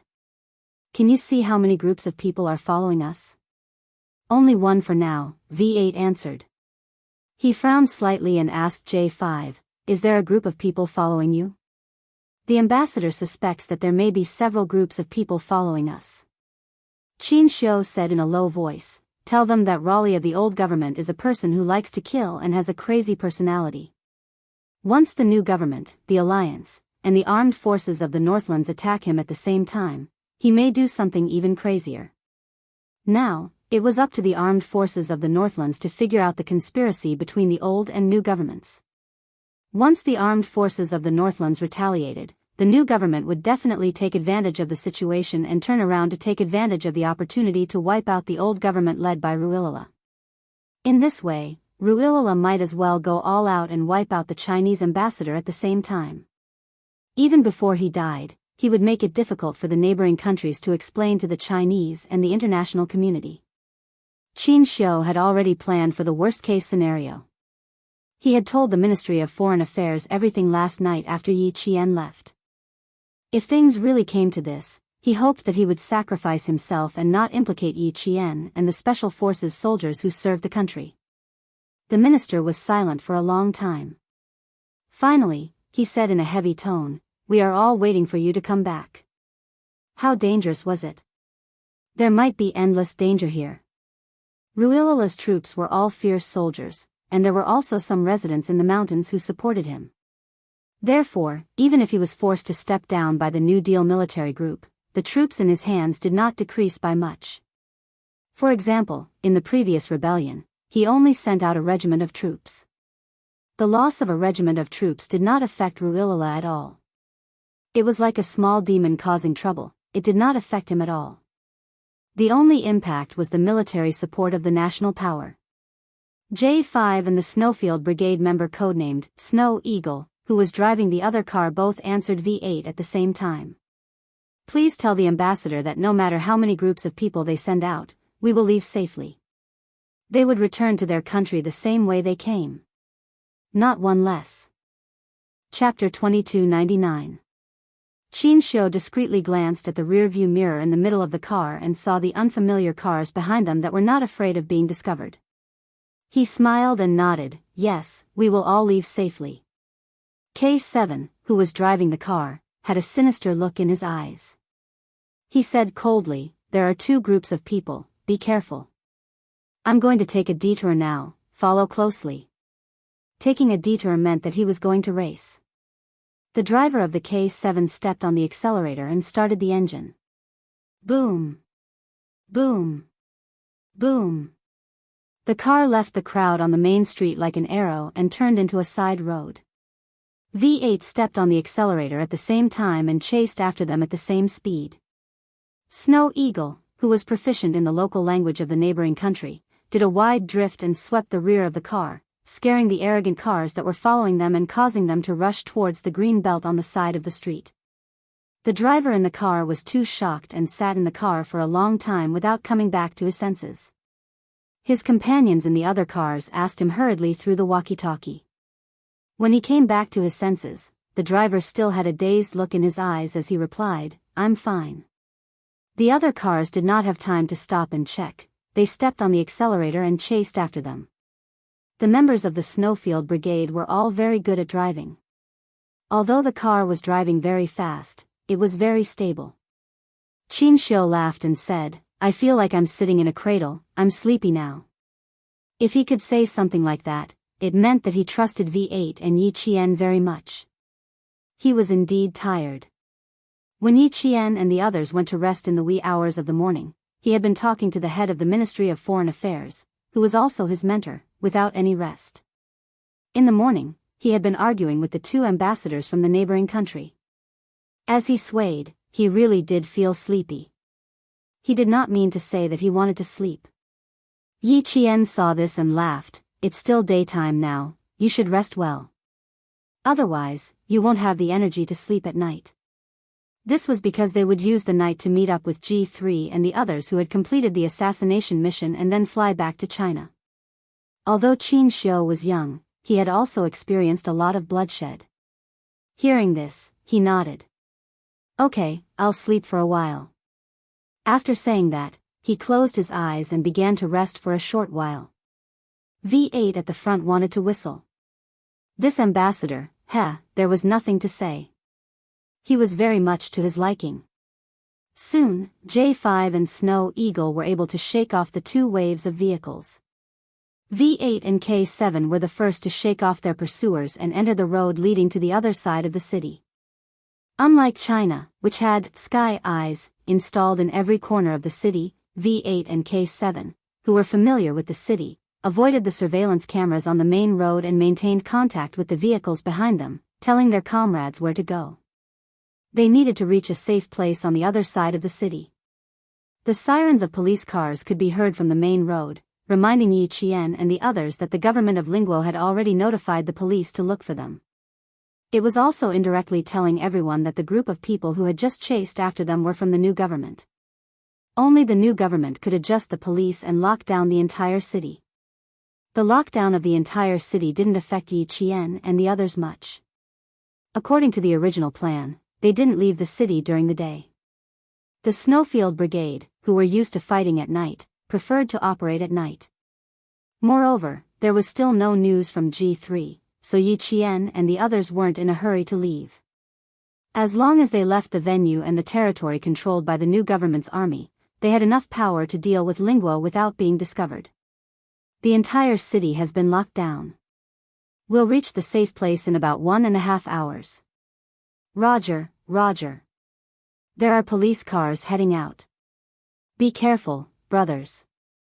Chapter 2300. The 3 cars were separated by a certain distance, but they maintained contact with each other at all times. The driving cars were like fish swimming at the bottom of the sea, easily avoiding the pursuit along the way.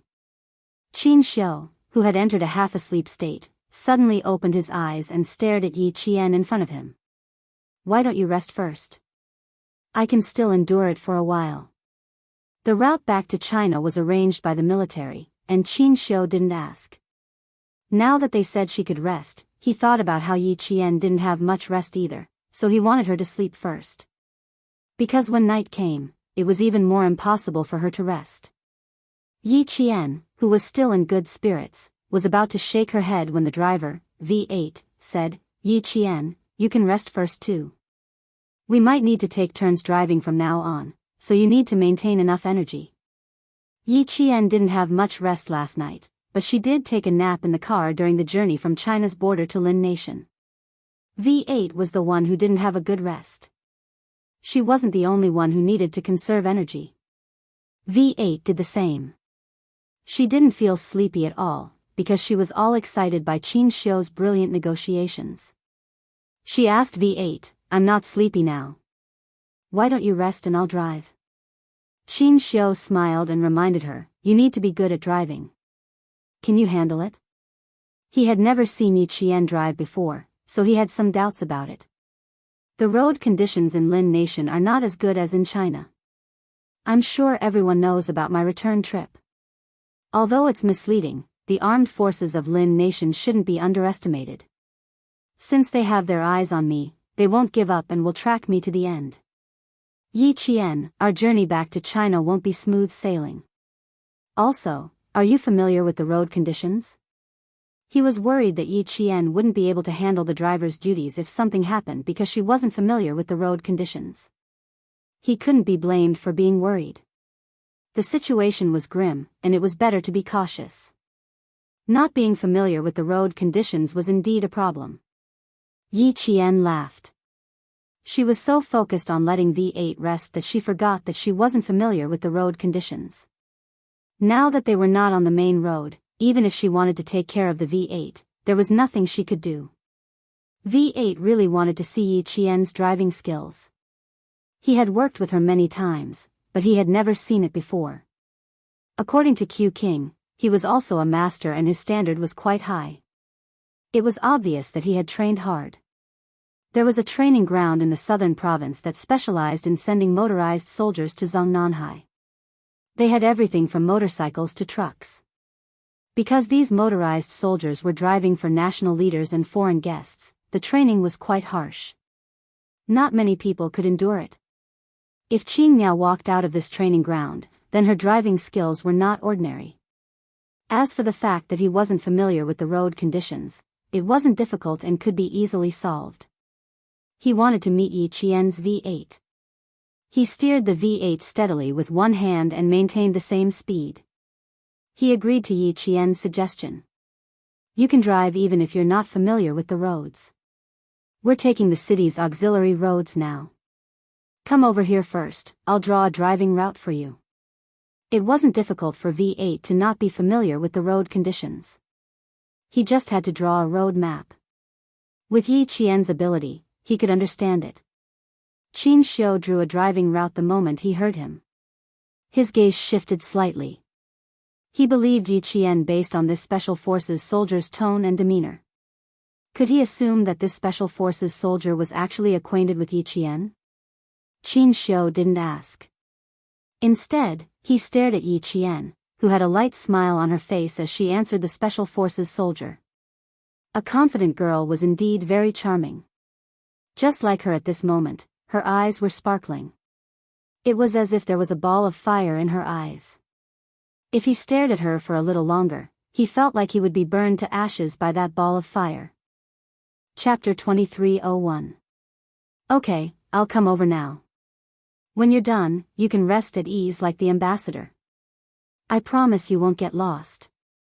Yi Qian was still worried that Qin Xiu would be worried about him, so he specifically said to him, since I dared to take over driving, I definitely have my own confidence. You can rest at ease. He was confident enough, calm enough, and the expression in his eyes was enough to attract attention. Qin Xiu's smile deepened, and the color in his dark eyes deepened. He said with interest, when I heard you say you were going to drive, I was so sleepy that I flew away. Now, I want to see how good your driving skills are. If he wanted to get closer to her, he needed to understand her better. Since he had the chance now, he naturally wouldn't miss it. Qin Xiu and Xia Jinyuan were undoubtedly the same type of people. They were both very quiet and powerful people who knew everything in the palm of their hands. They didn't make a move easily and liked to plan before making a move. They would slowly encroach on the opponent's territory until the opponent had nowhere else to retreat to. Only then would they appear and take down the opponent in one fell swoop. Although Yi Qian had lived 2 lives, he was still a little inexperienced in front of the two of them. He had a pair of eyes that could see through people's hearts, but he couldn't instantly see what Qin Xiu, who could chat and laugh with other countries on diplomatic occasions and fight for the interests of the country, was thinking. She couldn't see through him in time, and Qin Xiu, an excellent diplomat, couldn't let her see through him either. The V8 and Yi Qian didn't even need to stop the car when they swapped positions. The car was still moving, so the two of them quickly and smoothly completed the swap. It wasn't rare for a SWAT member to swap positions to protect himself, but Yi Qian was only a military school student. For him to be in such a position and be able to work so well with the SWAT member, this surprised Qin Xiu. There wasn't the slightest bit of unfamiliarity. One look, one movement, and he knew what the other was thinking. Qin Xiu was even more certain that the SWAT member and Yi Qian actually knew each other, but for some reason, they couldn't publicly know each other. Yi Qian was just a military school student, but he actually knew a Special Forces soldier. Qin Xiu raised his eyebrows slightly. His interest in Yi Qian did not diminish. We'll let Yi Qian drive now. Brothers, stay close to her. She looks like a pro too. The V8 who was sitting at the back did not forget to inform his brothers in the other 2 cars. J5 raised his eyebrows. Is that so? Then I really want to see it for myself. There was no doubt, only trust. This was Shui Ying's first time working with Yi Qian, and they had only exchanged glances with each other this time. When he heard that it was Yi Qian's turn to drive, his interest was piqued. I'd like to see it too. They all believed him and did not question him at all. They did not even ask him if he was familiar with the roads. Qin Xiu was already certain that Yi Qian was a Special Forces soldier and came from the same unit as these Special Forces soldiers. A military school student entering the Special Forces in advance? It was definitely a special case. Qin Xiu narrowed his eyes slightly when he thought about the first time he met Yi Qian. It was at a Chinese hotel in Pakistan.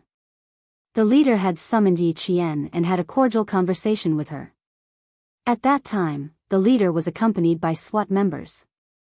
Facing the leader and a group of murderous Special Forces soldiers, Yi Qian was not afraid at all. She faced them calmly. At that time, Qin Xiu couldn't help but notice her from the side. Now that he thought about it, as a high school student, Yi Qian must be extraordinary to be able to accompany the leader on an overseas visit.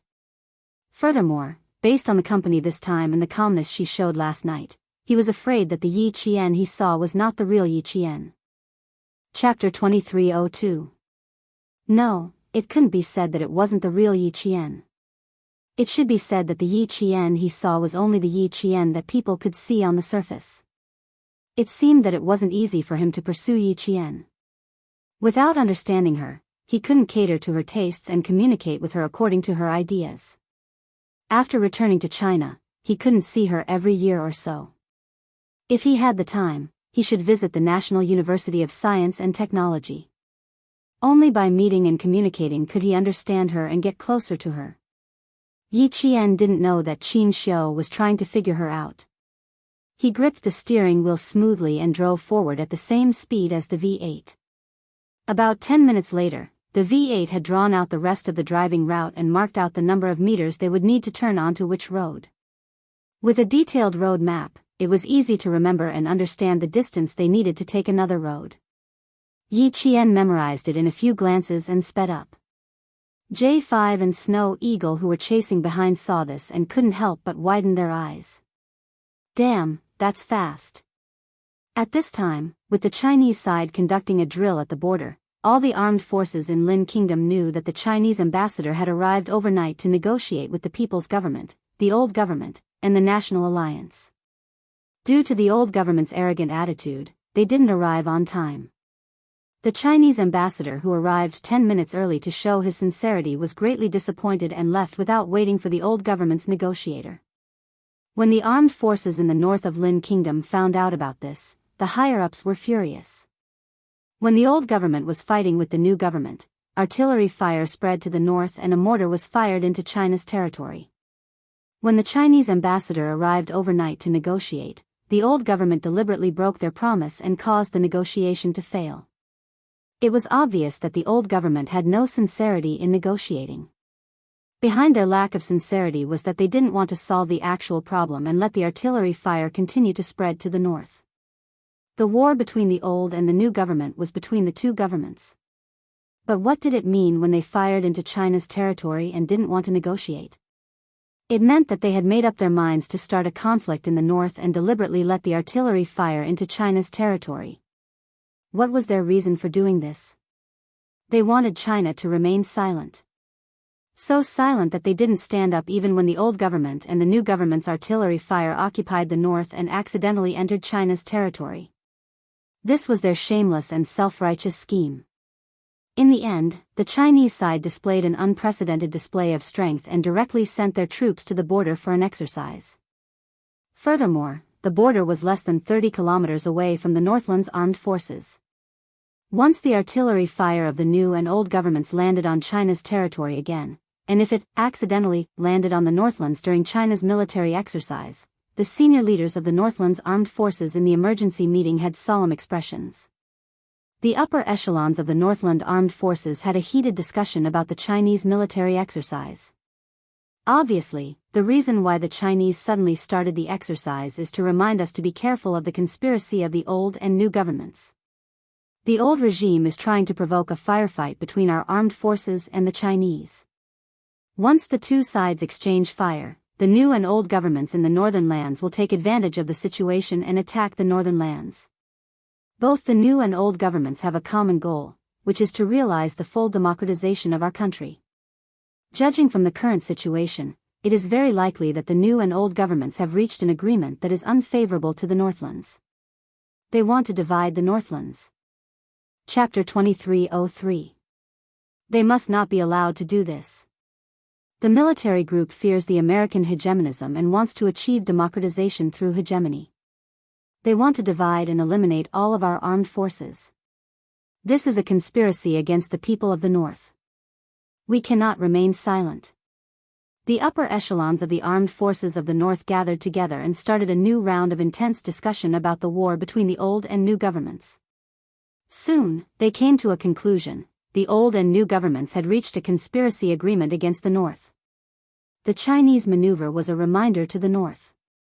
With a clear result, the armed forces of the North naturally could not sit still and wait for death. While secretly deploying, they told the old government, new government, and allied forces that they already knew about the conspiracy of the three parties. What? How did they know? Who leaked the news? Who? The leader of the new government jumped up from his office chair. His expression was very bad, so gloomy that the official who reported the news lowered his head. Investigate this thoroughly. Who is the one who leaked the information? You must find this person and sentence him to death. Only a few people knew that the Chinese ambassador was coming. How did everyone know about it now? The official did not dare to look directly at the leader.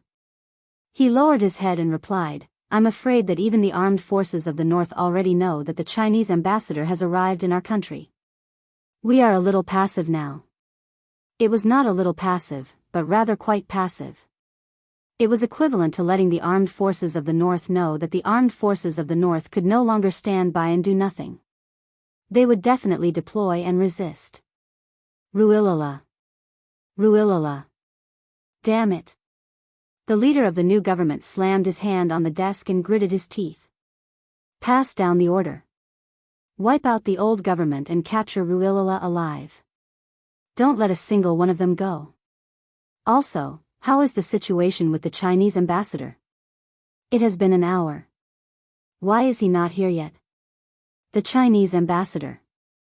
The official lowered his head even more. The vehicles we sent out have all been abandoned. We are now looking for them through the city surveillance. We will report to you immediately if there is any news. The leader of the new government, who was already in a mess, gritted his teeth and said sinisterly, no matter what, don't let him leave our country. Don't let him fall into the hands of that lunatic Ruilala. The military group had finally obtained the support of a Western country and had the opportunity to democratize the country. In the end, the old government Ruilala was full of himself and caused the situation today to be passive. The official replied, yes. He immediately contacted the commander-in-chief of the New Deal military group and asked him to come to the leader's office to discuss the next step. At this time, the government had already forgotten what they had said about the Chinese side at the time. They had completely forgotten that they had also thought that the Chinese side would endure and give in like before, turning big problems into small ones, and small ones into nothing. In the end, the Chinese side acted out of character and didn't give them any chance to negotiate at all. They showed an unprecedented strength, which instantly made the neighboring countries panic. At this moment, they could only immediately adjust their strategy and stop testing China's bottom line to avoid being attacked from the front and back, causing the collapse of the new policy and allowing the old regime to regain control of state affairs. The new government quickly called for an emergency meeting. Commander Ruilala of the old government was also furious, and a broken wooden chair fell apart. The dark-skinned and average-sized Commander Ruilala stared at the generals below him like an eagle. His gaze swept across them one by one, like a sharp knife at the back of everyone's neck. As his anger grew, the knife would rise and fall at any time, causing everyone to feel afraid. Chapter 2304. The Chinese ambassador only had a few people with him, and you let him escape. Useless. All useless. Commander Risla thought about how the armed forces of the various nations, as well as the armed forces of the Northland that he wanted, all knew that the Chinese ambassador had entered the country. Commander Risla, who had always been oppressed by the new government, was so angry that he unholstered his gun. He slammed the gun on the table. The Chinese ambassador must not fall into the hands of the new government and the armed forces of the Northland. We must find him first. After we find him, what if he doesn't cooperate? It's not up to him whether he cooperates or not. Commander Risla was in a state of madness. He had been oppressed by the new government for too long. If he did not fight back, he might be killed by the new government. So, he had to find the Chinese ambassador first. Not cooperating? He would make him cooperate obediently. When the people below heard this, they looked at each other. Looking at the gloomy Commander Risla and the gun on the table, someone wanted to say something, but in the end, he swallowed the words in his mouth. It's not up to the Chinese ambassador whether he cooperates or not. Do you dare to kill the Chinese ambassador? He did not dare to say it out loud. He was afraid that if he said it, Commander Risla would have such a crazy idea.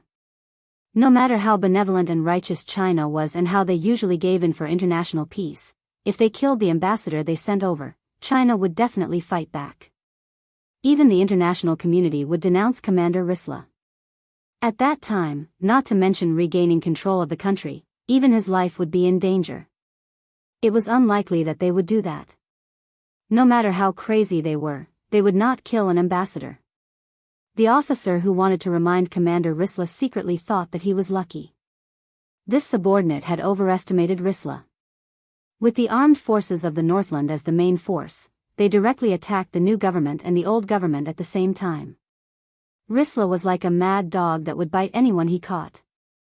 In his words, no matter who it was, as long as they were targeted by him, he would bite off a piece of meat at any cost. Yi Qian and the others became one of the targets of Risla's crazy revenge. Boom! Boom! Boom! The sound of car engines came from all directions. The sound came from afar and approached at a speed that would make one's face change color in shock. Just by hearing the sound, Yi Qian knew that these cars did not come with good intentions. As the vehicles converged into an intersection, the J5 found that something was wrong and immediately shouted, "It's another wave of people." In the car, Yi Qian, who was holding the steering wheel, observed the situation in the rearview mirror. There were at least 10 cars surrounding them. "Qin Xiu, I'm sorry, but you can't have a good rest. Let's see if we can take a break after this." Yi Qian, who had stepped on the accelerator to the maximum, said to Qin Xiu, who was sitting in the back, dressed neatly as if he was going to attend a banquet, with a smile, "Everyone wants to see how good your driving skills are. See, the opportunity is here." The atmosphere was tense, but she could still smile and joke around. It was obvious that she had a strong mentality. Qin Xiu, who was also tough, curved her thin lips slightly. Her smile was like water and mist, as indifferent as a mirror. Even if she heard the rumbling sound of the car being chased nearby, she was not surprised at all. He said, "I look forward to it. I'm looking forward to seeing the other side of you. I like knowing more about you." The V8 also responded in the same way. According to the route, the next intersection was a right turn. Yi Qian, who was holding the steering wheel, smiled brighter than the sun because of Qin Xiu's words. "How can I let you down?" Chapter 2305. In the first big drift, the car made a sharp right turn, and the two people in the car leaned to the right. When they turned to the right, they swung back to the left. It was as if the two of them had lost their balance. Even though they had their seatbelts on, they were still swung so hard that their shoulders slammed into the car door. Before the V8 even sat up, he gave Yi Qian a thumbs up. That drift was beautiful, perfect. Without slowing down, a 90-degree turn, without slowing down the brakes, and with the accelerator pressed hard to complete the entire maneuver. That was not something that could be done just by being careful and daring. It required superb skill. Yi Qian had practiced this type of 90-degree turn countless times at the Southern Province Automobile Troop Training Base. Not only were there 90-degree turns, but there were also 180-degree turns. She had practiced all of them, and her results were amazing. That kind of training was when she practiced with her own people. Now, she was fighting with the enemy. It was a completely different feeling. There was no sense of danger in the former, but in the latter, she had to fight to the death. When they turned to the right, there were 3 cars in front of the intersection. The car in front of the intersection was the first to notice the Chinese car rushing over. It immediately called for the other 2 cars to drive over. The cars on the left and right of the intersection turned out to be patrols. After receiving the call, they turned one after the other, stepped on the accelerator, and sped over at the speed of an arrow. Yi Qian.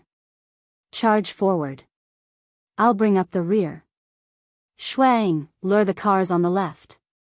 The J5 in the middle shouted. Charge out of the intersection. I'll break through on the west side. These cars came with the intention of perishing together. They attacked from the front, back, left, and right in an attempt to get rid of Yi Qian and her car in one fell swoop. Yi Qian replied calmly, "I'll be in front. Attack from the left and right. Take care of the left and right sides, then break through on the west side." The west side was the right side of the intersection. "Okay. I'll follow up and provide support." Shuang, clear the cars behind. The J5 saw that Yi Qian's voice did not change at all. She maintained her stability. He did not need to look to know that her skills were quite good. The beautiful 90-degree turn just now could be seen clearly. The first two waves of cars that the V8 team had shaken off could only be considered blocking and forcing them to stop. However, the dozen or so cars that appeared now were all recklessly rampaging around. It was obvious that these people were here to get rid of Qin Xiu. Knowing that the Chinese ambassador was sitting in the car, he still dared to be so arrogant. Qin Xiu knew that he was sent by the former government. Boom! Boom! Boom! The cars coming from 3 different directions at the intersection were getting closer and closer. Yi Qian, who had his V8 gun ready, gently pressed the automatic window control button. As the cars coming closer and closer, Yi Qian controlled the steering wheel with one hand and shouted in a low voice, "Fire!" Bang! Bang! 2 gunshots rang out at the same time. The wheels of the 2 cars coming from the left and right exploded. The loud sound of the tires exploding was louder than the sound of the bullets. The 2 cars that were moving at high speed became unmanned. They were completely out of control. The cars crashed and the people died as they moved in an S shape to the side of the road. The people in the car were obviously not as skilled as the members of the Shuayu team. The car sped out uncontrollably, and the pupils of the 2 men behind the wheel constricted violently, revealing a look of despair. They knew what mission they were on, but they did not think that they would die. Because they thought that the person who died must be the Chinese ambassador. Chapter 2306. Whoosh! Yi Qian retracted his pistol and turned the steering wheel nimbly and quickly, avoiding the 2 uncontrollable cars in an S shape. The rubber on the wheels flew off in an instant, and the exposed hubs screeched as they rubbed against the ground, creating countless sparks. When the 3 cars passed by, Yi Qian could almost see the despair in the driver's eyes. Despair? Ha! Not only should I make you feel despair, should make you feel fear. Beautiful. V8 said excitedly, beautifully done, Yi Qian. Too beautiful. Not only could she control the steering wheel at such high speeds, she could also shoot accurately. Too beautiful. Almost perfect. Qin Xiu, whose eyes flashed with a strange light, exhaled softly. Yi Jian, who was in the middle of a battle, exuded a charm that deeply amazed him, and her superb driving skills made him feel even more amazed. Yi Qian, you're just a freshman military school student, but you have the ability to subdue the special forces. Your personal charm is enough to amaze the world. The car in front of them was even easier to deal with. The J5 that came to support them directly fired a bullet at the accelerator. Bang! The explosion was accompanied by a rising fireball. Yi Jian turned the steering wheel, and the wheels made a terrible screeching sound as they turned to the left. Behind the car was a raging fire. It was estimated that the car would be burned to a metal frame in less than 5 minutes, and the people inside would be reduced to ashes. There were more than 10 cars surrounding Yi Qian, and 2 more cars rushed out from the alleys as soon as he broke through. Yi Qian, 4 cars come to surround us. I'll take care of 2, you and V8 blow the tires and take care of the other 2. J5's cold voice came from the communicator. Don't give them a chance to go back alive. V, protect the ambassador. Don't worry, they won't be able to return. V8's lips curved coldly, revealing a wolf-like ferocity. Vroom vroom vroom, I'm going to charge out, sit tight. Yi Qian knew that as long as they could get rid of the 2 vehicles that were crazily surrounding them, they would be able to launch a full assault. Because the 2 vehicles were driving in a straight line, the narrow road made it impossible for the 3 vehicles to converge. Therefore, before the other party could open fire, not only would they have to finish firing, they would also have to think of a way to break out of the encirclement. They planned to open fire. Yi Qian, get out of the way. V8 gritted his teeth and fired continuously with his submachine gun when he saw that the 2 vehicles were acting strangely. There was no need for Yi Qian to shoot again. The car that was shot at by the V8 dodged to the side and crashed into their own car. The 2 cars collided, and the car that was hit was instantly flipped upside down. The 2 cars stuck to each other, and sparks flew everywhere as they headed towards Yi Qian and the others. Sit tight. Hold him properly. Qin Xiu and V8 only heard Yi Qian say 4 words before the car suddenly drove up a small slope on the side of the road. Then, the car didn't drive on 4 wheels, but 2 wheels on each side.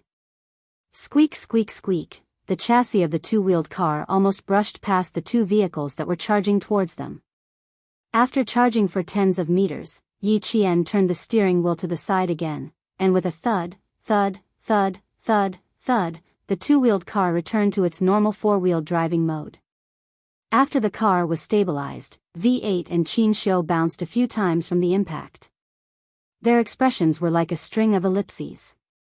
Behind them, Shuang, who had watched the entire process, said in a low voice, "That works too.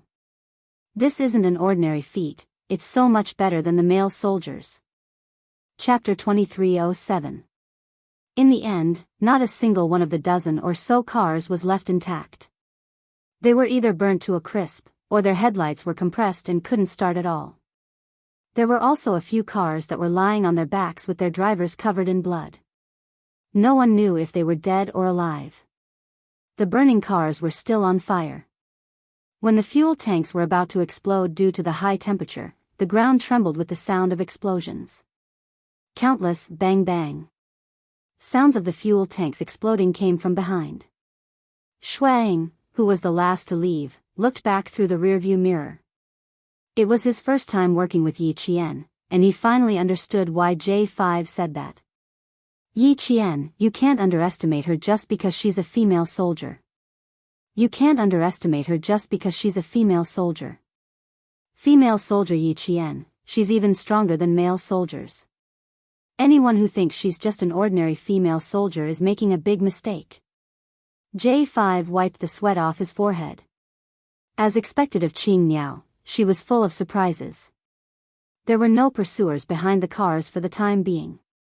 The comrades in the 3 cars reported to each other that they were safe. J5 specifically asked if Qin Xiu was okay. The ambassador had raced before, but he probably hadn't raced like this before. Qin Miao's last move was really not something an ordinary person could do. He had been in the Snowfield Brigade for a few years, and to be honest, he hadn't done this before. Qin Xiu knew what he meant by okay.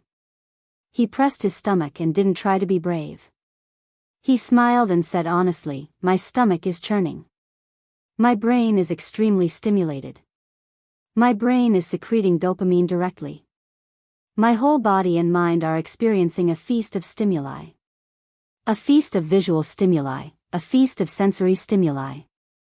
They were all excited by Yi Qian's extraordinary driving skills. He hadn't felt excited about anything outside of work for a long time. Today, because of Yi Qian's existence, because of her driving skills, he was so excited that his heart was still beating faster. He had met her and met love. J5 was afraid that Qin Xiu would get hurt. Seeing that he wasn't bleeding and only felt nauseous, he felt much more at ease. "Yi Qian really shocked us this time. We didn't expect her driving skills to be so good that she could even do stunts. It's good that the ambassador is fine. With Yi Qian by your side, we feel more at ease." With her by his side, he felt much more at ease. Qin Xiu raised his eyes, and undetectable emotions flashed through his gentle and smiling eyes. He smiled slowly and said, "Indeed, I not only saw her driving skills, but also her shooting skills. Yi Qian's excellence is beyond my imagination." Her excellence was beyond everyone's imagination. Even V8 and J5, who had worked with Yi Qian several times, thought so. Yi Qian, who was already driving steadily, couldn't help but laugh when she heard their praises. "Aren't you afraid that I'll become arrogant if you keep praising me like this? Even if you want to be arrogant, you have to have what it takes. No matter how arrogant you are, no one will think that you're arrogant. Who would dare to look down on you?" V8's words were echoed again. Yi Qian simply changed the topic. "Ambassador, we disturbed your rest earlier. Now that we've shaken them off, why don't you close your eyes? It'll take about 45 minutes for us to get to the next location." She changed the topic. J5 and the others didn't continue the conversation. As a Special Forces soldier, they weren't afraid of having too many skills, but they were afraid of not having any skills. They were all concerned about Qin Xiu's health and told him to close his eyes and rest. Qin Xiu saw that Yi Qian's ears were red, and he knew that she was a little embarrassed by the praise. He nodded without much sleepiness. "All right, I'll take the time to rest." She could even be shy. How cute. Chapter 2308. K7 didn't join them. According to the plan last night, K7 would support them secretly and wouldn't appear casually. K7, who had already arrived somewhere, looked at the time. It had been more than an hour and 36 minutes since he separated from his comrades. It should be soon. K7, who was hiding in the corner of the city, was thin and expressionless. After looking at the time, his eyes fell on a place a little distance away from him. He seemed to have thought of something. His face, which was always expressionless, dimmed a little. Not long ago, he passed by the location of the black smoke. His eyes flashed with worry. He sat quietly in the car, his eyes locked on the location of the black smoke. He was still patiently waiting for his comrades to arrive. The thick black smoke didn't disperse for a while. The huge commotion scared the nearby residents. They hid in their homes and shivered. There were gunshots, explosions. These were the sounds they were most afraid of. No one dared to leave their homes. Even if they were scared to the point of hiding in the closet, no one would leave their homes. Home was always safer than the outside. More than a dozen cars surrounded the Chinese ambassador. None of the cars returned. Half of them were even injured. When the news reached the New Deal side, they were naturally very happy. Seeing Ruolila in trouble, they were naturally happy. But the happiness was short-lived. Soon, they felt pity because the Chinese ambassador got away safely and didn't steal anything from Ruolila. Although the Chinese only sent an ambassador and a few escorts, more than a dozen cars couldn't stop the Chinese ambassador. Their strength is terrifying. That's right. We always thought that the Chinese ambassador was young and easy to communicate with. But in the end, the Chinese ambassador was even more powerful than our diplomats. And the group of staff protecting the Chinese ambassador is even more frightening. From the beginning, we shouldn't have underestimated the Chinese. Now that the Chinese suddenly showed a strong attitude, we can see the growth of their national power and military power. Because of the growth of their national power and military power, they have today's dominance over us. A backward country gradually becoming stronger is not a good thing for our neighboring countries. Our country should also speed up its development. I hope that with the help of the American hegemonic countries, we can democratize our country and become a big country in South Asia. While the New Deal was reflecting on himself, he firmly believed that they must maintain a good relationship with the American hegemonic countries and become a big country in South Asia. Ruolila, on the other hand, was furious. He did not expect that none of the more than 10 vehicles he had sent out had returned. They were even tricked by the Chinese ambassador's vehicles until they were destroyed. A bunch of trash. A bunch of trash. How dare you call me to report the failure of the mission? Far away from the city, Ruolila was so angry that his eyes were red. Continue to send people to find him. If a car doesn't work, send me a motorcycle. If you discover the Chinese ambassador's vehicle, just drive it away. Spear. Shoot. Attack.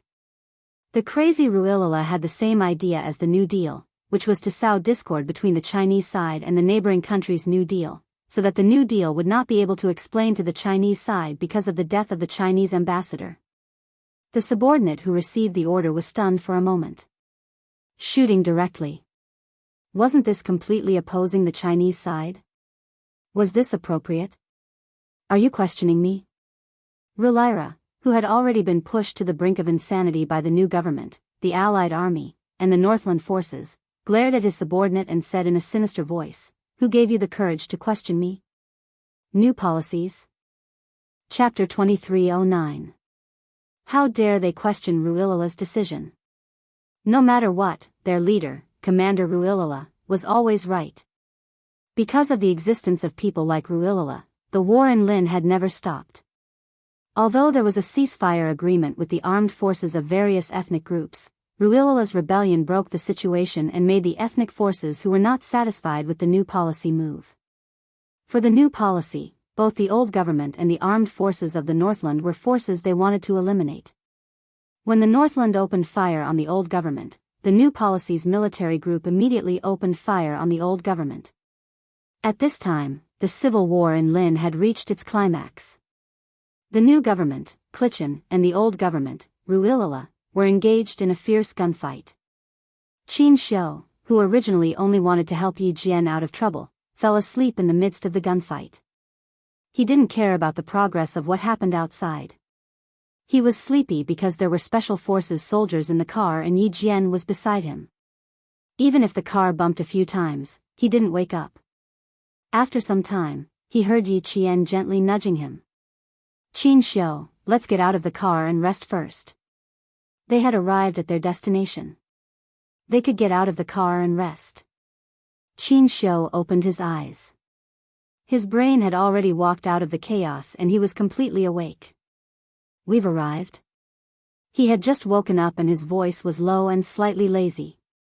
Not yet. The whole city is locked down and there is no way to leave. We will leave after dark.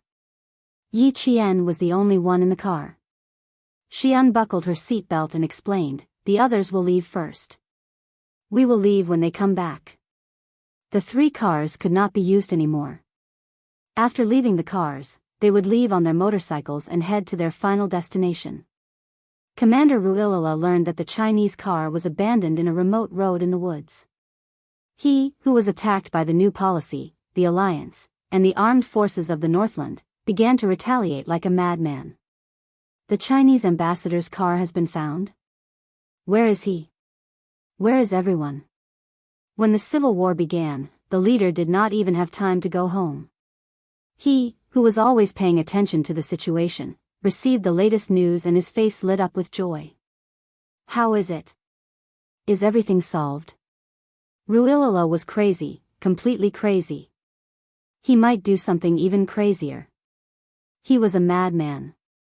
There was nothing he did not dare to do. Since he was crazy, he might as well go crazy for once. He would give the Chinese side a warning. You want to be strong?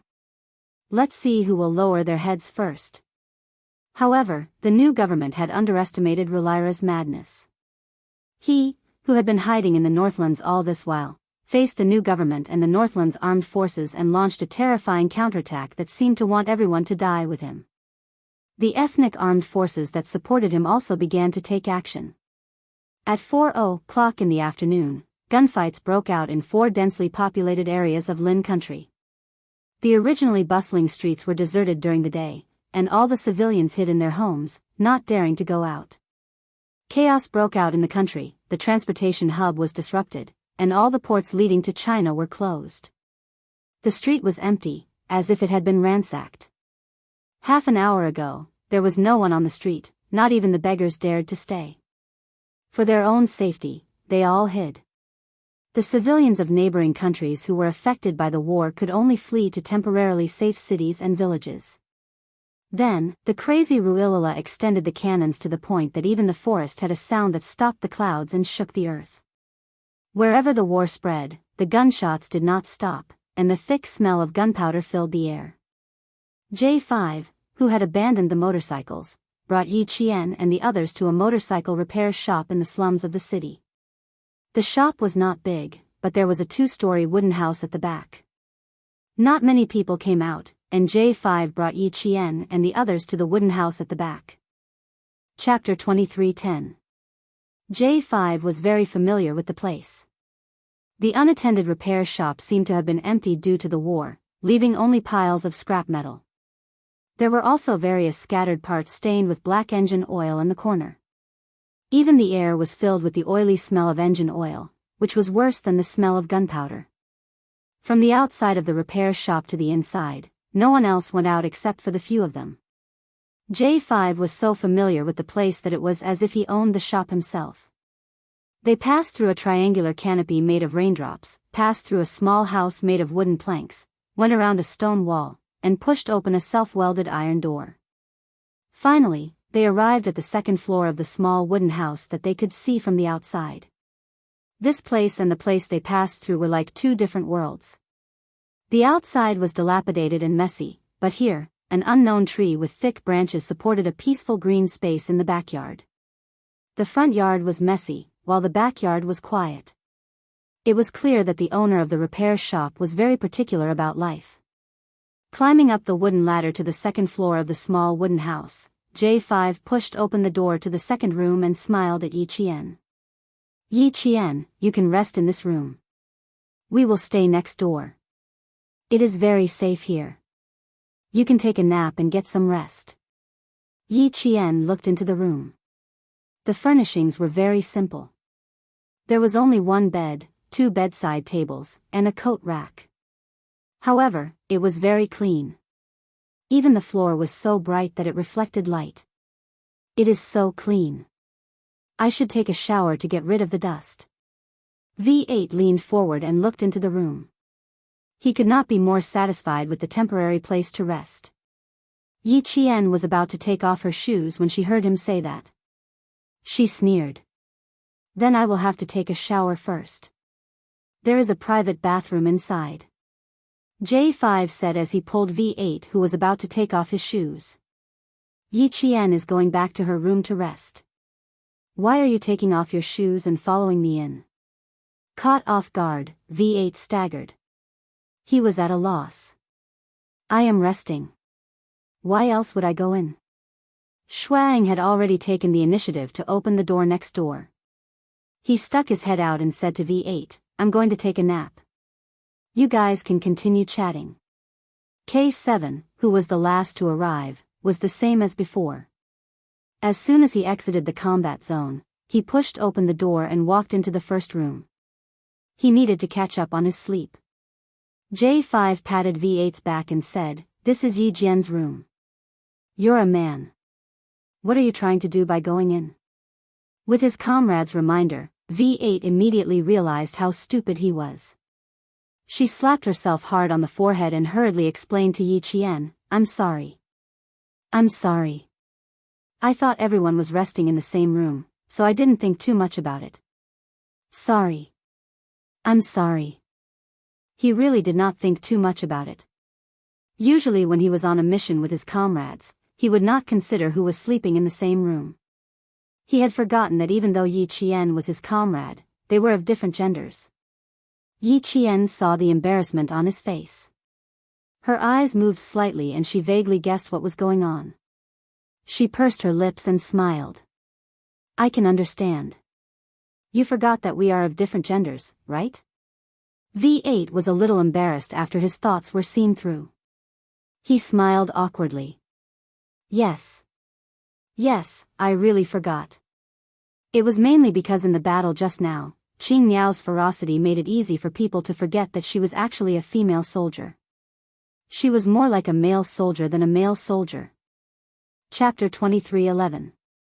Qin Xiu, who was standing next to him, couldn't help but cough lightly to hide the smile on his face. It was obvious that Yi Qian had a good relationship with this group of Special Forces soldiers. Only comrades who had fought side by side could have such a harmonious camaraderie. J5 raised his hand to cover his forehead as he felt a headache coming on when his comrade admitted that he really thought of Yi Qian as a male soldier. He said to V8 helplessly, Why are you talking so much nonsense? Rest with the ambassador for now. I'll go down and look for someone. He then said to Yi Qian, Sometimes he's not very bright and sometimes makes stupid mistakes. You have to be more forgiving. If you really can't take it anymore, find a chance to settle old and new grudges together and teach him a lesson. V8 agreed, Of course, of course. Next time if I do anything wrong, don't hold back. Just tell me. He just made a stupid mistake earlier and didn't think too much about it. Qin Xiu, on the other hand, understood V8's behavior earlier. It was just a habitual reaction. It meant that Yi Qian wasn't a female soldier in his heart, but a true comrade who had fought side by side with him. Yi Qian didn't feel offended. Just as Captain Xia said, on the battlefield, it didn't matter if you were a male or female soldier. Gender didn't matter. Soon, everyone went back to their rooms to rest. Shuang went back to his room alone for the time being, while V8 accompanied Qin Xiu to the next room to rest. J5 had something to do, so he didn't let his comrade accompany him. He went downstairs alone. Knowing that there was still a fierce battle ahead, they went back to their rooms and took the time to recover their energy to prepare for the upcoming battle. J5 said it was safe enough to sleep here. Yi Qian went into the room and immediately laid down on the bed without taking a shower. Although the repair shop was located in the slums and the outside was dilapidated, the room was clean and tidy. Even the bedding had a faint fragrance of soap. The temperature in the city was pleasant, neither hot nor cold. The temperature in the wooden house was also very comfortable.